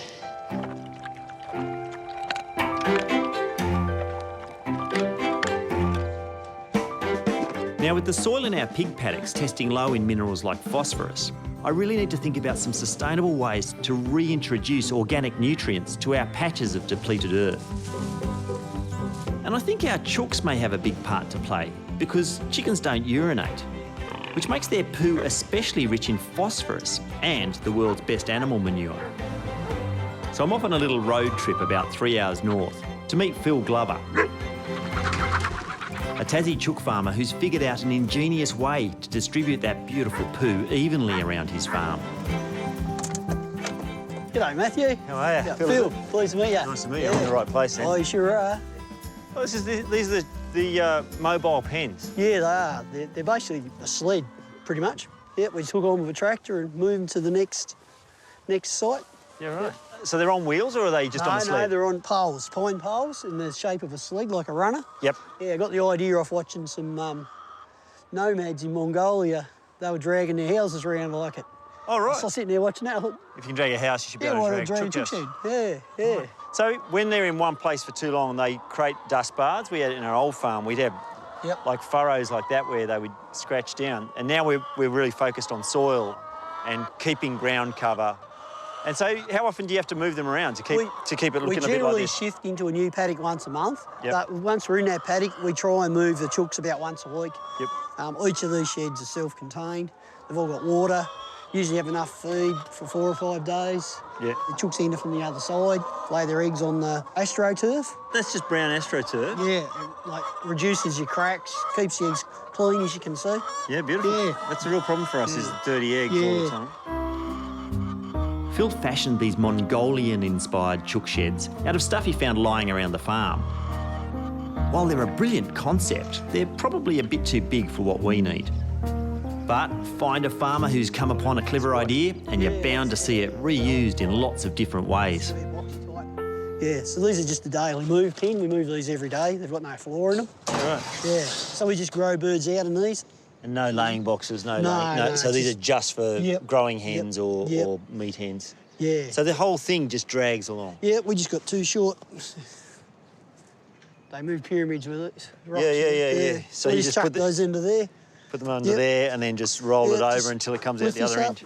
Whack one of them under there. Yeah. And then you just pull it. Oh, she's heavy enough. Right, but not quite what I need if I'm going to have laying hens. Yep. We've got this version here, which might be a bit more suitable, Matthew. A bit more room in there, but I'd probably still think if you're going to be doing layers, probably have it a bit higher. Yep.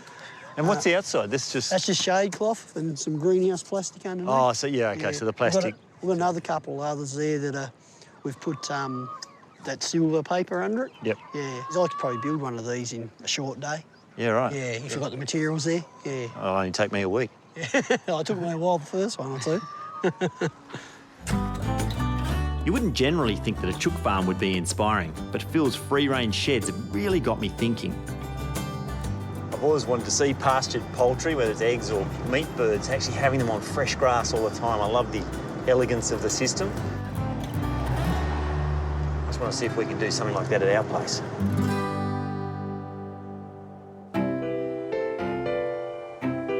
Organic farming is all about working in harmony with your animals and land.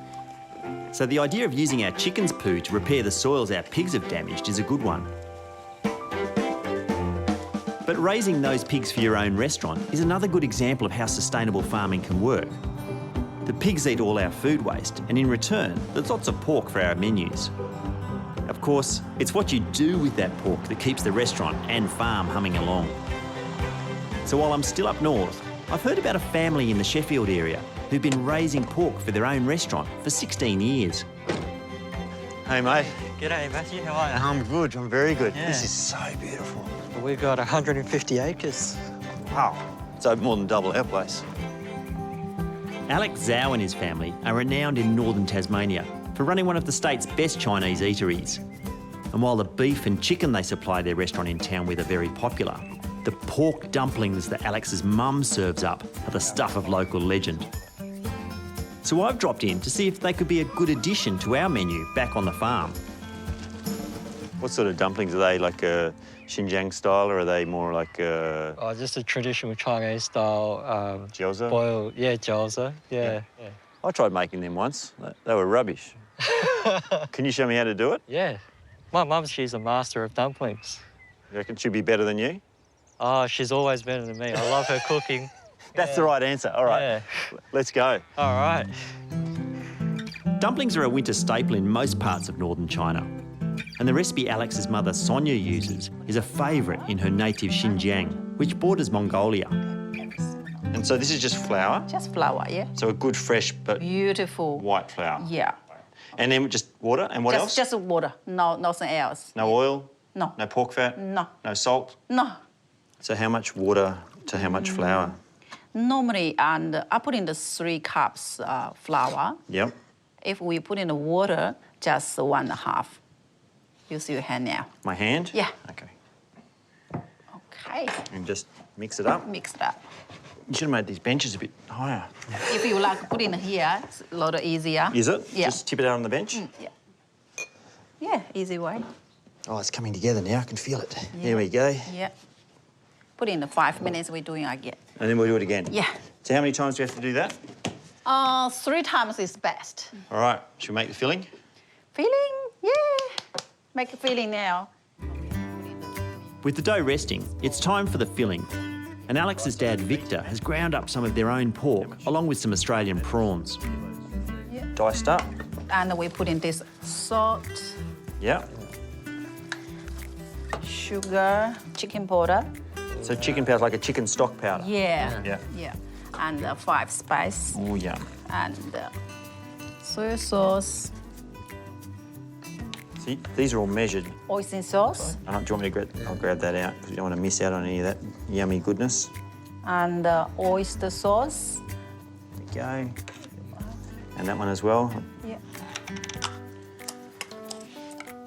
I can a little bit help you to this. You can help me? Yeah. That'll be good. Because always Some way. Well, you need to stir it in one direction. Maybe you should. Yeah. That's fine. And it changes the texture, the stirring in one direction. You've done this before, Victor. As it's quite a wet mixture, typically you'd refrigerate it overnight to harden up. Then it's just a matter of some good olive oil and finely chopped chives and wombok. Okay. So the chives and Chinese cabbage are in volume the same amount as the mince. It looked like that. That's right. Wow, look at that. Okay. Yeah. Portioning the dumpling dough is a bit like making gnocchi, actually. It'd probably take me 4 times as long to do it right. So I'll let the experts take over. So smear it on the middle.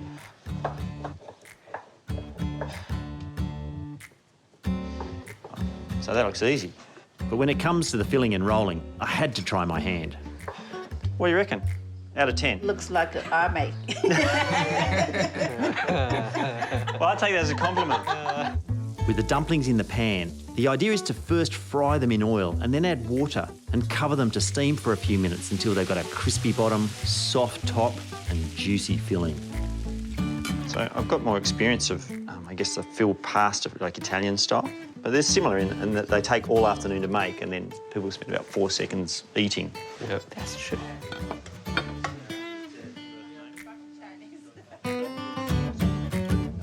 Just take 6 at a time, so... As many as you want. As many as you want. Yeah, we have got them all.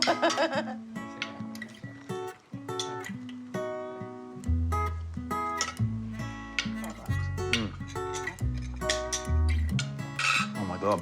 Nice. Good? Yeah, fantastic. Oh, wow. Fragrant.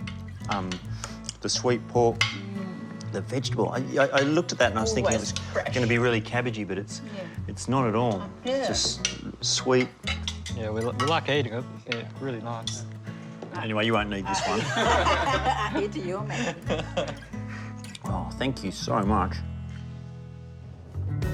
With our pigs moved into their fresh winter home, the soil in their old paddocks needs time to find its fertility again. But now, I've got a plan to help those paddocks. Got pretty inspired by Phil's mobile chicken coops, and I was going to build one over maybe that Rio, the concrete reinforcing wire, but then we found this and thought what he was doing was using stuff that was lying around his farm. This has been lying around my farm for a couple of years. Might as well use that as a chicken coop. Oh, how big is it, Phil? About 2,300 by 1,650. Perfect. That's room for about 800 chooks. You don't seem very confident. I'm very confident. This is going to be brilliant, Phil. Yeah. I say he's building one from scratch. Definitely. OK, I think our chooks' music tastes lean more to country than heavy metal. How heavy's your end? Yeah, pretty heavy. But when it comes to their accommodation, this old ute cage will make them feel like rock stars. So I reckon it's always going to roll once we get the roof on. Up the hill. Uphill. And stage right. Ooh. Beautiful. With a bit of corrie added for shelter and shade cloth to give the girls some privacy, of course. Thought I'd see how hard it is to move before I put the chooks in. So. The idea will be to use a few old pine posts like this one to move the shed into small patches of damaged soil that really need a good dose of nutritious chook poo. It literally glides across the ground. As long as it's downhill. Now with my range-roving chook shed looking good, all I need is a couple of volunteer test pilots. And that's another little idea to help our soil. Done and ready to roll into action with no need for chemical fertilisers. There we go. It may seem a little naive to think that simple little ideas like this are going to make any difference to the world. But right now, small farms of about 25 acres or less feed 70% of people on Earth. Oh, hello. 2 eggs. So with the world's population headed for 10 billion by 2050, every lesson I can learn on giving something back to the Earth that feeds us is an investment in my family's future and, in a small way, even our planet's.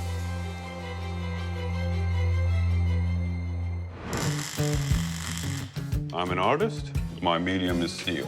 This is a really rustic little setup that we've got going on here. That's amazing. Oh, happy birthday.